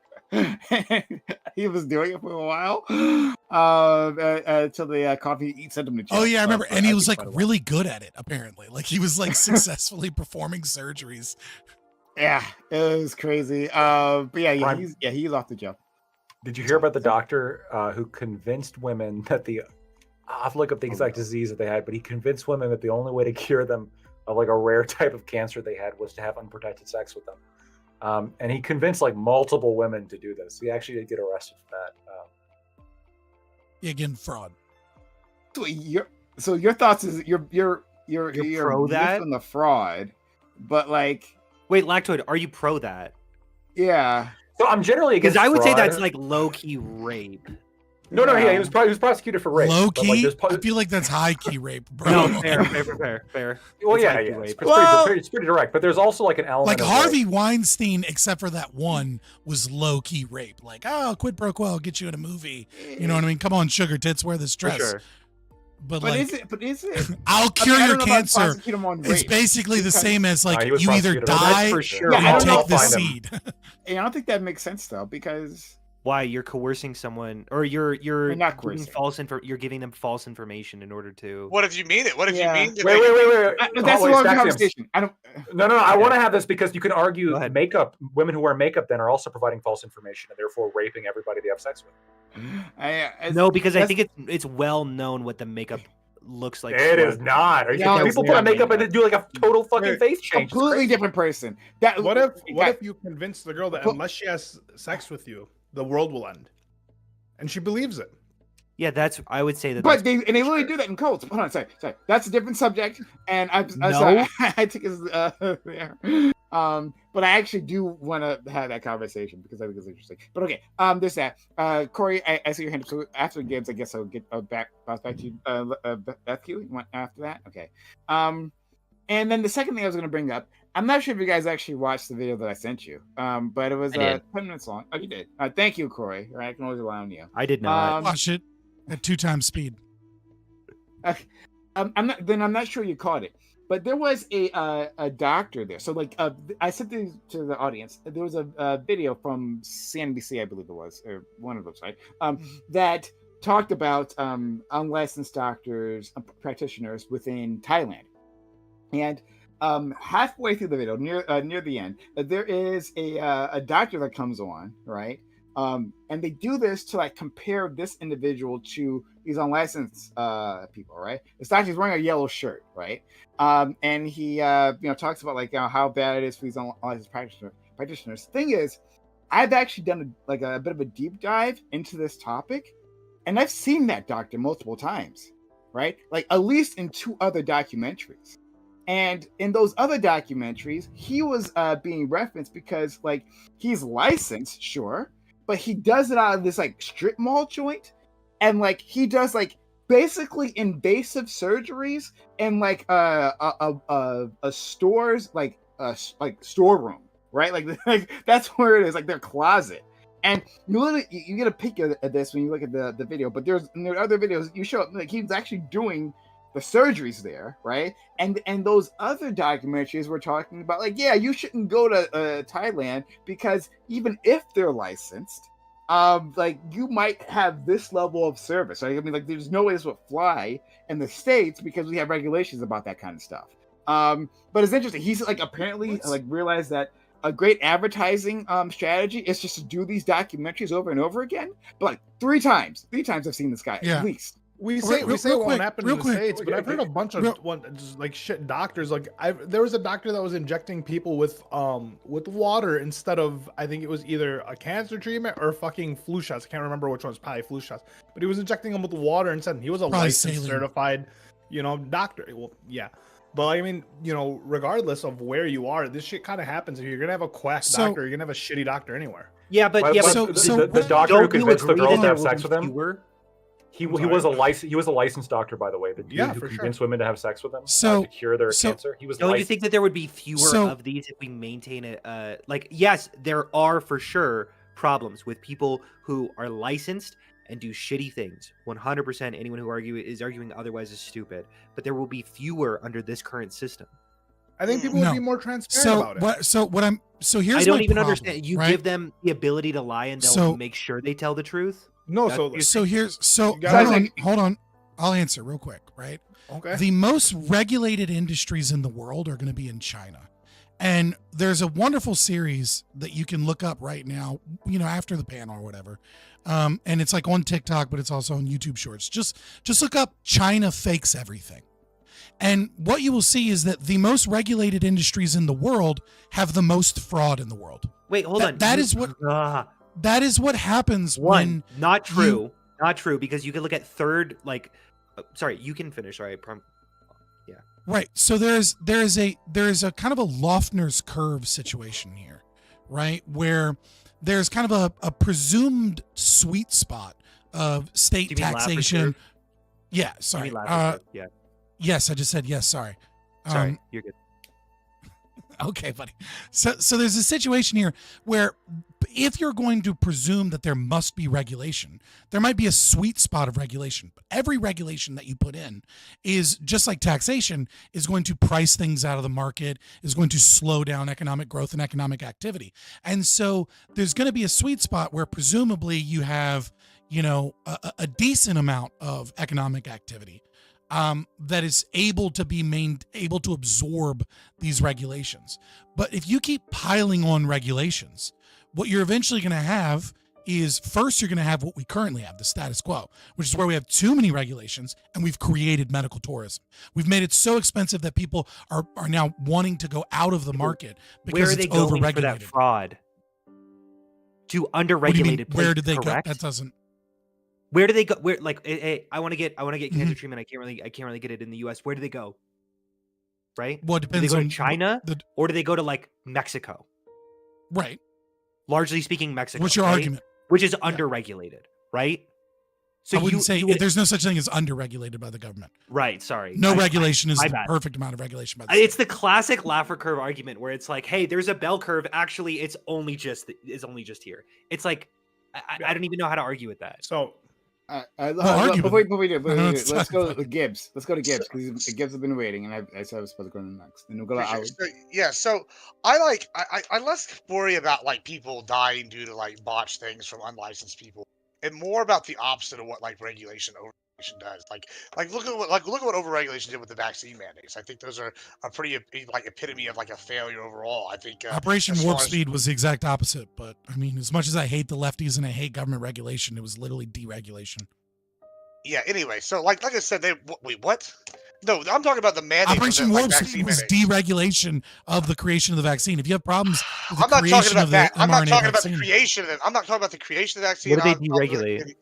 That's not what I'm arguing. He's trying to sidetrack me so I can not make a point here, even though I just waited to listen for like 30 minutes here. But here's what we're going. Right. So I don't have a problem with the deregulation of things. That's not an issue. I have an issue more when the government side of thing is trying to push more certifications, more requirements. I think that leads to badly. I think people should be able to choose what they want to do to want. Like as long as they're like over 18 or some arbitrary age that we've decided is the age you're an adult in a country and you're a citizen, then I think you should be able to do whatever you want with your body. I more have a problem when we see like licensed doctors going on TikTok and using their like clout or whatever to try and push like their things onto people that are not of age. Right? Wait, That seems to be a why bigger would issue. you be against that as an anarcho? Are you an ANCAP? Like, what do you? I'm not an ANCAP. Well, no. Okay, sorry. What would you describe yourself as, and why would you be against that? I'm more like a conservative Republican. I thought you were like more of an anarchist. Am I getting that wrong? No. Okay, Not my a fault. little bit. My fault. Yeah. the Yeah, guy I mean, that I have, said like, he only believes in McDonald's and whoopings. Burger King should go Whoopings, yeah. to war I mean- is not an ANCAP. No, I mean I'm not though. I mean I don't. I believe in Burger some King government. Yeah, I mean there's a whole thing. We don't need to go into my ideology super deep, but yeah, I'm not an ANCAP. But yeah, the point that I'm saying is basically like I'm less worried about what people are going to do with their own decisions. If they want to go and start committing suicide en masse, I'm not super fan of that. But if that's what they want to start doing, then go do euthanasia things. Then I'm not opposed like that. It's their choice, right? If they want to sign up to allow like their body to be used for science, great. If they want to sign up to allow their body to be used to go to the corpse farms and be turned into long pig, I'm also okay with that. Like, I mean, people should be allowed to sign up for whatever they want to do. Like, I don't understand like what, as long as it's not harming somebody else, why should we stop them from doing what they want to do? Like, and that's the case with this deregulation of like. I would say because, and this is going to be Well- super liberal pilled. We live in a community. We live in a society where we kind of rely on each other. Yeah, fuck you, Scott. Where we rely on It's each just other. funny and we when they kind do of the need meme. each other. Yeah, what's the meme? We live in a We society. live in a society. Yeah. Oh, yeah, you just did the meme. But we unironically live in a society where we depend on each other. We rely on each other. So when we harm ourselves, it hurts others indirectly. That's what I would say. How does it? So how do you define that? How do you regulate that? How do you like? Where do you justify that? Wait, where do you 'Cause mean? My issue is like, I have a hard rule, and some of the people here are have a hard rule when it comes to, at the very least, medical freedom. Right? They don't follow it through to its logical conclusion, which is right wing anarchism. If you believe that you have a right to your body and no one has a right to your body or your property, Right, which I reject. I get that you reject that. Why can't I fuck you if it makes me happier than it makes you sad? Because I think that would deeply harm me, first off, and second, I think that would establish. What if it a deeply helped culture. me? What if it makes it would them really establish happy? a culture of making every single person susceptible to rape, and I think that is a overwhelmingly worse society than the one we currently live in. Look, Scott. What if you're on an island and no one will know, and it What makes if it them made me really so happy? happy I cured cancer? I Right? think I just went back in the lab my- and was fucking post nut clarity after raping Hunter made me I do have fucking a cure cancer. philosophical answer to this that's really obnoxious. If you want to go down that road, Okay, FQ, go ahead, please. Well, as like Lactoid has stated before, I mean, most of you guys, like you all have beards, right? It's fundamentally rape by deception anyway, okay? We have no idea what it is any of you really look like, okay? This is natural. Okay, This is it's different. natural, I yeah. grow this. You were This is born part- from this the is part of womb. the- with this the is part of my on the face. side of your You know cheeks. this. You know when bullshit, SpongeBob? okay? I didn't put it on to trick a man. It Okay. can be beard by deception. No, I didn't. okay? I didn't put this Like, on to trick somebody. there's- This is uh-huh. natural. This is good genetics. That's what it is. Good genetics. You should have It's like gone gift with from God. FQ. You should have gone with hat fishing. You know, you've heard that. Yeah, term before? that's a good point. Yeah, that's a better. Cat fishing? It makes Yeah, me they cover the balls significantly wide. more happy. It makes me infinitely more happy to keep it than to remove it. Therefore, So We Like literally utilitarian have Sarah. someone utility. with an avatar. No, but Prime K's brought up a good one right here with hat fishing. Hat fishing, just so you know, hat fishing is like when you have like a dating profile and it's a guy, right? And they like always have like a hat in all their Bald. Oh pictures God! because they're actually bald. And you find out later on. And they look like they haven't bathed for days, always. So, so the question is, the Um, question here, right, about bodily autonomy is kind of the cornerstone to whether or not, it's the cornerstone to everything we have here. And we're kind of skirting around the concept of bodily autonomy. I don't know how long we want to keep avoiding the actual discussion here. But even if we want to do an internal critique, right? Even if I want to accept for the sake of argument, utilitarian calculus, that, like what is best for the most amount of people, right? I think we're living in the current nightmare scenario where How we have so? overregulated industry. Right, wait, hold that on. is- I'm in that is favor of- causing. that I'm is in favor of causing- lower. I think you might have forgotten my position. I'm in favor of lowering the regulation because there's a scarcity of medical doctors. I didn't I think name an you per abolition se, is the that's wrong fine. way. What was that? I said I didn't actually name you, and I didn't say Hunter, you're wrong, Okay. and here's why. What I was saying Okay. is it was a general kind of statement out there, which is like, even if I accept the utilitarian position, so that we're all in the same normative ethical framework, I would say that we have an overregulated market, and that is pushing people towards medical tourism. We need to deregulate agree. this market. I If agree. we're going to do anything there.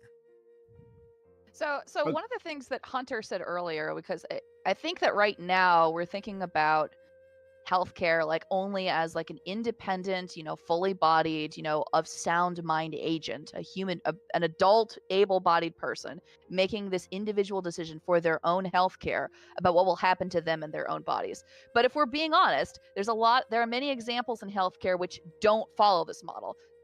You could have, like, for instance, like a woman who's pregnant, for instance. So what happens, for instance, if you have, somebody who's pregnant and they go to deliver the baby, but they don't select, a doctor. They don't go to the hospital. Instead, they choose to have a doula. They choose to have a natural home birth, and then the baby dies. What happens to like the midwife or to the doula or to whoever it was, that the non-licensed person who delivered the infant? Waiver. That's Because what's she the can't waiver. lose her license. She doesn't have a license, right? That's not why she's there. So she can't go out of practice. Does she go to jail? Does she go to jail for manslaughter? Does she go to jail for murder? What happens to her as a consequence of? And like, there are so many other examples. Like, I can think of many examples of where you have a guardian who is in charge of another person. It doesn't even have to be a child. It could be a mentally unwell adult. But I It could be answered a that person very dying of clearly. dementia. Yeah, It could be. get a It could be. waiver. It could be people that are not capable of making their own health decisions, right? And then you make the decision to send this person to an unlicensed, practitioner. Are you liable? Like, if it goes wrong, should there be more liability? So yeah, to answer that, like I said, that's why you have the waiver. One, you would absolve liability of the. So what if you don't? Would you be liable?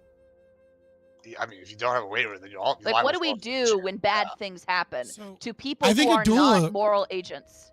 I think a doula and midwife conversation around childbirth is actually probably the best example you could have for my argument of no government interference, because the original form of birth for most of human history has been the domain of women and has been the domain of, females within our society. And it wasn't really until the 1940s and 1950s that we deeply medicalized, and by nature of kind of the world that we live in, brought that into the domain of men.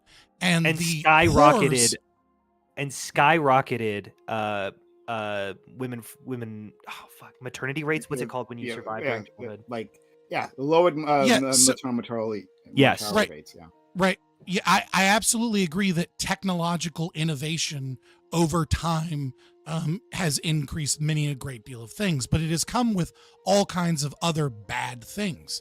And the doula and the midwife have been a reaction to that loss of autonomy that many women have had.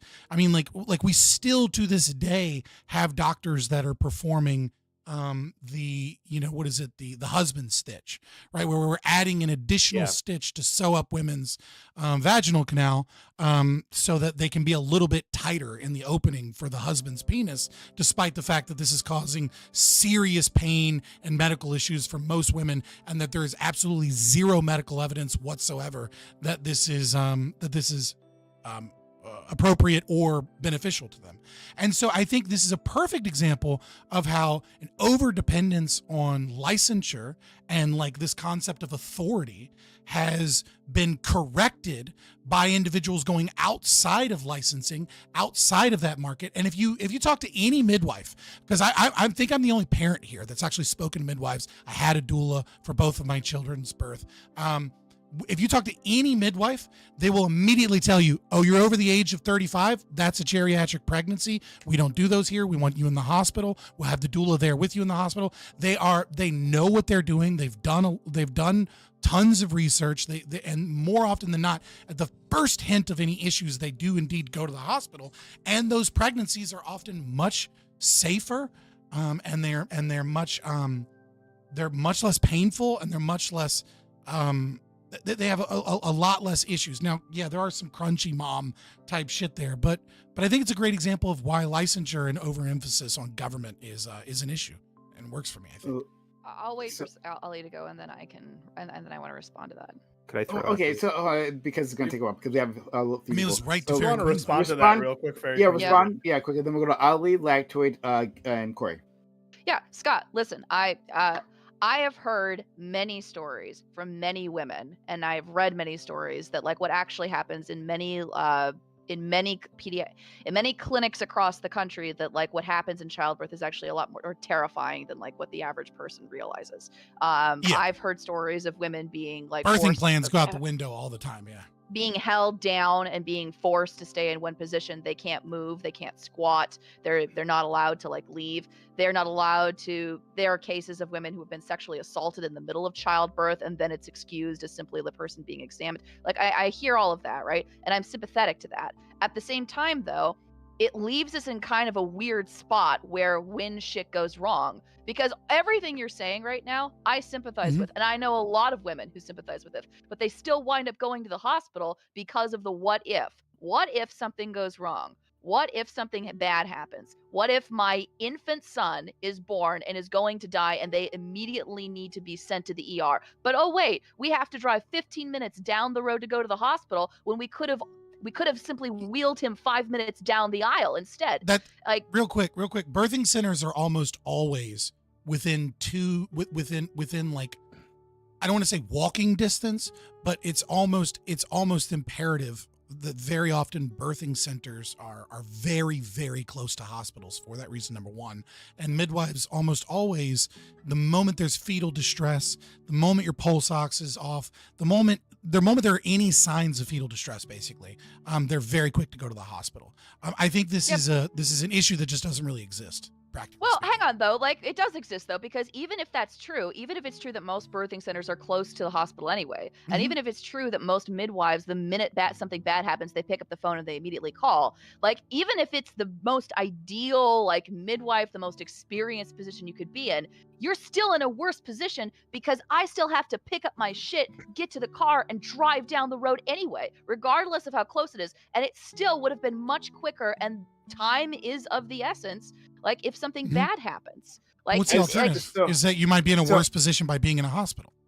the alternative is that I might be abused, but the infant might survive. That's the difference. That's the difference between those. Well, I two. mean, no. So I mean, there's other thing too. Like I do want epidurals. I do want to epidurals, for example, because we got it. We've got.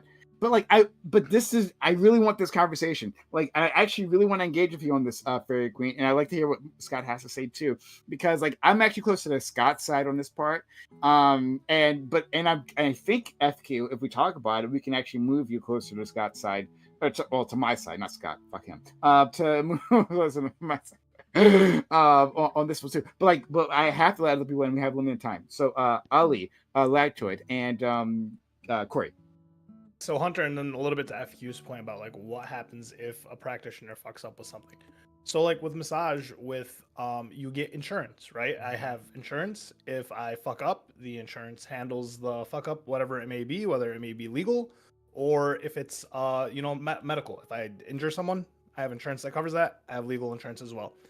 Tattoos, right? Piercings. I don't think there's too much regulation for that. I think you can just become a tattoo artist. I think there's more regulation to become a barber than there is to become a tattoo artist, right? Mafias. And there are a lot of mafias in tattoo.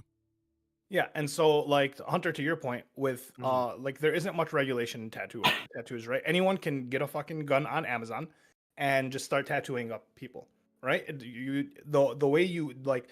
Anyone can claim, oh, I'm a great tattoo artist. You go there and it's a botched job. What happens is no one goes and gets a tattoo artist from any rando. Now, if you do, that's your fault. You fucked up, and I don't know how you were gonna do that anyways. You were gonna have your friend give you a stick and poke regardless because you were looking for the cheapest alternative. So you were looking for whatever bullshit you were looking for.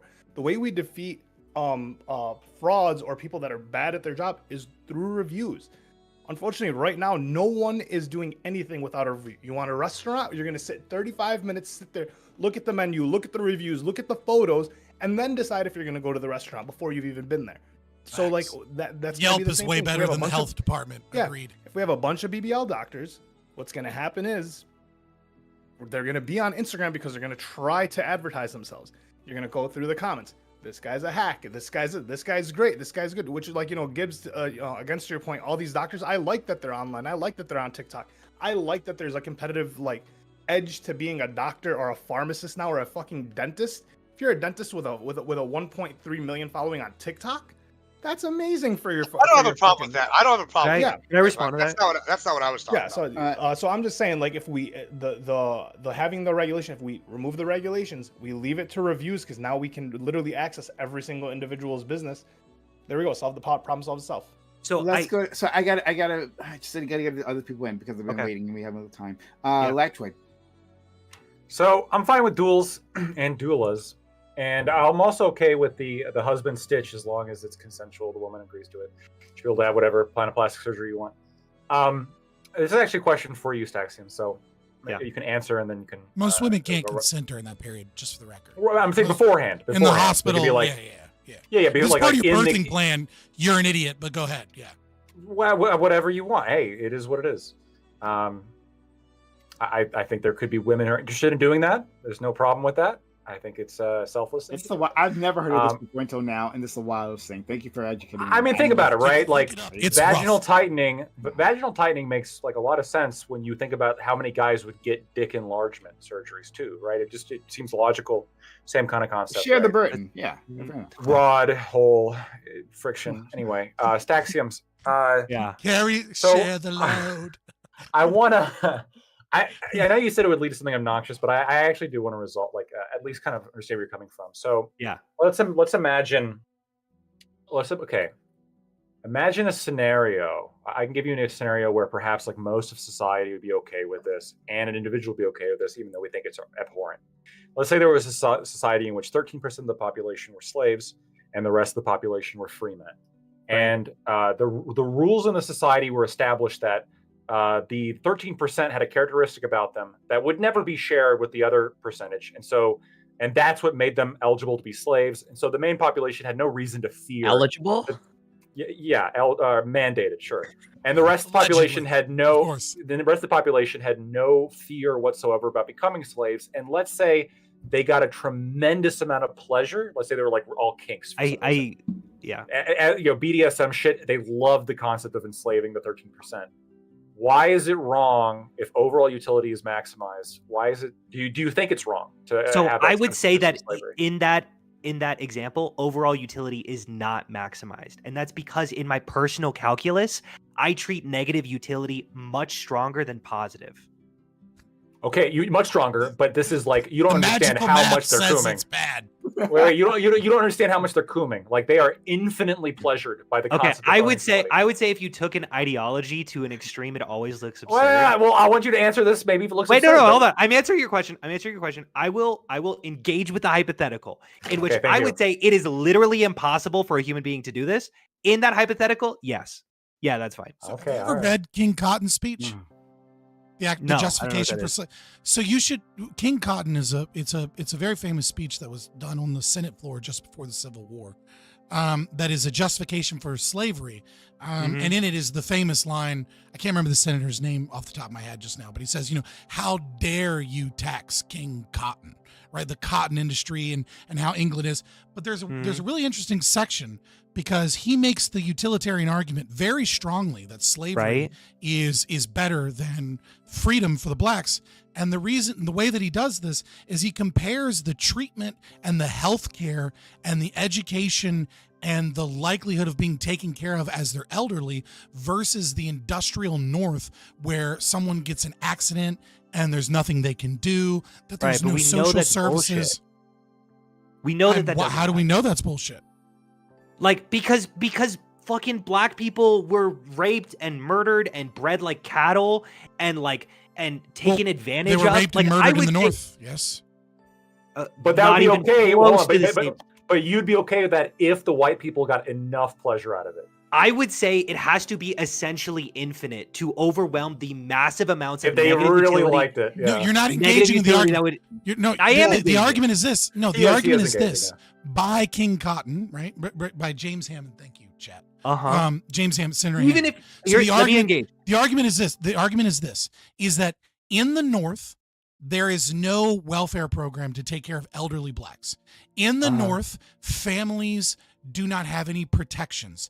In the North, you have to work in squalid conditions, in textile industry, in factories where injury is common. And if you are injured, tough titty, go fuck yourself. You don't have a hand anymore. And in the South, families are taken care of. I fucking get it. Okay, can I answer your question? Okay. Yeah, you go don't ahead. have to keep rambling. Okay, yeah. Even if that were accurate, which it is not, that is a completely absurd recollection of what happened in the fucking South during the 1800s. No, that's not. Presume that it's accurate. Presume it's accurate. It still isn't. It still doesn't maximize utility because why? Because I treat negative utility so much stronger than positive. I would say that murdering someone. What is negative utility? Is as you worse. define it? Harming other people. How do you? I don't understand. Well, no. Well, so harming other people would be Taxing against them? non-aggression principle, right? No, But- I but- don't believe that taxation is. I would Right, say but that hold on, pause. You say overtaxation negative is a utility. harm, sure, but I would say that it overpowers the massive amount of utility that is gained. So again, Obviously. you're engaging in magical thinking, right? So How negative so? utility, because negative utility, as you define it, you say that you stress negative utility over positive utility, which means that you stress negative rights, freedom from, over positive rights, which is wealth redistribution, helping people, etc. All of those Correct. things. If I you see were where you're to coming do from. so- That taxation if you is were to do essentially so, Right. If you were to do so, you would have to say, in order for this magical thinking to work, you would have to be a right-wing anarchist. You're not, because what you're saying is that you actually don't value negative utility more. You only say that you do when it comes to things that we obviously know are wrong against bodily autonomy, like slavery. You're lying. You're not actually. You're making magical math. I get what you're saying. I got it 5 minutes ago. Let me answer your question. The negative utility that comes from a billionaire getting taxed 50% of his wealth is virtually negligible. And the positive utility gain.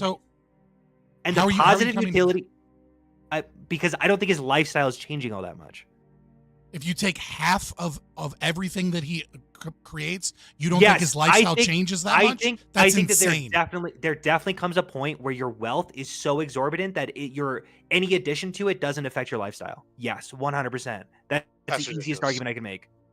No, you're right. But if you were to take half of a billionaire's assets, right?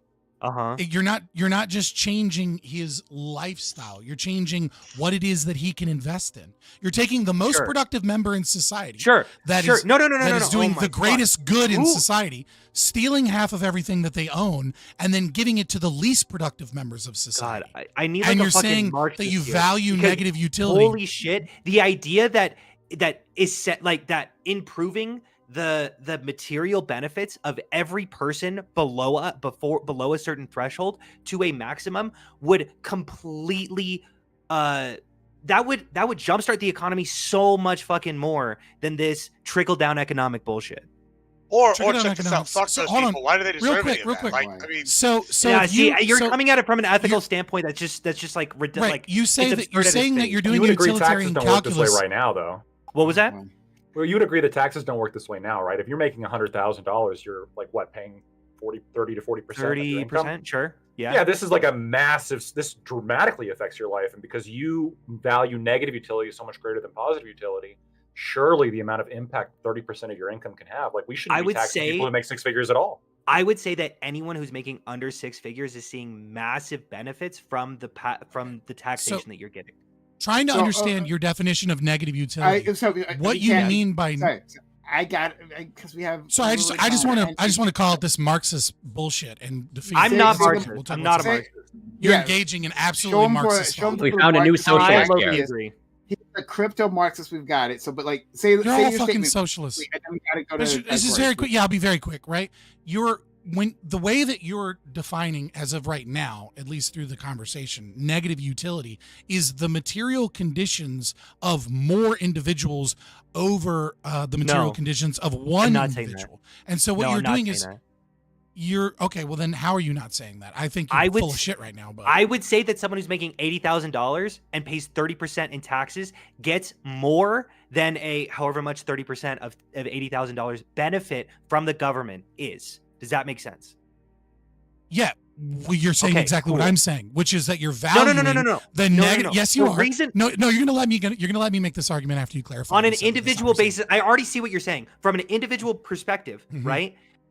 It is different because I am not okay with one person getting completely fucked and one person getting completely I don't know what the opposite of fucked. Love to. Yeah, like having an amazing experience, okay? But I am okay with someone taking a downside, like a negative downside for themselves, and then getting an extremely positive, so much so that it outweighs the downside that they took. Does that make sense?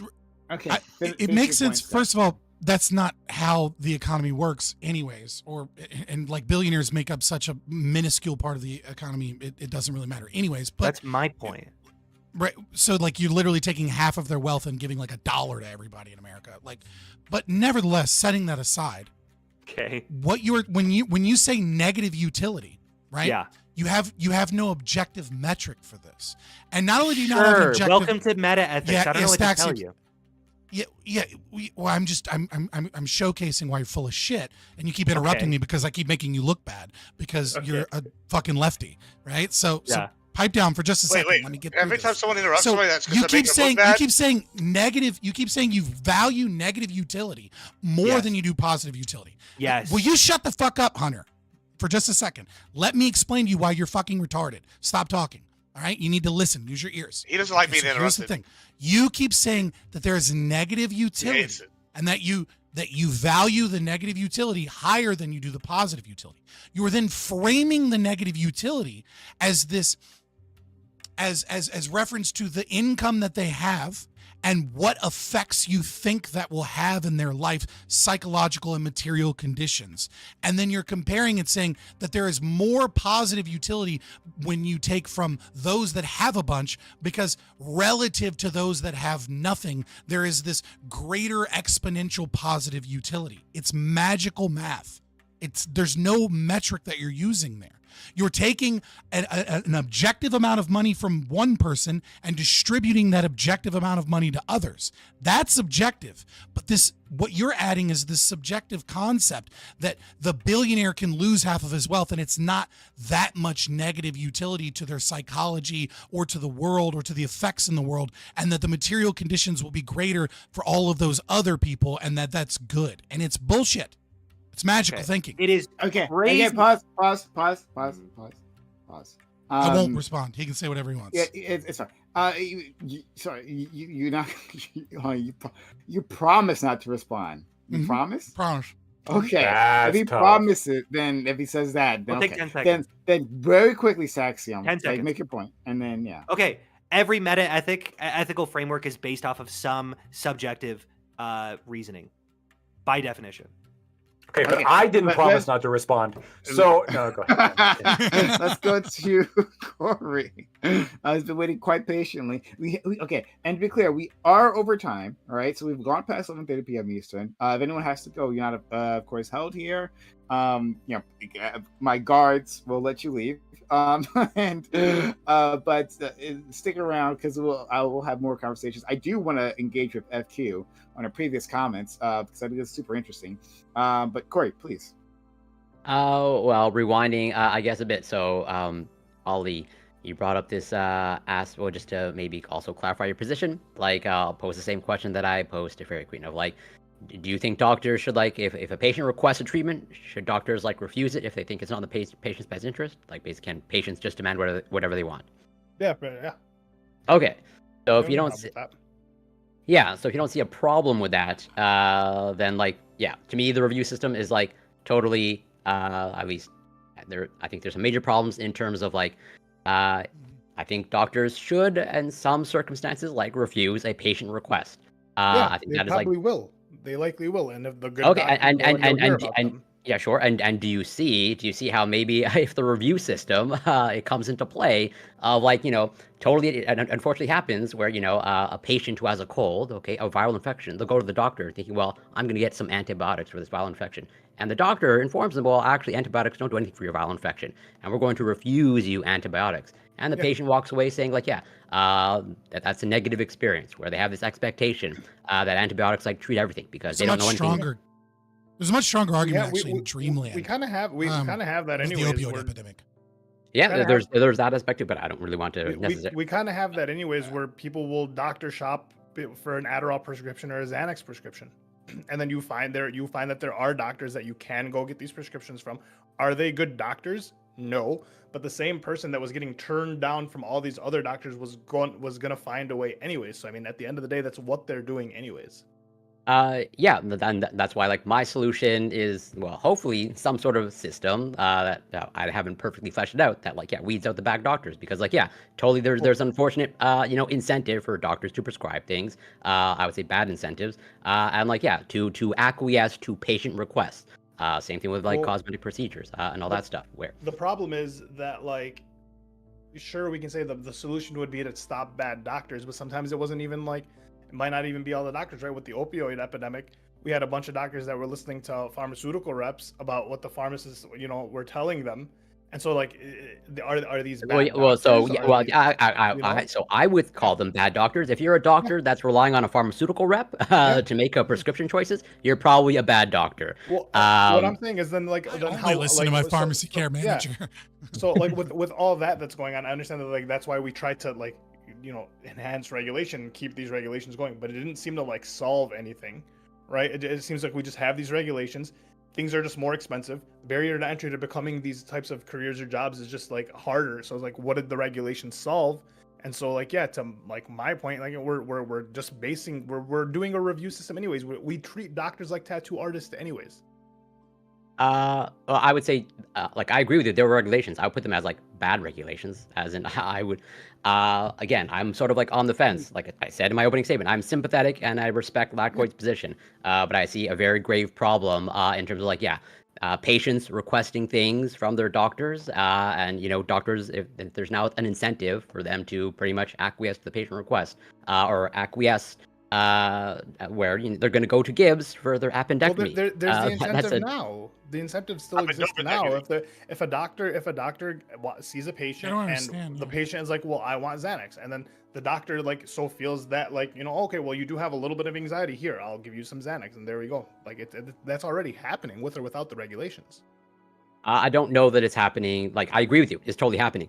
I don't know, like, at the end of the day, I don't think we're ever going to eliminate that process. Yeah. But I still want to minimize it. Like, I understand medical fraud is going to happen, like, regardless. But I still want to live in a world that reduces it seems to medical be that the way to malpractice and fraud. It seems like social stigma is the best way to like minimize it. The regulations aren't minimizing it, right? The only way that's minimizing it is that you hear that this is a bad doctor, you shouldn't go to him.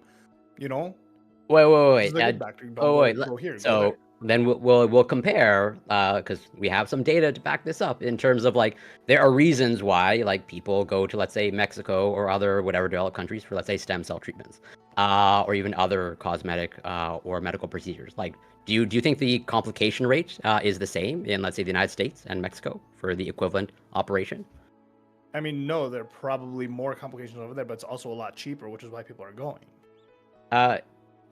Well, so we'll get in. I'm going to bring in public healthcare, which is obviously going to go down a different road. But like, yeah, I think there are other ways of reducing costs. Corey, you don't get to champion public healthcare when your ass uses private healthcare to get out of the Canadian public healthcare system because you recognize You don't. it's fucking Whoa! You don't get to champion ANCAP when you vote and live in the United States and pay taxes. What are you talking about? You have a choice between option A and option B. You recognize you have a choice option to go B live in is Lieberland. better. You have a choice to go to live in Lieberland. No, that is not the Yes, same thing. yes, you do. You're Yeah, it is. engaged in a performative contradiction. I'm Of not. course, yeah. You have to I'm demonstrate engaged in the sophistry, yeah. contradiction. You can't just No, claim it's it. not sophistry. It's very simple. Do you not have the choice to go to live in champion Lieberland? public. Do you not have the choice to champion. go into do you not have the choice to go live in unclaimed land? Do you not have that choice? That is not the same thing. They're disanalogies. See, you don't want to answer. Exactly. Yeah, I don't want to We're answer talking about the apples trap and oranges question now. that you're using to avoid me dunking on your ass because you were stupid enough to I let think I Twitter made my know point. that you use private healthcare in lieu of public healthcare Wait, because you recognize that it's better. Wait. How do you know that I use private healthcare? How do you know? Because you've posted about it on Twitter. Yes, and you've exactly. admitted it in the past. As in, I've made it transparent, and I also made it. I don't know if you recall in my post, I said that I do not like the fact that I in this particular circumstance that I had to go through private healthcare, just as you don't like the fact that you live in the United States. Right, but So, you like, recognize I don't that know one was better than the other, right? No, I For your don't. performance. Actually. Well, then why did you go to the one that was worse instead of the one that was better?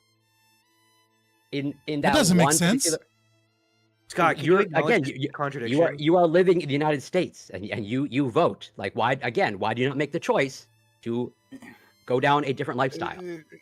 Because I was here. They're They disanalogies. What are you want to talking come fuck with me. I'm not going to them fucking with them. It's different.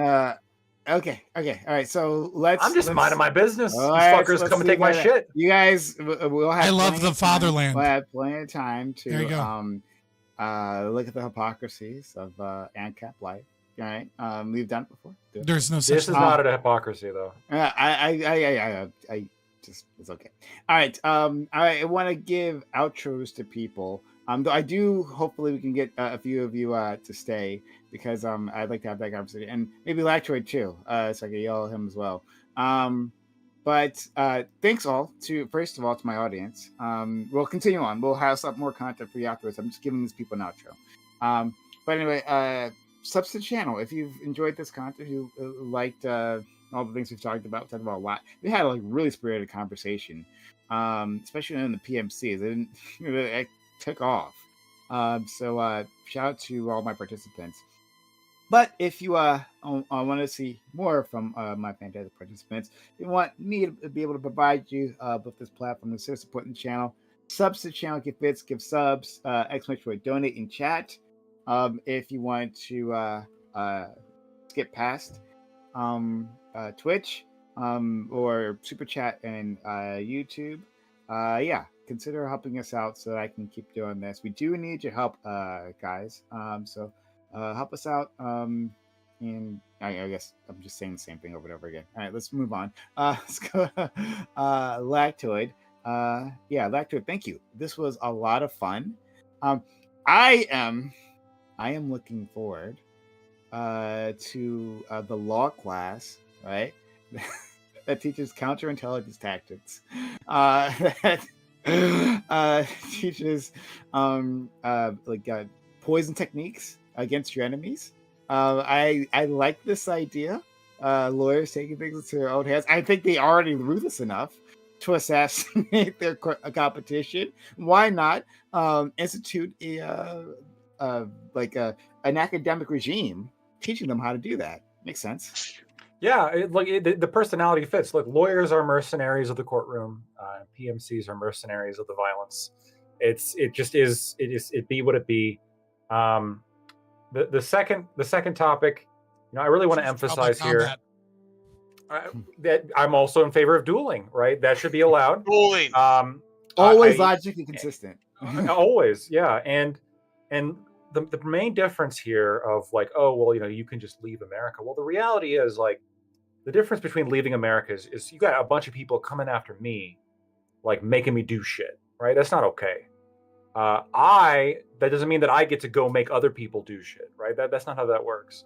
Because bodily autonomy is based and good, and it's something that is essential to the concept of consent regarding one's own body and one's own property. However much pleasure you get from something bad should be irrelevant to whether or not that action is bad in the first place. So if you agree with that, or if you agree with anything else I said, or if you want to hate watch me, you can find me at Lactoid TV on Twitch, Twitter, and YouTube. Thanks. Okay. If you agree, we shouldn't rely on infinite pleasure to be the limit there on our moral convictions, right? That yeah. I don't care. Somebody who gets infinite pleasure from punching me in the face doesn't now get to punch me in the face just because they're deranged enough to now now you get to punch me in the face because you like it so much. It's well, no, fuck you. I don't give a fuck how much you like it. It encourages depravity. Well, that's I like encouraging depravity. I'm that type of guy. But let's go to our friend Scott. But if it encourages depravity, then the utility shows that it creates a society of depravity, and therefore it's not utilitarian in this specific instance. But in other instances, I can just magic my way into, being for the state. I'm Scott, Fabian Liberty. If you want to learn about philosophy, politics, anarcho-capitalism, or you just want to watch me debate, come hang out. Thank you so much. Friend Ali, thank you also for jumping in. Yeah, Sociologic on Twitch, Twitter, YouTube, if you want to come join. It was a pleasure. Thanks for having me. Absolutely. Hunter, you are a fantastic addition here. I really appreciate having you here. I think you did great arguments. You were really engaged. Love to see it. Yeah, hopefully you'll come back. Yeah, absolutely.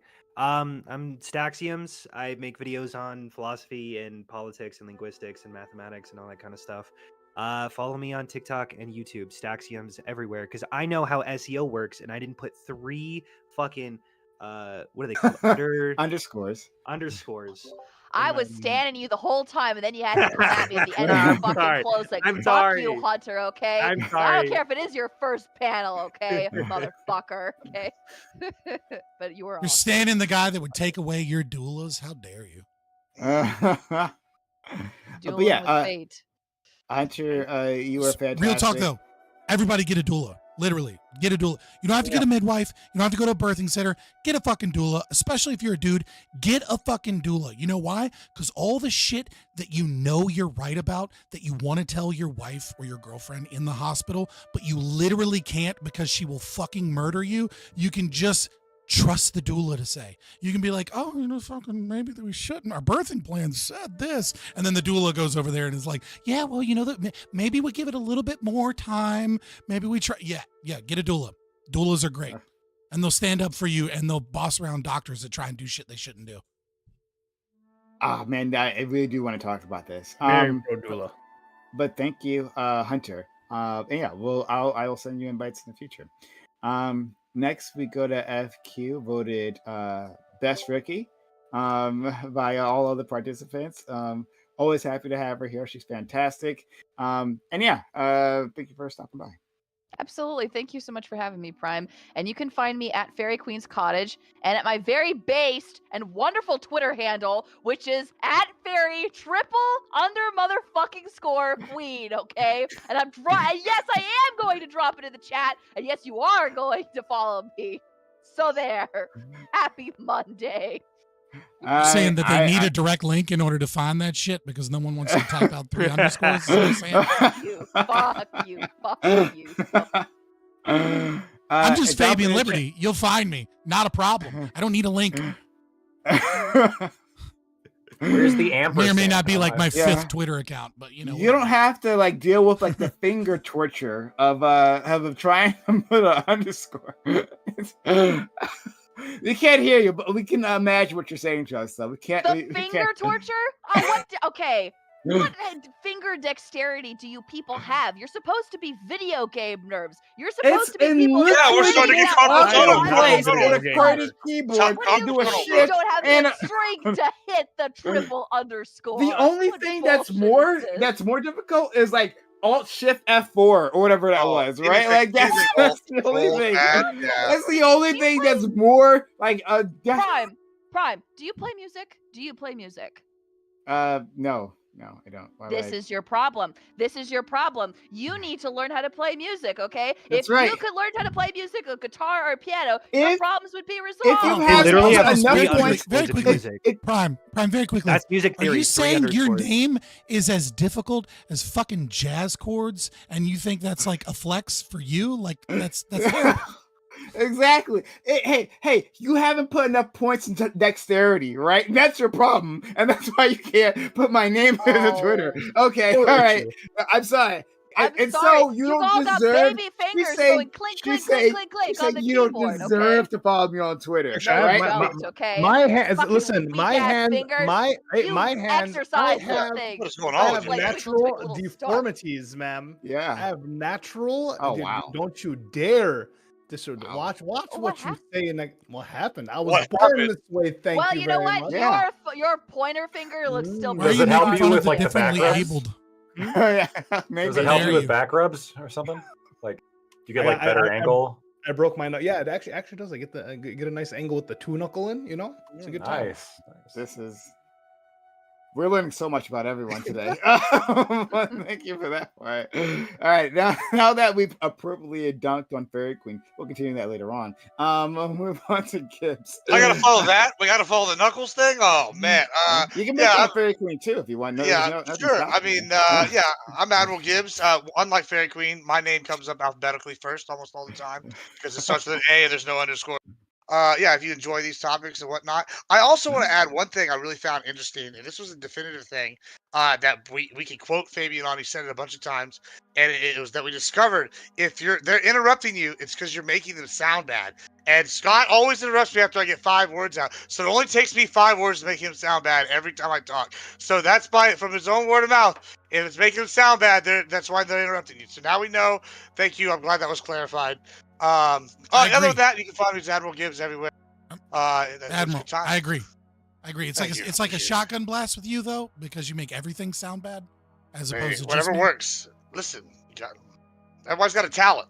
I'm like someone said last week. I'm dark Fairy Queen. Like she makes people have these happy analogies. I give you vivid ones, but they're maybe of a more grim, dark nature. I said 3 that upper scores. Yeah. Which is ironic because my name's easy to type. I'm like Wah Fairy Queen, but with a good, I guess. You are not the dark version of me, okay? I am the dark version of me, okay? Nobody gets to be the dark version of me, okay? Nice try, Gibbs. That's nice try. It's too late. It's already happened. It's official. Thanks, It's been decided. Doobie, and I'm the decider, so I decide that here. Anyway, Doobie, thank you also for coming through. Fuck you for using that avatar. I demand the fog back. I've gotten used to the fog. Rude. The fog comforts me, right? It fills me with joy. In a way this certainly is not. But thank you, friend. Yeah, thank you for having me. I am Doobie. I run the politics server on Discord. Discord.gg/politics. I think we're just under 85,000 people now. 200 to 300 people active in the voice chat all day. It's a very, very chaotic place. I think you'd have a lot of fun there. Doobie, I'll put this. I did this last week, but I meant to do it while you were here, but you left really quickly. We've talked about, you and I have talked about how we want video game companies and movie companies to do stories based on like Black culture rather than placing Black people in other things. Yeah. So this is a video game that's coming out. It's called Zao, right? I put it in your group DM here for Reverie. I've seen right? it. I think. Oh, you've seen it? Great. What what do you think about it? Yeah, I think it looks really cool, and I don't know about and this is one of the reasons I think it'd be really cool if these kind of like African folklore actually was explored and used in media the way that like European folklore is and Asian folklore is, because I genuinely have no idea if this is even attached to folklore, right? So, it absolutely might be. We just don't really hear about it, right?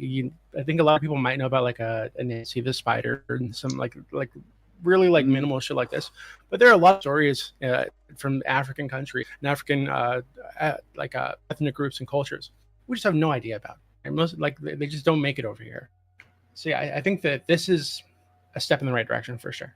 Yeah, it's only $20. I put the link in the Twitch chat if people want to take a look at it. It's only $20. It's coming out like in a few days, and so like if you want to support that, like if you have a big problem with inserting people that look like me in roles for people that look like Scott, then support something like this. Then have they given you a promo? Nobody looks like me. I'm just like a fucking like what? I'm an American mutt. Like nobody looks like me. Yeah, that means everybody looks like you. What the fuck? Literally, yeah. I mean, I guess sure, like chicken, like everything tastes like chicken. But yeah, thank you, Doobie. You're a cool dude, and I really appreciate having you here. And this is really, I really liked hearing from you in that first topic. That was fantastic. And I want to hear more on your ideas on PMCs and stuff like that. I want to hear you yell at Scott more about this. Actually, that was really fun. Let's go to Corey. Corey, thanks also for coming through and being an amazing part of my community.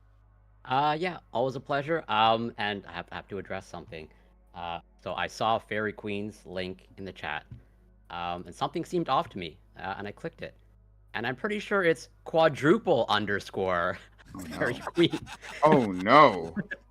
I think everyone should click. You noticed the extra underscore? Maybe that's why people couldn't find you, FQ. Let's take a look. Is this the case? Might be time for. We're really going over this again. Just do your outro thing, Corey. It might be time for a rebrand. Are we looking at?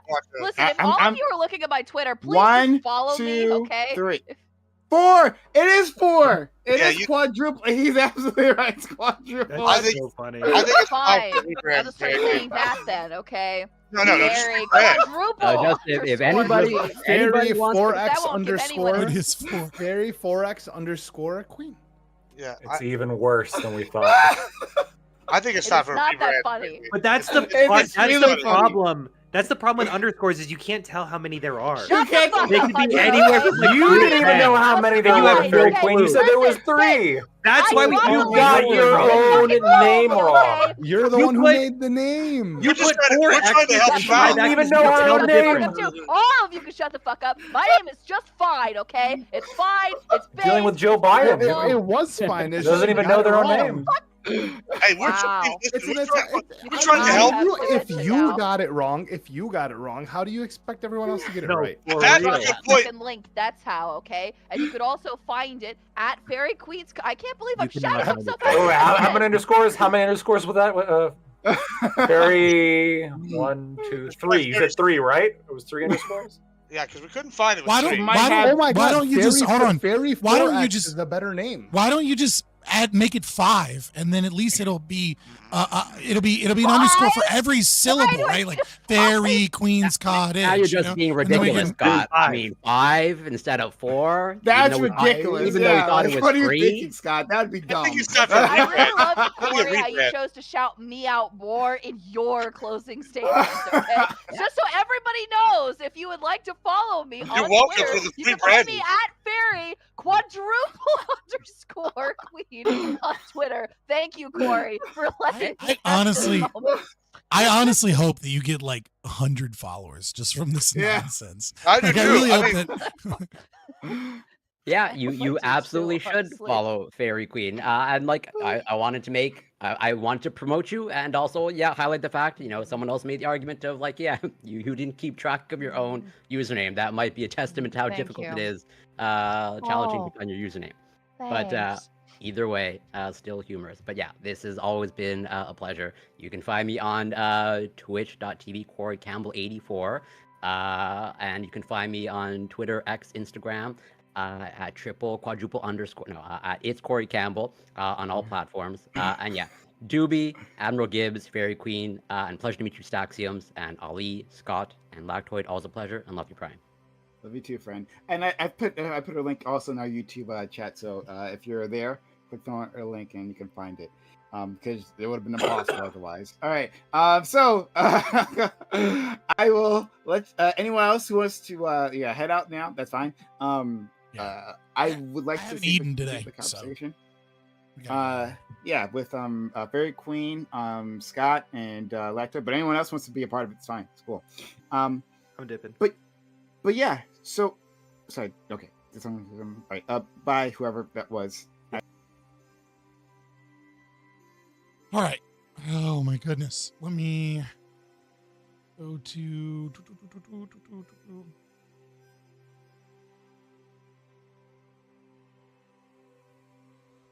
Yeah, I haven't eaten yet. I mean, I had like a protein shake. So like with milk. So, yeah, but I went to the gym. I mean, I was up at like 11. And I went to the gym at like 1:30. And then I came back and had a protein shake. and I had my desiccated liver organ pills, so I don't have to eat liver. But I haven't actually eaten food today, so I'm gonna fucking hop out of here and watch Kill Tony that came out tonight, and eat some steak and veggies or something. Oh no, I fucking made steak and rice. I forgot that I had that. Fuck yeah. All right, I'm super excited to eat. I'm also super tired. It's been 5 hours. I will be back Wednesday. May or may not talk to some people, have some reactions to do. If there's something specific you want me to look at or talk about, let me know in the Discord, but I'm going to just go ahead and hop out of here. I love you guys. Thank you everybody that became a member tonight. I will get new emojis before Wednesday when we stream.